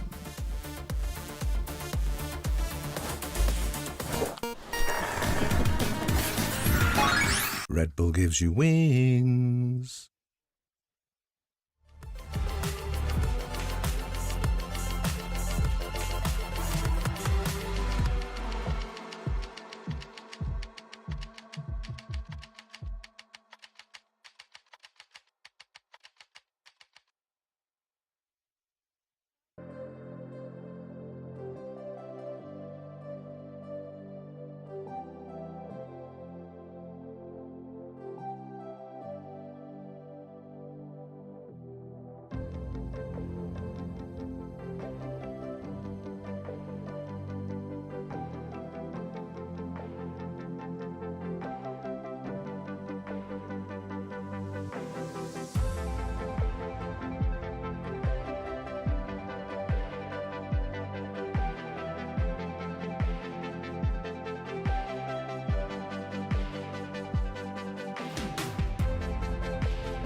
It's a 6-round golf between Envy and G2 out of the first half here on Haven. Felt like the calling from G2 was sublime. Just some, honestly, soul reads from VALORANT that had G2 set up with a defensive set piece that blew Envy's socks off. Yeah, though, honestly, in some of those rounds, they were so winnable for Envy, and they just barely slipped away because of little miscommunications, players not being on the same page. And also winning the pistol, but then getting ecoed on round 2. That was brutal. We'll see if they can go back-to-back in the pistol rounds. I mean, got a better win rate than G2, funny enough. Yeah, odd. G2 still tend to win the maps, though, even when they lose both pistols, as we've evidenced in their game last week. Yeah, that loud match really tanked it. They lost all 4 pistols, but 1 2 out. Yep. That was a weird one. Pop in here. Another confirmation that there's actually a Frenzy player sat here in Sewer. You can start to guess who that probably is going to be based on Phoenix's play style. Well, Cousin's going to force back BabyBay. 2 players backside for Envy. How hard did they try to anchor this? Damage is good so far. Okay, he really went for it there. At least the follow-up is okay, but VALORANT is, well, crispy. Burns inside the molly. Flash around the corner for Extra. Wants to refight for this space. It's getting a little uncomfortable, but his aim doesn't fail him. Flash out swing, takes another one. Trent's going to win it out this time. It'll be Baby Bay on his own. We just know how effective the Headhunter is in some of these rounds. Baby Bay has been on a heater today. That's a nice start. Demon 1 falls by the wayside. Right, Baby Rossi, Bay sets up get his over escape plan. Do not leave Kesnet alone against Baby Bay. Yeah, Help! He's working on it. Slowly. Oh, the correction. Baby Bay actually not punished, though, for holding the wrong line. It brings Kesnet down to one body shot. You would think that Envy still where the spike is loose in A main. So they know Baby Bay to come back. And oh! My goodness. Could have been something there, but Kesnet. Bro. Is someone who's, yeah, it's pretty hard to get past. Bro. He's very sharp, isn't it? He's making him work for it. He is making him work for it, man. Yeah, the molly from Exer just right under Valorant. Those do a lot of damage, man. He wants like, that was a great kill as well. Valorant wants to be there. He wants to get like alongside Jaw, but yeah, the molly breaks them up, and he takes too much damage to it. Exer got some good value off the flashes as well. Like, it didn't get a direct blind kill, but he blinded someone at long that had to get forced back, and then he isolates Leaf on site because of that, so he wins the duel. But those are the moments that it's like I want Exer on Phoenix 4, right? Because he's going to go around the flashes. It's giving Yoru light for him. Jaw getting a little caught yet again, but okay. Keston just wants to hang for that. When did Poppin become 40 health? Baby Bay is absolutely farming them right now. Yeah, and I'm beginning to fold over like a cheap chair watching these early round decisions. You are awesome. Bro, we got, I mean, all right. Well, Demon 1 is on the flank. They are contained. But Dre has the hero rifle now. That's the last guy in the server I would want to see with the hero rifle if I'm Envy. He does Demon 1 sewer. I think Demon 1 needs over push. No. Surely he has enough information here. Yeah, they know they are all stuck. Are they going to be lobby mindful or of long? This? Are they going to check for this spawn position? They certainly know it's possible, right? This is only a Guardian. If they overwhelm Demon 1, might be in trouble. Yep. Ah, it's crazy. They've broken the net. Now, the world is G2's oyster. They can get across the map wherever they seem to like it. Leaf doubles back. This now gives them an option. You have no idea where to be if you're Rossi.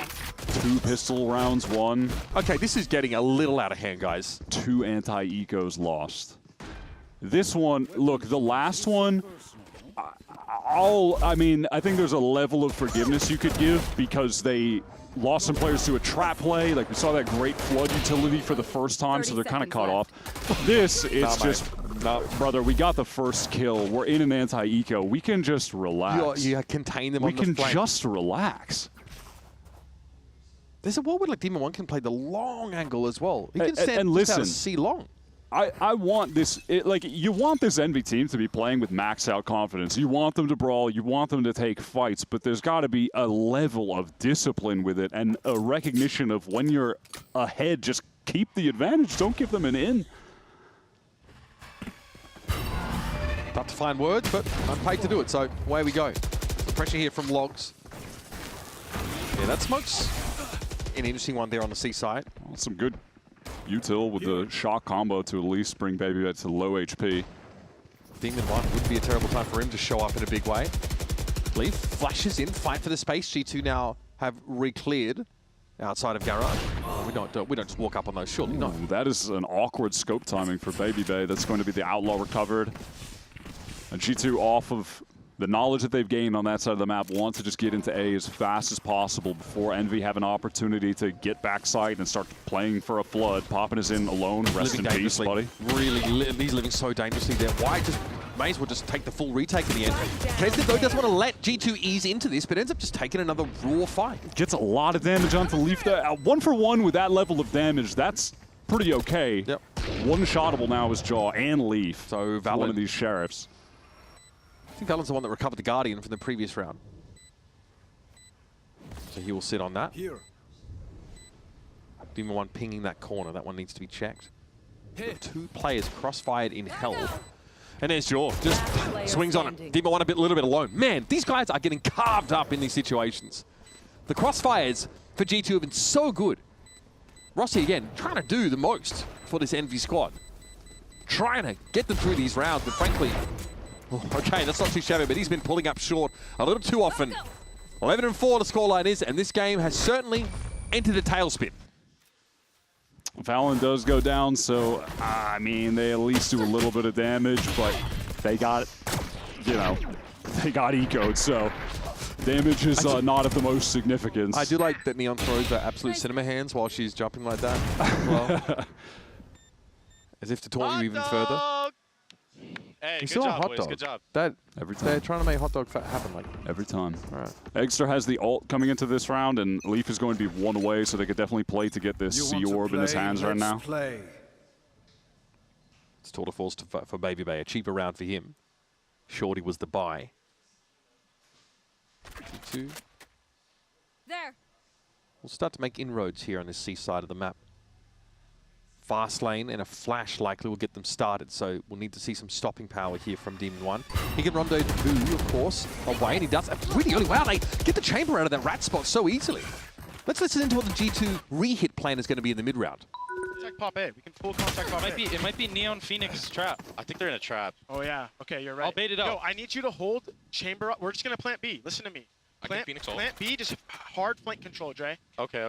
Yo, Drake, give me this pullback. We'll be walking down mid, guys. Peek together. Yeah, I'll pull back. Jumping up top. They just pulled back. C long is our Running gap. B. Tuck. May have seen me. It's all good though. Definitely saw you. Peek now, guys. Can we peek? 3, 2, 1. C long is gap. Can we double peek this? Peek together. 3, 2, 1. No one should I'm gonna ult from here. Okay. Prowler and we go. Scaling only. 3, 2, 1. Go! I have garage. Ceiling. See. Yeah, push it. Can we back off? 30 seconds left. Play a post, boys. They have Phoenix ult. Planted. I can walk. 3 A-Link, get up. I tethered A-Link. They're in the tether. Wall in front sight. In. Nice. I have suck stun. Yep. Hold garage, Jake. 2 more A-Link. 2 more A-Link. Phoenix Neon. I have Fade Eye. I have double flash, okay? Asher C, I think. Flashing after smoke, flashing. Tap. Guys. I got your garage, Jake. I got your garage, Jake. Top B. We all need a peek, guys. Rabbit. He's walking Ready, down. 3. 107 Neon. Rabbit. Off. Tuck. Dre choice. Wait, could be. Wait, peek early. Peek Dre. Off. Push Dre. Let's go, boy. That. Man, that was sick, honestly. G2, the way they put that together, the B hit came through, and Valen spoke up, they all listened. And you hear those calls coming out, it's like, C-Long is our gap. Like, constantly, G2 are like maintaining awareness of the things that could unravel them, like the vulnerabilities in their play. Extremely regimented, yeah, and then in the midst of that as well, yeah, it's like you said, Valen says something, they all listen, they go from there, and then, you know, they tried to put a multi-swing together, yeah, like in the middle of a gunfight, which is trickier. I think they were trying to go Demon 1, who was on top B, but Kesnet pushed out, which sort of threw that for a loop. Still sick. I mean, a mix of that individual talent and sick structures there from G2. Yeah, I think there's a tuck call at the end, and Dre just kills a guy. Yeah, he did. He just doesn't even matter. All good. Oh, this C site is open. G2 have fully taken it. They have the Nightfall for the post plant. They have Baby Bay lurking up mid. If Demon 1 can catch him, and he cannot because Baby Bay is unkillable right now. There's like a little... Should be the end of the game. Yeah, Should be the end of the there's game. Like mini He's unstoppable, between man. those guys. I remember because obviously like the sort of rumor was that Demon 1 got passed up for Baby Bay, and Demon 1 vehemently denies it, and then Baby Bay not so vehemently denies his denial. So I'm not sure where the boys are with that. So Baby Bay playing with the Demon 1 mousepad. Yep. Kills him in the last round. Back-to-back times on Haven. Baby Bay's playing the chamber and drops 10 kills. It's a tilter, man. He has just been incredible, man. When they get him on the chamber, he completely takes over the game. Baby Bay still is the best player for G2 in this stage 1. Wins, losses, whatever. He has been there doing the most for them. Yeah. Brimming with confidence, self-belief in that game, and honestly just you know, a willingness to break some of the normal conventions of how you position, how you swing. You know, maybe he's being told to tuck and he's walking up on the player on sort of B. That's fine. He sees that there's some space that he's able to occupy with that individual expression. This ace from Jaw was sick, but, you know, thinking back to the first half, I can't help but feel like it could have been closer for Envy, but there were rounds that they found advantages, they found first kills that they had tossed away, where G2 just showed better team play than them. They could not close those kind of situations out. We're going to step away, but up next, Golden Boy and our analyst desk are going to break down this Haven as we set our sights on map 2 of Lotus.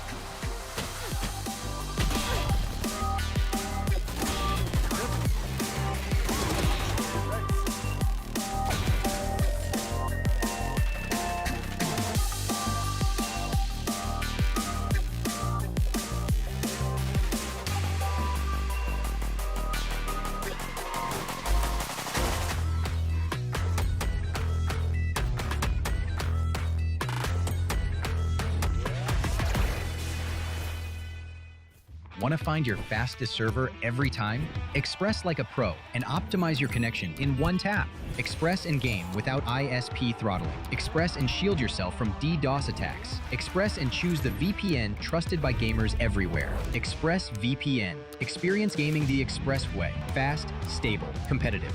Outplay the world. It's time to Express. Unlock free cosmetics, including Lightning Kicks Buddy and more. Scan to subscribe.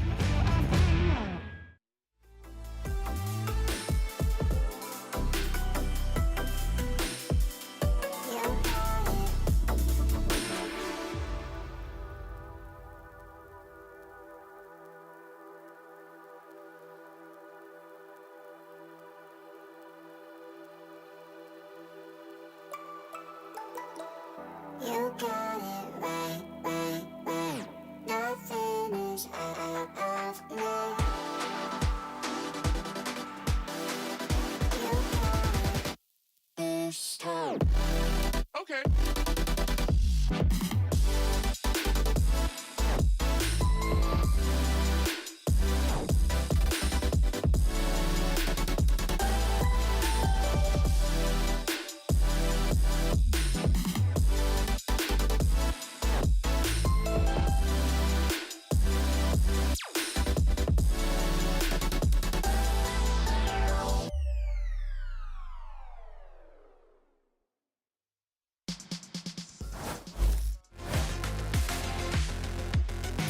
Yep, drone in first. Really going to try to put that wall up, running with a bucket close distance. Firing squad emerges, and there's VALORANT Punch back up on our radar.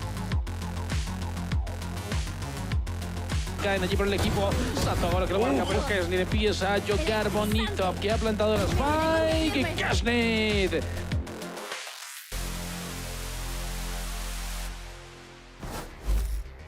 (13-4) on Haven for G2 and Josh T. I want to ask a little bit about the maps that are going to be played today, because you have found similar success in the same maps that Envy has found success. So what was the approach going into the series to make sure that even if they have been good in those maps, you still get the win?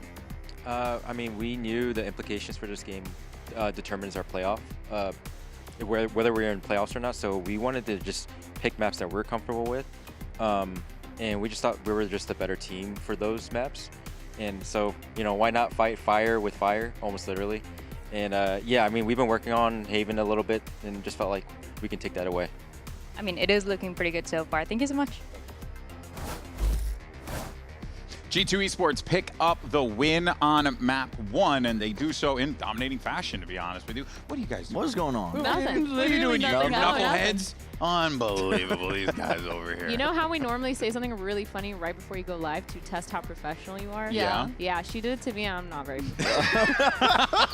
That is a thing that they do to me. This is my life. I just want everyone to be aware of it. All right, well, let's go ahead and talk about the game here, because it all really did start with a Thrifty, and then from there on, it felt like G2. Yeah, there were a couple rounds here and there, Emily, that was going the way, 4 to be exact, but it was really just G2 felt so confident out there, and you could see it in the play. Yeah, I mean, the amount of fights that they're willing to take, especially on that defensive half, really just brawling that A main space early. This third shot was insane. Yeah, that was redundant. This whole round, just Jog was on fire, and I like that they did that. I like that they changed it up a little bit and knew that they could kind of take fights like that as a team and come out on top. Yeah, I think their aggression really goes to show how serious they are taking this at the same time, because the change of tempo is something that we saw G2 do a little bit towards the end of last year. At the beginning of this year, they kind of took a step back into more default heavy things, and now they're going back into that form of playing aggressive. And I think this makes a lot of sense to be doing this against Envy, because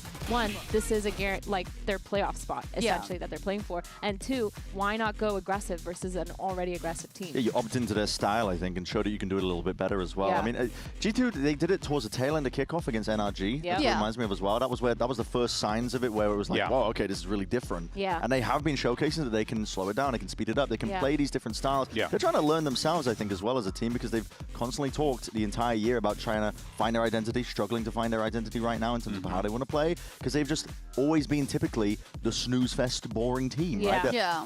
You know, like playing a slow default, like playbook. And the meta allowed for that at the time. Exactly, and it's Sorry, what was that? Can you do that one more time? I was just falling asleep. The freaking laugh was so authentic.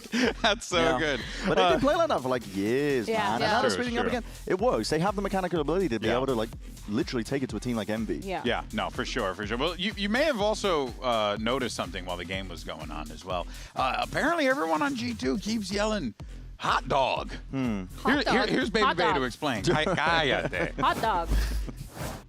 Yeah, hot dog. I came up with this idea in Prague. I was like, you know, like China has a saying, it's jiayo. It means like, you know, like, let's go, let's get it going. I brought it up. I was like, let's just say it because I already know that's like a major part of G2's bundle sales. So I was like, dude, this is awesome. Like, we get to reset after rounds and we're making bank. You know, I thought I was going to make us all millionaires, but instead we went with hot dog, but at least we got our first dub because of it. Oh, like a true capitalist. Way to go. China. Hot dog! So China, big market. Big market, bro. So instead we said hot dog. Yeah. Like the most American thing of all time. I know, right? What a pivot. Because guess what? That money ain't coming now, Dre. You know what I mean? Like, you ain't what? getting it. Oh, man. That was too funny. But, hey, it seems to be working for them. Hot dog, right? Hot dog. It seems to be working. All right, map 2 coming up next here. And, of course, for G2 Esports, this could very well be looking, if anything, is like what we just saw on Haven, Athena.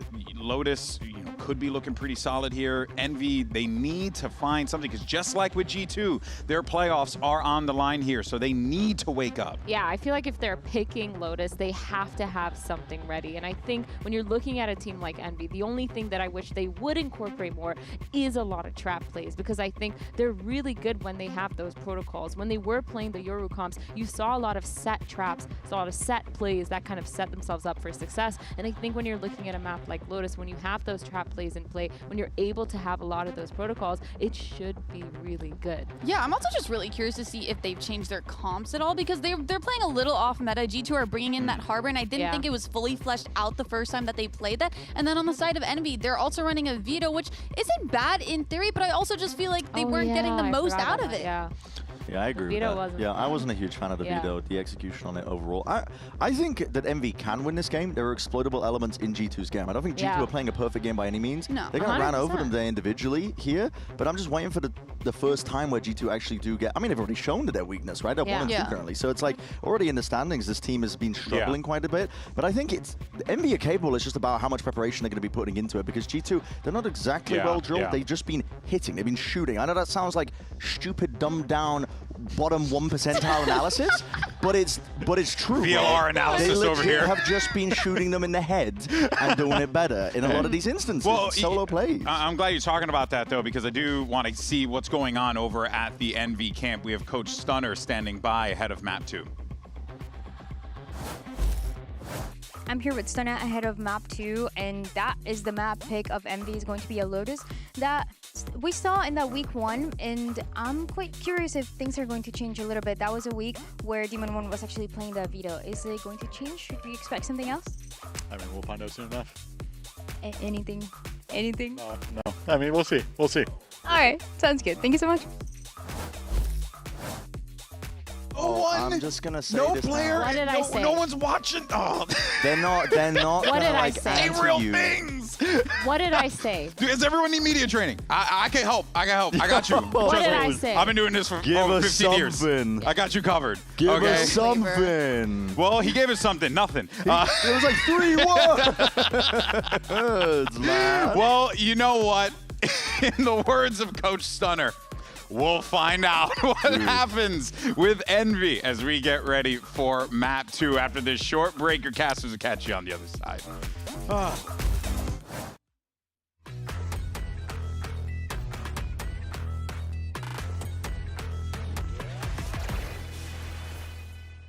XL2566X Plus, which uses the newly developed Fast TN panel and upgraded Diac 2 technology, provide clearer and sharper images, helping you focus and avoid the distraction of unwanted after images caused by rapid motion. Zowie.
The cliff notes of map 1 for you, if you please, would be Envy win both pistols and lose both anti-ecos pretty spectacularly and really struggle against the strategic depth that G2 brought to Haven.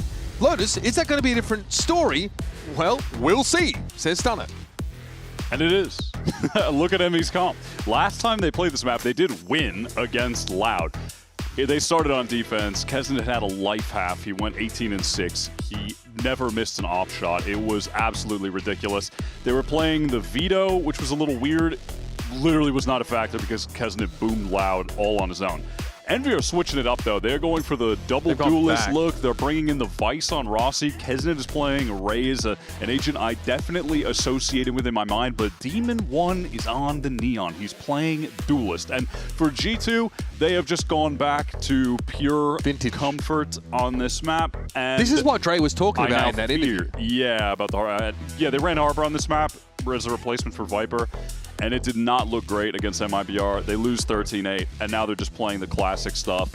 I mean, I think they're just in prime position to close this out unless Envy are in sick form with the aim on this map and just step it up massively in late rounds compared to Haven. Because one last point is just the first kills to first deaths were relatively even. It was 9 for G2, 8 for Envy, yet they get cooked. Yeah. So they got to be able to close out these late rounds, man. This is the kind of map where you do have the attack side that wants to work it a little bit more. It might be harder for Valen to line up set defensive plays into what Envy are doing. But we saw it on another 3 bomb site map just now, so don't rule it out. There's a triple push from G2 out of C, and then you have your Vice set up on A, and then they can play for the flank retake. This is good. Some good old standard stuff on this map when you have the Vice to just ultra delay on one site, and then you can play for the Flood. 2 players wrapping around. Leaf opts not to commit to this, and Rossi, all right, yeah, he's obviously with the paranoia, sprays and hopes, but gives himself away in the process. Still, Envy are pretty entrenched here on the B side. Smoke up to upper, though. Kesnet has to try and play through smoke as well. All right, I like to see his nade combo potential, but Trent is ripping them apart. In the meantime, is Baby Bay up on the site. And Envy do not feel as full of their usual swagger at the moment. Yeah, Kesnet in that we'll see his nade play did end up revealing his position, and it seemed like off that timing. You saw Trent in spawn playing ultra passive when we were on the Envy duelist point of view earlier. He was aware they took that space, and then he just waits, and he finds the perfect moment to just go in and get this first kill. Kesnet, they're awares in the smoke because of where he threw the nade from. They just flood in from all sides of the map, and that's the value that they get from going for that triple push out of Mound. You planted on B? Okay, great. We're going to retake on you from 17 different angles. It doesn't even matter. Despite that disappointing start to the map, Envy looked pretty concentrated, pretty locked in. And even slightly jovial if you're looking at Rossi. So on this anti-eco look, they have the Judge pushed up on B, and then 2 guys to defend either site with Vice Util on either site. See if Valen can anchor this. How can they fast it this? There's a sheer wall in play. There's actually not enough Envy players on the side. Look at them getting segmented into 2 halves. Yeah, they can try their best to get over it. I think on other rounds, maybe with a little bit more util, you can, you know, double satchel over it, and you can get a teleport over it. So this comp that they have is a few more options. You know, even if the Neon's just running in and goes past it, it's not as bad as if they're playing, you know, in a situation where they don't have the Raze that could get over too. But obviously still a massive part of this meta right now is Yoru not existing and Vice being extremely relevant, and you just don't have a natural counter to the wall. Not a lot of the teams right now have great protocols for dealing with that. Dealing with the Vice, yeah. And again, if you're on these Fade comps, you can't clear Thorns. Retrieving flash. And also, look, you're going up against G2. That wall is never going to be in the same place twice. You're going to be getting hit. You're going to be getting hit with different defensive looks every single round. You know, this time the wall is over on A with a Thorn for Leaf to play around. There's a crunch in the works. Guys on C, yeah, they're going to be able to hit this door off the exec timing. Door's now getting cleared finally. Spectre ringing out there and some damage connecting with Envy. A lot of ground being given over towards Halls, though. It looks like G2 want to give Envy just enough rope here VALORANT doesn't want to commit into the door flip. He's just got the stinger, so that's a horrible angle to play. But it's just instilling fear in Envy, who are still yet to get the spike down. Now doing it at Ben, but still popping apprehensive because of the spam angle. They have no control right now of anywhere, Envy. They are concerned about the flank because of the door. They have no space forward in halls. They're getting naded while trying to plant. It's just chalked, man. Yeah, that might have been a season 8 combo there as well, if I'm not mistaken. Beautiful setup there for G2 on a dime. Envy finding very little success here into this first foray forward. There's a 3-0 scoreline. And how are you supposed to go? Envy have to take a back seat yet again. They're really just making this look like some ABC Valorant. The setup there switches. Again, you have the Raze and the Vice on C together. They back up. They hold halls together. The two players on B, they push just to hit the door, just to pressure flank enough to have Envy concerned. Then they go back, can re-clear into Waterfall because Trent is there with the Prowlers, with the util. They're infinitely delaying. Envy can get no space. It's just so good. I think Envy just want to get this one done if they can. Push on up behind his Prowler, but they will be delayed. Yeah. Oh, Jaw. I mean, I thought he was about to throw that left and just feast, but that would have cooked them. Prowler cleared, but they know that Leaf's in the corner. Jaw can play off this easily enough, though he's taken out by Demon 1. Sheriff rings out, but here's Leaf chilling. And we call that a full house nowadays, I think.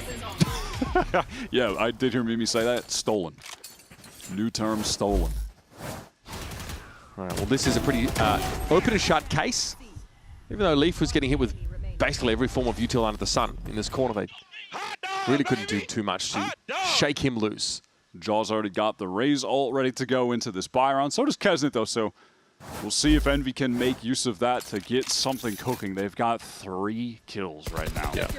They've got nothing started. They have just executed into these great G2 setups and protocols to deal with straight-up executes, and they have gotten boomed for it. This can't be how Envy are planning to bow out a potential playoff contention. Like, this team, in fairness, right, they have had to make a lot of changes on the fly as they've gone. This has not really panned out the way that they expected it to. Yeah, but even still, this would be tough. Wanted to with other ones. But it's gotten them into this place where the chances of making playoffs are getting slimmer and slimmer. And their opponent on the final week will be MIBR. So doesn't get any easier from here for them. Yeah. Whereas G2 actually have a downhill run into playoffs. Oh, Jaw went for it. Okay, no chance what a shot from Kesnet. That oh was my sharp. God. Not a bad way to make your first frag of the map. Wall is still up there, by the way, as the rotate is coming in from Leaf. Look how much info G2 have on this A side. VALORANT just steals that space. They're pushed all the way out. Execute coming through. Leaf realistically can't do anything to stop this. He might go down, too. Yeah. What? What is happening? That. 30 seconds left. Can we get a replay on that, please? For the future? Just gonna call that out now. Just get it canned. Either way, it's Leaf and VALORANT now. Have to salvage. Leaf is going to find 3 kills. God. Now we're even up. That's a scary prospect. VALORANT coming in now. It's going to be a double swing here, maybe over towards Waterfall. If they can't even close this out, it feels like it's wraps. Actually, a disaster. 4-on-2 now into the 2-on-2. One player caught in sight. That's Rossi. The other playing out at Mound for the spam what angle. What is Leaf on, bro? What is he on? What a ridiculous A. He's out of absolutely nowhere. On his feet with a roar. And one of them all unexpected. And ideas there from Envy just so divided. Rossi's playing on-site. Poppin kind of tries to swing late to help, but it's planted for Mound. What? How does that not get the kill? How does that not do damage? Was it really that far away? Can we get another replay? Is there? I'm seeing we're getting a timeout from Envy. Is it possible we can get some kind of flyover? Or, what? It redirected. He shot. I mean, yeah, he like shot it so quickly that it went to the left before his mouse even went to the right. Yeah, the flick was so fast and he shot that it just went to the left. That could have been like that looked just. That could have been a client-side issue as well. Yeah, it looked bizarre from Leaf's point of view. Yeah, it literally looked like the rocket turned 90 degrees to the left. That looked so strange. But is there a trophy system agent now? Like, what's going on? Okay, that's a tilting result. In fairness, thought that was like some source stairs splash damage activity going on there. Yeah, I do think that. That was one of the rounds where the Vice Wall was back at A. rather back at C, and there was no chance really for Envy to tease that site and to sort of draw it out. So even though they like cut noise outside of the C site, they never got the Vice wall, so it was Kesnet solo for ages. That's the only way Leaf's able to find like a foothold there, I think, is if they can't flood him. Yeah, Leaf 10-0. You know, when you have one of the best Viper players we've ever seen, it's nice to see him on Viper. You know what I mean? And when you have one of the best fragging IGL Smokes players we've ever seen, it's also helpful to have him on Smokes. Yep. You know? They tried out the Harbor, and now they've gone back to basics, and look at the magic. It's back. All right, we are signaling a fast hit over towards this B side. Some of the resting utils already been deployed, and Demon 1 doesn't want to commit yet. Well, we found the shield wall.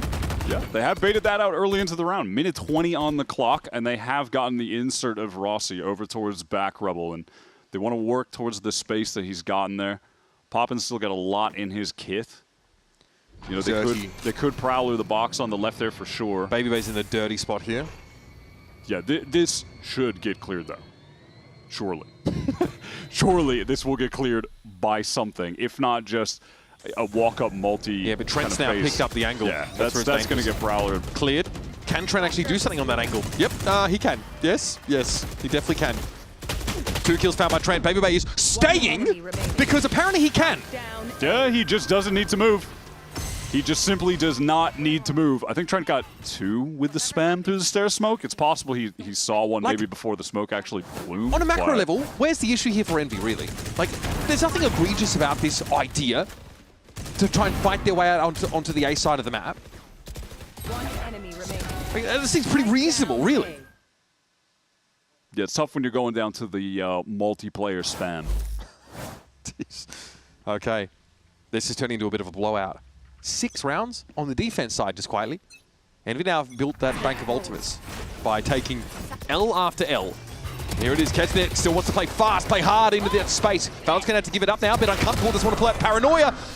And well, Kesnet gets across his screen. Valorant actually found one amidst that. It was Demon 1 in ultimate, falling at his Trent, just killing everybody yet again. Those ones in tree. That's an awkward angle for him to cut. He definitely committed heavily to that, but hey, Babybay is here. Envy want to play the fast and loose rounds. G2 had just got back from playing against Nongshim Red Force. They're super down to play like this. Yeah, the flood from G2 is just way too fast with the setup that they're running there. It's just way too fast. They can't even get into the site with the Neon ult running with the double satchel forward. The G2 knows what happened. Like, they know what's going on.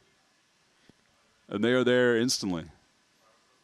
This is a team that's not afraid to play at the pace of Envy. I'm going to be honest, when you hear that response as from Envy's coach to the interview question, you know they're kind of cooked. That's a mental boomage answer. Yes. Usually a refusal to speak to press means a team is in turmoil. Yeah. And G2, back to what they did on the pistol. It's the triple push down C with the Vice setup over on A. There's your initiator gone. Do Envy just try to go for the refight here? Yeah, they do, and Leaf is caught while the other two are kind of retreating, and now they might be caught. They're out in the open, and they have to fight together. Okay, Fallon able to take one. Elysia, Jaw says, okay, we're going to do this. Fine. Big damage here from Jaw. Only able to find the 1 kill, though. Kind of the first moment where there's a little bit of disconnect, but it won't even matter. Trent gets here just so quickly. They're so rich. Babybay just take this fight. He's going to walk the door. I like that from Rossi. Yes, I like that from Rossi. 18 points of health. It just waits out the door. That's ridiculous. Does he? Yeah. Legend of the sport. Going to go to A. I mean, I'd call out, yeah, he has the Steel Garden, but he's 18 HP. I'd almost rather rifle Trent than deal with him jumping with the classic. So, I mean, I don't even know if that's worth using, I'll be honest. Trent has the haunt, though. He's got an early warning. Here we go. Definitely a player credited with some impressive clutch Should I call out that Envy really need this clutch win? I think it kind of speaks for itself, right? That's like saying after a 12-0 half, they really need the pistol round.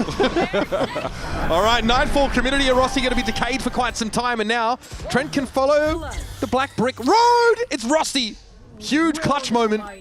Probably not going to do too much to inflate the egos of Envy, but a Red Bull clutch at this point, better than nothing. A smile, a laugh, a moment of joy, at least, in what's been 7 rounds of sorrow and misery. Then the flame in his eyes sputters, flickers out as he has to reckon with the 6-round deficit on the attack side.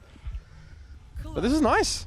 Yeah, it was well played. The movement around the door, the timing on the Baby Bay was pretty nuts. Poppin's reaction just looks like he just thinks we shouldn't be in this situation in the first place. But okay. Odin for Poppin himself. Still a couple of the more meaningful ultimates here. Nightfall and Steel Garden available for Envy. Yeah, G2 right now, they are set up to be able to flood onto this B site if Envy did end up getting in there, but that is not the case. They're trying to get over towards the C side, harvest up the orbs for Kesnet first. They won't have to deal with the wall here. Baby Bay was holding on to 1 Thorns, throws it out and it gets broken instantly. So not a lot of defensive util to contend with. It's just the fact that Baby Bay is playing for C or B with the Steel Garden. And you kind of need to bait that out and then try to get back in later if they can. Steel Garden. It's going to be a 1-for-1 on the ult and a commit. Yeah, they're going to go for it now. Caught inside his Steel Garden, a little bit uncomfortable. But Rossi used his as well, Leaf evidently unaffected by it, as he's going to go in with the primary at the ready. Baby Bay finds his relay bolt, could have been a bit of a problem, and there's the Odin ringing out now onto the site. Envy finally get with a bit of, I like it, a little bit of swagger back behind them. Whereas Jaw and Baby Bay now going to try and split the pie, 1 from Halls, 1 from Mound. Yep, Jaw on a retake, push through on an extremity for the flank. 30 seconds. That's the spike. Yeah, just caught walking up. Demon 1 is not able to support from that angle. Dangerous. Exit should be able to get clear of this. Straight into the crosshairs of Baby Bay, and it's on Demon 1, who gets shoulder picked. Baby Bay knows he's there, still wants to take the fight. He's had the better of most of them, but Demon 1 still has it in his DNA to win those clutch moments.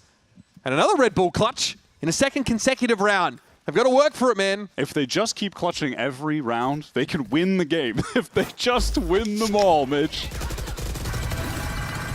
Yeah, the fact that they have to get into these positions in the first place.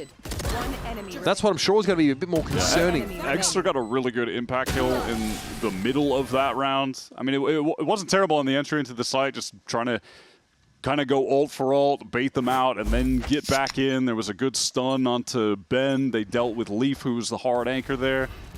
But even still, their economy remains in a terrible spot because everyone died in that win aside from 1 player. So they're on the precipice of getting sent down to an eco. Yeah, that horn was good, but no one really in position to follow up. Showstopper's going to clear things out and force a full retake for G2. Full retake. There's Showstopper potential for Jaw in this round? Spike planted. Yeah, it is possible if he somehow finds a pick with the AWP. Pit is clear, as has now been confirmed. Everyone from Envy gathered up on site at the moment. Haven't been able to get space anywhere else. They have no one playing back to maybe try to peek on these players at stairs. Malin smoking it off. Doesn't even need to. Of course, I mean, no reason he should know that, but... They know they've got to get moving. Poppin is uncomfortable still. I think a snake bite for a time. Here's Leaf, not able to make an impact though. Yeah, these crossfires are good from Envy. Time is short, and I thought TP across there to bait the crosshair. Kesnet with yet another one in the round, and Baby Bay's got nothing to do. Even he knows he's pretty cooked here.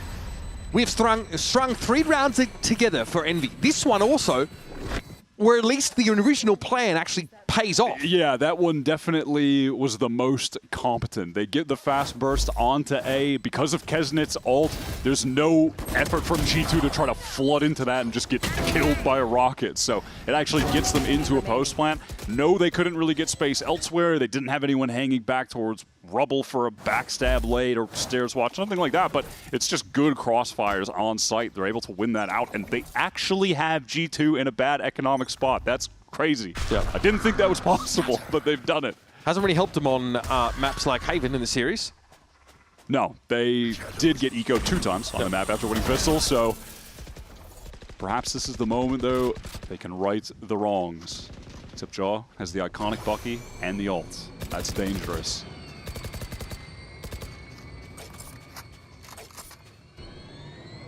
Look at this encirclement. Now, Paranoia is going to do Trent in.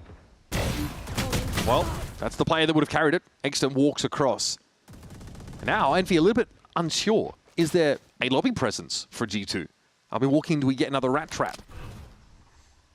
And of course, with this comp that Envy are playing, they do not have a second option for the smokes. So that is going to be super dangerous, but that's a great pick for Kesnet to find. A chance here for Jaw. Make use of this monkey. Oh, the timing in this. Okay, good enough. Poppin goes down. Oh, Kesset also heavily damaged. The shield wall comes up again. They don't have the time to tease it out. Demon 1, though, has the rifle in the sight. G2 have to respect this. They've got to be somewhat careful, but they are low. Look how low they all are.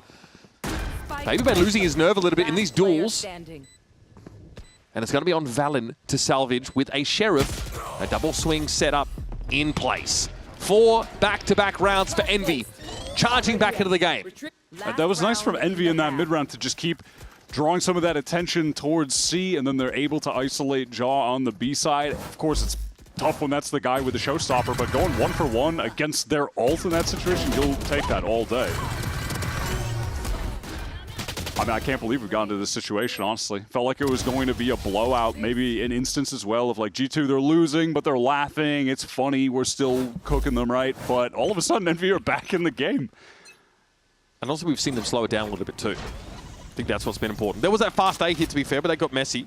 Yeah, this is a speed up into Yard. If they try to accelerate further, this is G2 back to that 3-1-1 setup where you have your Vice playing on A for super delay, and then G2 can just encircle that entire side of the map for the retake. Oh, it's a good shield wall location for this hit, though. It's going to be really annoying for Envy to contend with. So they just flood tree. This smoke is going to slow things down a little bit.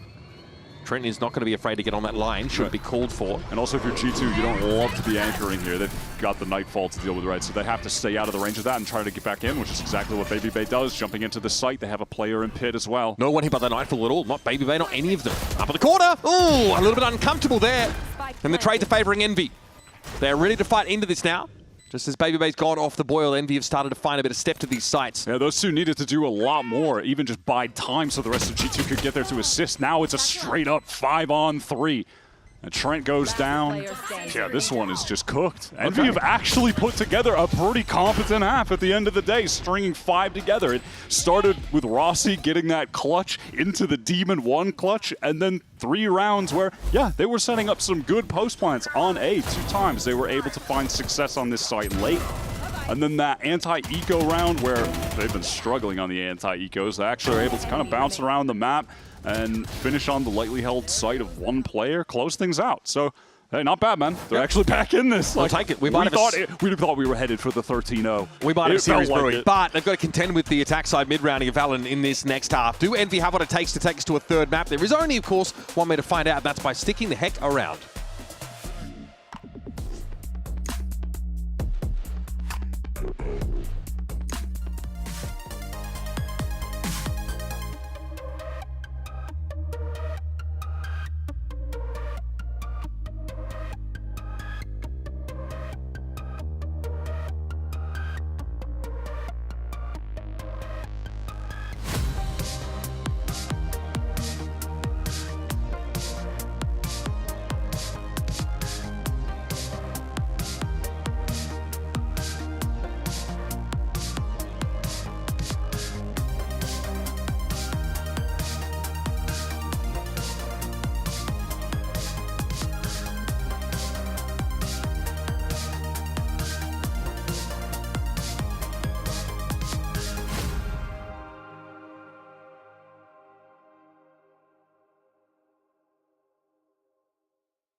It is a heroic Red Bull clutch from Rossi that gets Envy sort of back on the straight and narrow in this game, and they turn it into a 5-round win streak on their attack side, making it much more of a respectable half indeed. And as we, of course, get this second half underway, hit up expressvpn.com/VCT for some in-game rewards with advanced and pro plans right now. Your QR code is right down there. Make sure you lock in with the #1 VPN. So now, we have a situation where we could just have this game evened up if the pistol round goes the way it should. Now, statistically, it should be an MVP. Yeah, you would think, but also just, yeah, G2, Loud tanked their numbers last week. They tanked their numbers with the 4-0 pistol win into the 0-2 loss of the series. G2's first win of this stage. Well, let's see if they run away with it on this attack after if Envy keep this momentum going. They're starting with the double duelist walk down on C with the one-way. They actually have the Vice playing there as well. So they have the flash set up and the wall over towards A. It's an interesting look. Very different from G2's where they were just throwing the Vice on the opposite side of the map to the duelist kind of pack working together. Envy milling about here on Mound. They've also got the backup of Rossi behind them. Haunt is shot. G2 are really tentative in this round. And we're going to have a smokes exchange, which might be more than G2 really would have wanted to see here. Knowing that to some degree the game hangs in their balance, and also Leaf has been able to lurk up pretty deep on the A side. He is poised to be a huge difference maker on this attack side. Yeah, Trent was really trying to make it seem like something would happen there, but after he prowlers and no one does anything off the back of it, look at the rotates from Envy. They want to get to this A site ASAP. Does Poppin try to commit to anchoring so the team can flood in, or does he back up? It looks like he wants to stay, and it looks like they'll be there in time. They're slowing down. They're pulling out a tree. This is nice. Envy fully committing to the A site now. It's going to be a little bit harder to hold off this push onto B. X is going to be there with the paranoia, though. We know this, util dump from defenders can be devastating. And now we're going to go into Waterfall, potentially, over towards the C-Link side of the map, with Leaf harrying them all the way. G2 have worked the entirety of Lotus and have finally settled on the C side for the plant. And now if Envy work fast, they won't have to deal with Leaf at all. That's exactly what they want to do. Here's Valorant up on the site. Needed a couple more bullets for that one. This is getting ugly.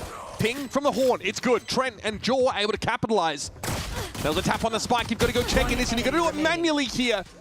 The idea was good for G2, but the gunplay has to be there as well. And this is a horrendous angle for Leaf. It may not matter.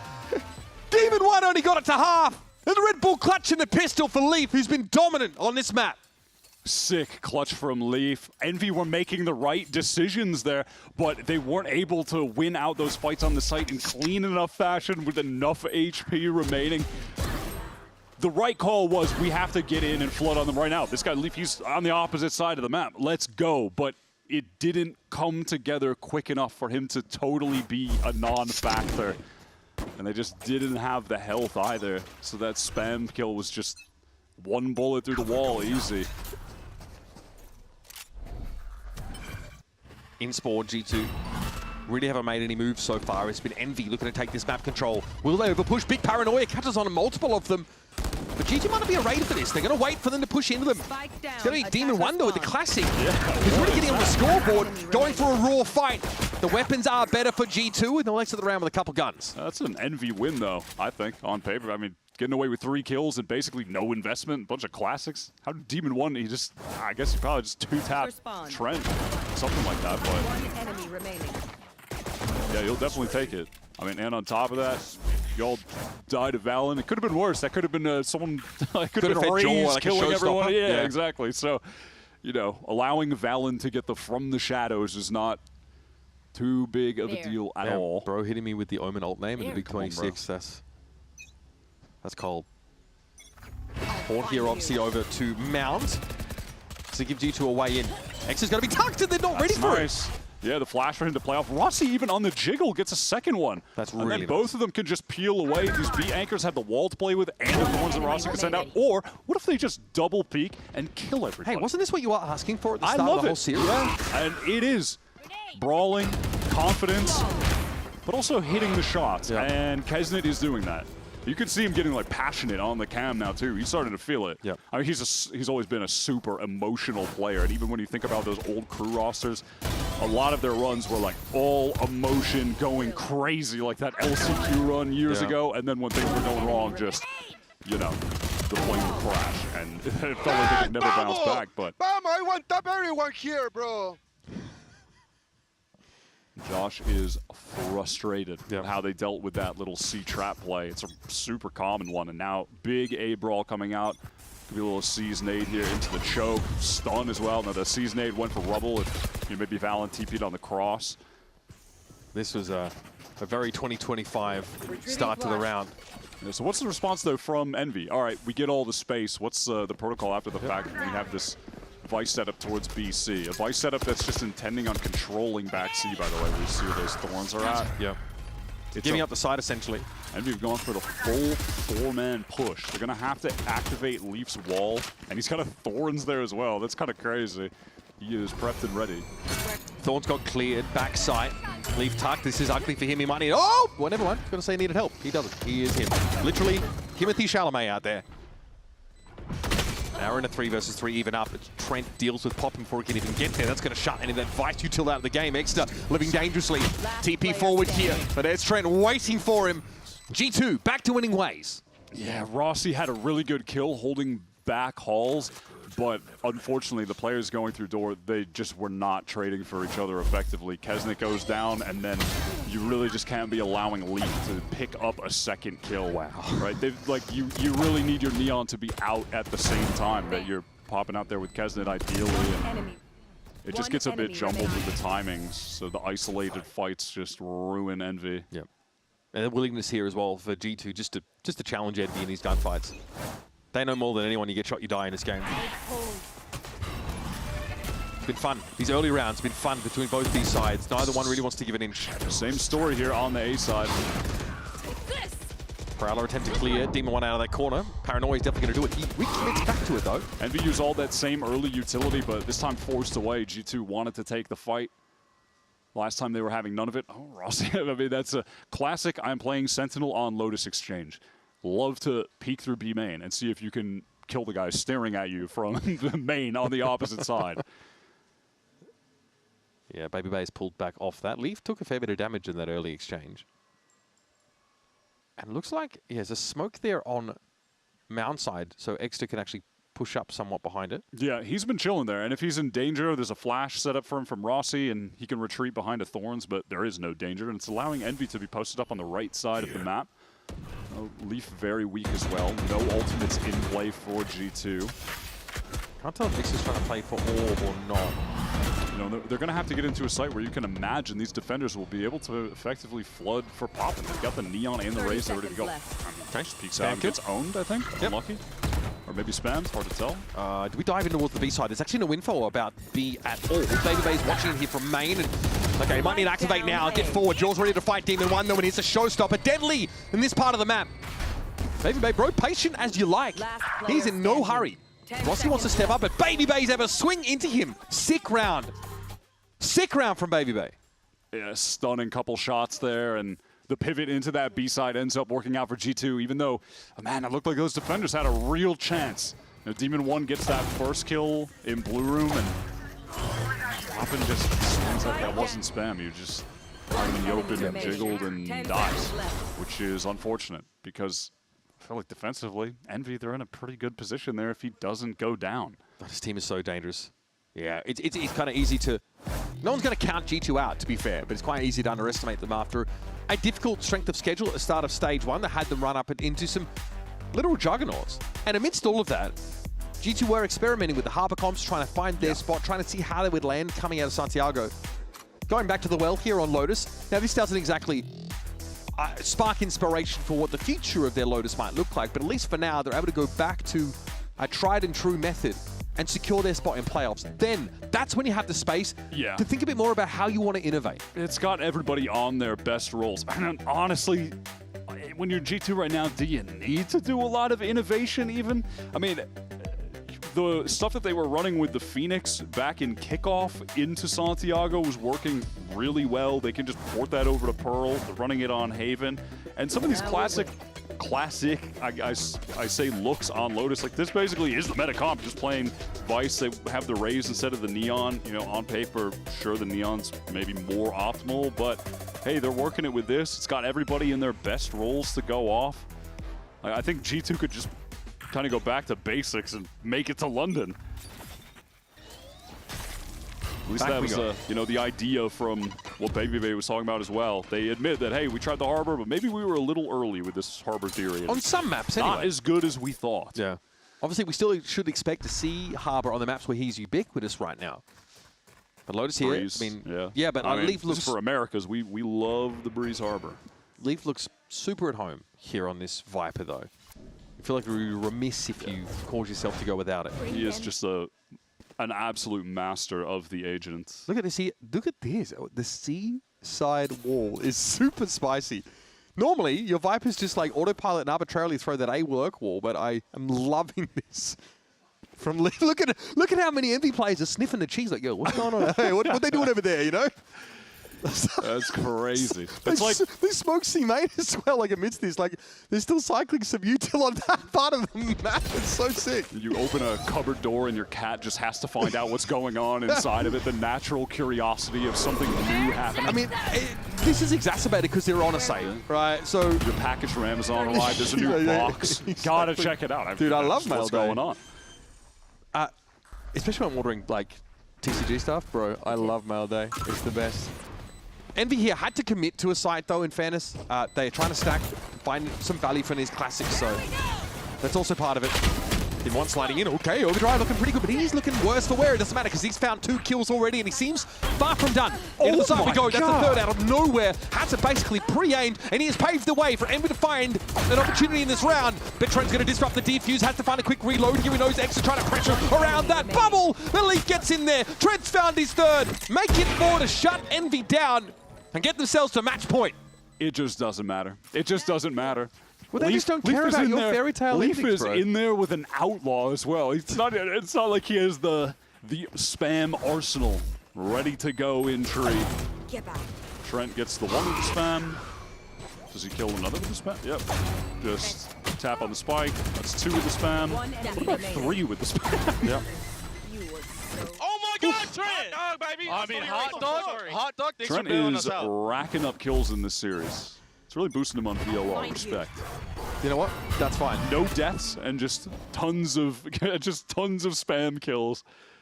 You love to see it. I think he's up to like 6 spam kills on this map that we've seen, something like that. Sorry, bro. That's just raw game sense as far as I'm concerned. Fallon gets the shear wall out early. Does get touched up a bit though by Rossi. His A-side presence is really minimal though. Yeah, they've had Demon 1 inserted pretty deep on Mount, so at least Kesnet is rotating away from that C side over for the Envy defense, but cover going out. Okay, or look at the smoke position. Just deep enough to make Envy nervous about a pop out of it. So they don't really have a flash. I guess they got Arc Rose.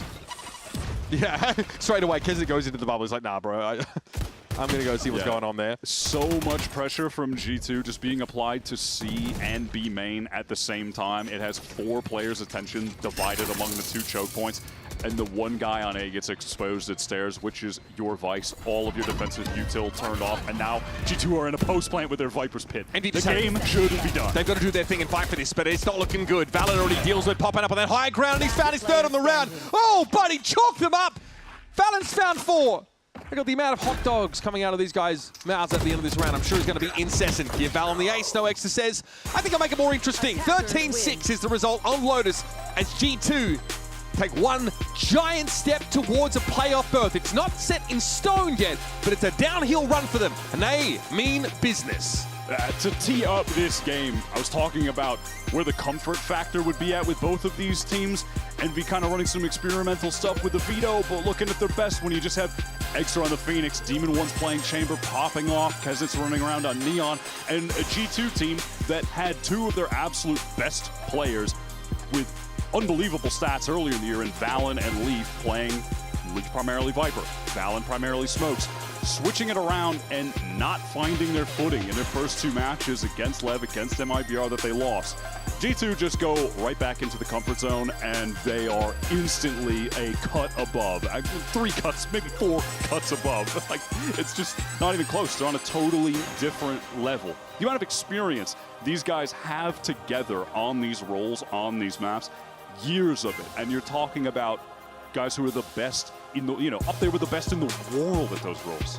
There you have a G2 advance further now towards the playoffs. Let's head down to Dryad for the Verizon post-match interview. G2 secure the win 2-0 against MB. And Juggernaut, I want to talk to you first. You guys changed the composition for Lotus, and you're back on that, playing that race. It felt like it was really comfortable for each one of you to go back to all of these agents. What was the reason of wanting to change after week 1? I would say, like, we were having a little rough time with the Neon. I mean, there's Vi's back in the meta, so I was kind of having a little bit of rough time. So I was asking Josh, let's just break everything. Let me just break all of Vi stuff. The pumps are a little bit more fun because I have a Raze rocket now too. So, I mean, just having that Raze is more fun. That's my opinion. And it's also sometimes at G2 that even if you guys struggle a little bit towards the beginning of the stages, you always recover and you always have incredible performances that allow you to elevate when you go into these internationals. So for you, how do you see what is going to be that last match and also moving forward into playoffs potentially? I mean, yeah, we're just like trying to get the rebuild back up. Like we're working day by day, trying to figure out what we are comfortable with, and then with Josh's help, like we're like coming back as easy as we can be. So Josh is helping out a lot with Jake and all the boys, so it's pretty fun. That sounds good. Thank you so much, Dragon. I also want to talk to Baby, and also Baby. Earlier today, I said I was gonna bring a box for you, so hey, it's for me? Here you go. Of course, it's for you. No way. Here you go. I'm so honored. Yeah, it's your big moment, so you get to be on top. Look, hear me out. I'm the top dog. Yeah, it will. Here, that's why I'm gonna ask you. You are insane on the Vice every single week. You're the. I mean, I think that's messed up. Wait, I'm insane on the Vice. You know, forget about it. Okay. I have nothing nice to say about it. No, I'm kidding. No, you have been insane every single week. You have been a top performer for the team, and you're up there with names like Luke Cho, Neon, Zekken. What is it about this stage that has you, popping off every single time? Part of the regional farming team, so I got to farm regionally, you know what I mean? And I'm trying to make London, so I'm doing my best. But yeah, I mean, the team's always got my back, and honestly, without them, I'm not able to do any of this. So, actually, they set me up, put me in really good spots, good fights all the time, so yeah. Nice. Thank you so much. Well, this is everything for Dre, but also, Trent, you're the last one here. Thank you. Yeah, actually, I do need it for this one. Trent, congratulations on the win. Again, I want to ask something that I also asked about Giacomo. You guys changed the composition, but you guys in general were committing a lot to this Harbor comp and different maps that nobody else was bringing in. So how do you feel about what is going on right now? Because a lot of the roles and a lot of the agents change for everybody, but for you, they kind of always remain the same. Yeah, I'm just the initiator guy, so I kind of just get to play the same thing every time. I mean, we like the Harbor. It was just very hard to implement. Like, no one else is doing it. We had to just come up with our own ideas, be very creative, and we didn't feel like we had enough time to fully implement it and, be a strong team with it. So at the end of the day, we just had to kind of swap off of it on the harder to learn maps.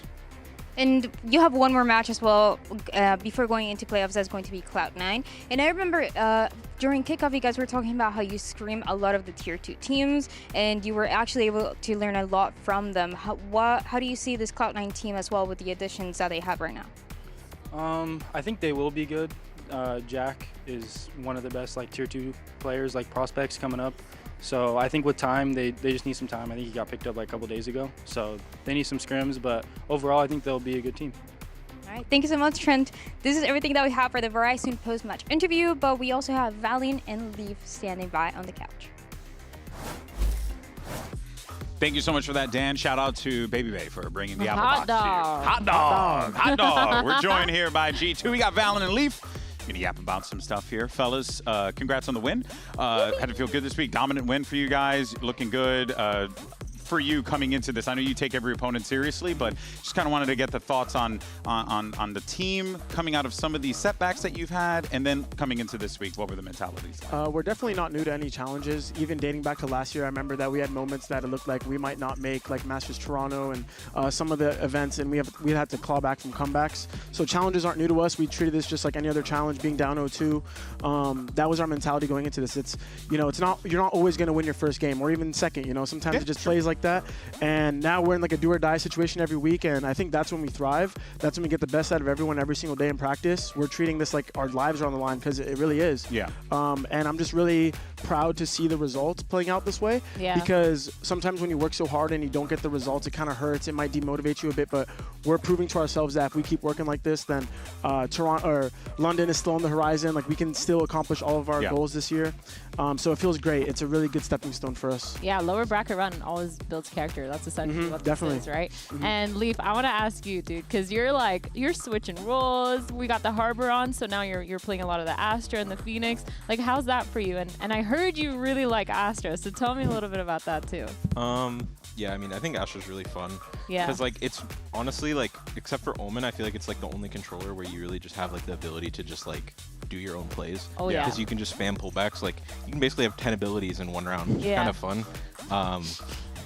Just doing that and just having mind games and stuff like that. So I like Astra. I like all the agents, to be honest, in the game. There's not one that I dislike playing or anything like that. So they're all fun. That has to be such an advantage that you guys have Yeah. when you're like talking about what you want to do and you're like, damn, we gotta put someone on the action. And then you got this guy over here who's like, I'll play it. Yeah. Is that usually how it goes? Definitely. I mean, Nate is really flexible. Our whole team really is. Yeah. So whenever we try new compositions, it's not a hard task to just be like, yo, can you play Phoenix? Can you play a controller? Yeah, yeah. He plays everything. Yeah, no, Yeah, exactly. I love that. You really do, man. It's incredible stuff. All right, well, guys, look, we all know that VCT Americas is the best region in the world. Okay, it's just a fact. All right, we're the greatest of all time. That is factual It's just information. how it is, Americas. All right, but we want to know who's the GOAT, and it's time to find out in a special edition of Who's the GOAT. That's the name of the segment, and we made a graphic for it. Boom. All right, so we've got an 8-player bracket here, and all of America's greats are on it, and we're going to go through it until there is only one player standing. And to commemorate the occasion, I'm going to wear this trusty GOAT hat. You can also. You can 'cause if you guys want. are You don't have goats. to. But After today, you're goats. I feel like it's just necessary. Thank you, Lee, for tolerating me. I appreciate you, Papa. All right, so let's go ahead and do this. Pull up the Let's bracket. do this. I'm All about to right. lose things all over the place. Your bald head cannot support the goat ears. All Bald right. and sweating. So we're going to start on this right side, okay? Okay. Sam and Sadak, top right. Oh my God. You guys got to pick one. Sad hack. That's evil. Personally. Sadak? I'll go. Sadak? I'll go Sam. You go So Sadak. what No, go- you guys got to give me a you gotta- combined answer. Got to combine it. All right. We'll go Sadak. Okay, I like that. Sam is devastated. I'm sorry, Sam. He's devastated. All right, let's go They're both across. insane. We're going to go across. We're going to Aspas and King.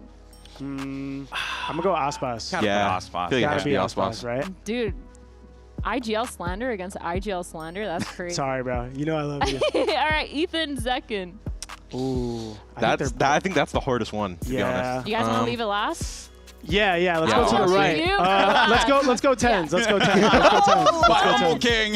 Yeah. Yeah. We'll go All right. tens. I respect it. Ethan Zekin. Ethan Zekin. All right, let's say. I mean, you got to go the 2-time, right, Ethan? Yeah. I feel Ethan? like it has to be. Yeah, you kind of have to. I mean, Yeah. he's done so much. He It is. makes sense. Like, I would even have. Well, no, actually, Sadak Nah, and this Sam is are hard. quite. Yeah, this is now it's getting more difficult This here. is really hard. All right, so you want to start with next, Myrna? Yeah, let's do Aspas versus Ethan. Ooh. I think Ethan. Yeah. I want to say Ethan as well. Well, that was really quick, He's got actually. 2 champs. I mean, agree. Aspas is the GOAT of duelists, Yeah. but I think Ethan right now is just like on another level of accomplishments in this game and leader. Like he's really insane right now. That's very I valid. agree with that. I agree with All that. right, Sadak versus 10. This is crazy. Ooh. This is. How do we figure this Dude, out? it's got to be tens. Just like this guy is Valorant, I feel like. Yeah. He He's is like the face of Valorant. Valorant. It's He kind of is. unfair. You're actually cooking. That's an amazing. All right, dude. But here's He the question, is though. It's Valorant. about who's the GOAT. Who's the greatest of all I mean, time? Tyson has 2 Masters. Ethan has 2 Bro, World this is Championship. impossible. Ethan, the 2-time champs or the face of Valorant? I mean, that's what I'm saying. That's What are you weighing more, right? Are you weighing like know. what the person brings to the game or what the person has accomplished in the game? I feel like Yeah. both. But even then, Tyson has also accomplished a Yeah, lot. So it's he's got kinda- 2 masters. both too. of them have like had their ups, had their like Yeah. downs. You know, like it's hard. Who would, They've who would both you been want to so be on like they've been playing the game for Ethan, so lock long. it Who do you in. wanna Ethan, play lock it with? in. Ethan, lock it in. No. I mean, Ethan's still playing, so you might as well. Yeah, it's true. That's our goal, Ethan! I tip my horns to you. Hey, congratulations, Ethan. You are the unofficial official GOAT of Valorant. All right, congrats, bud. Well, of course, with week 4 coming to a close, let's take a look at the standings, see where we are right now. Big victory there. Haven't locked the spot yet, but you're still alive in this tournament. Do want to get your thoughts, Valen, though, on what we've been seeing from the rest of the pack here. I mean, we saw C9 debut a new player. Loud has Erde here as well. What do you think of this? I mean, in general, this year of Americas has been the most like staggered of like good teams. Yeah. We saw Crew come back and look like one of the best teams, if not the in Americas. So it's pretty lit, honestly, to play right now where everyone's good. It's really exciting. It builds character. Yeah. You know, Yeah. Going, and yeah, like you talked about the new pickups. I mean, you got some like prospects coming up in tier 2. It's gonna be like that every year. Yeah. But hey, we're still alive, thank God. And I'm happy. Yeah, I love that I for know. you. All right, guys. Well, of course, you can see the matches that are going to be coming up next week. You're going to have some good ones there. We'll, of course, be checking out Crew versus Evil Geniuses, and then FURIA going toe-to-toe against 100 Thieves. We, of course, got to let Leaf go so he can get some RuneScape on. That's going to do it for us here today, folks. We thank you so much for What are you tuning in. maxing? What are you maxing? I'm just doing raids right now. Okay, all right. Here's your Samsung OLED Fast Replay. We'll see you next week, friends. Take care.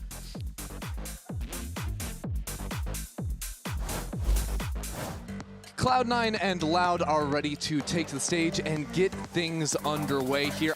Forward fight onto C. Jack's the first one to fall. Luke Show with the mind read on Zelsis, and Erde 4-3 wrapped this one up. It's cooked. Attack looks better for him. Problem is, Luke Show. Oh, no one's looking at him. What are you looking at, guys? Oh no, no one's holding for him. Someone look at Luke Show, please, please. Loud dominates C9. That showstopper is still not quite going to be there, but C9 have the bodies to win out in this fight. Jack is secure 3 for the round. Having to port deep into enemy territory. Erde will come in from there, and the showstopper connects for the first kill of Zeppa's on this series, and the rest of C9 will make quick work of Loud to send us directly into Breeze. But Loud are still all on their own, and that's maybe where they thrive. Zeppa pushed into a corner. Luke Show shuts him out. Both sides know what the plan is gonna be, and Luke Show just ego peeks him through the molly. This guy's a maniac. Birdie throws up the wall, slides straight into Zeppa's waiting arms. This round could not go any worse for Loud. And that's 3 kills in the round for Zeppa. Good job. It's him against the world at this point.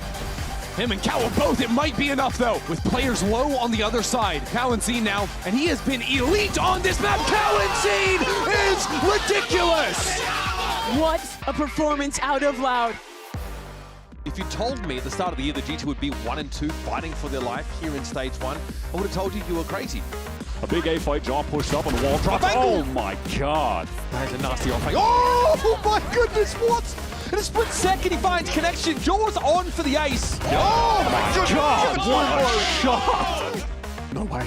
Oh, that was the spike carrier dropped. So they have a potential crossfire setup. Baby Bay with the rendezvous upstairs. They're not ready for it in the midst of the chaos. 3 for Baby Bay on his feet. Oh my God, Jay! What are we doing?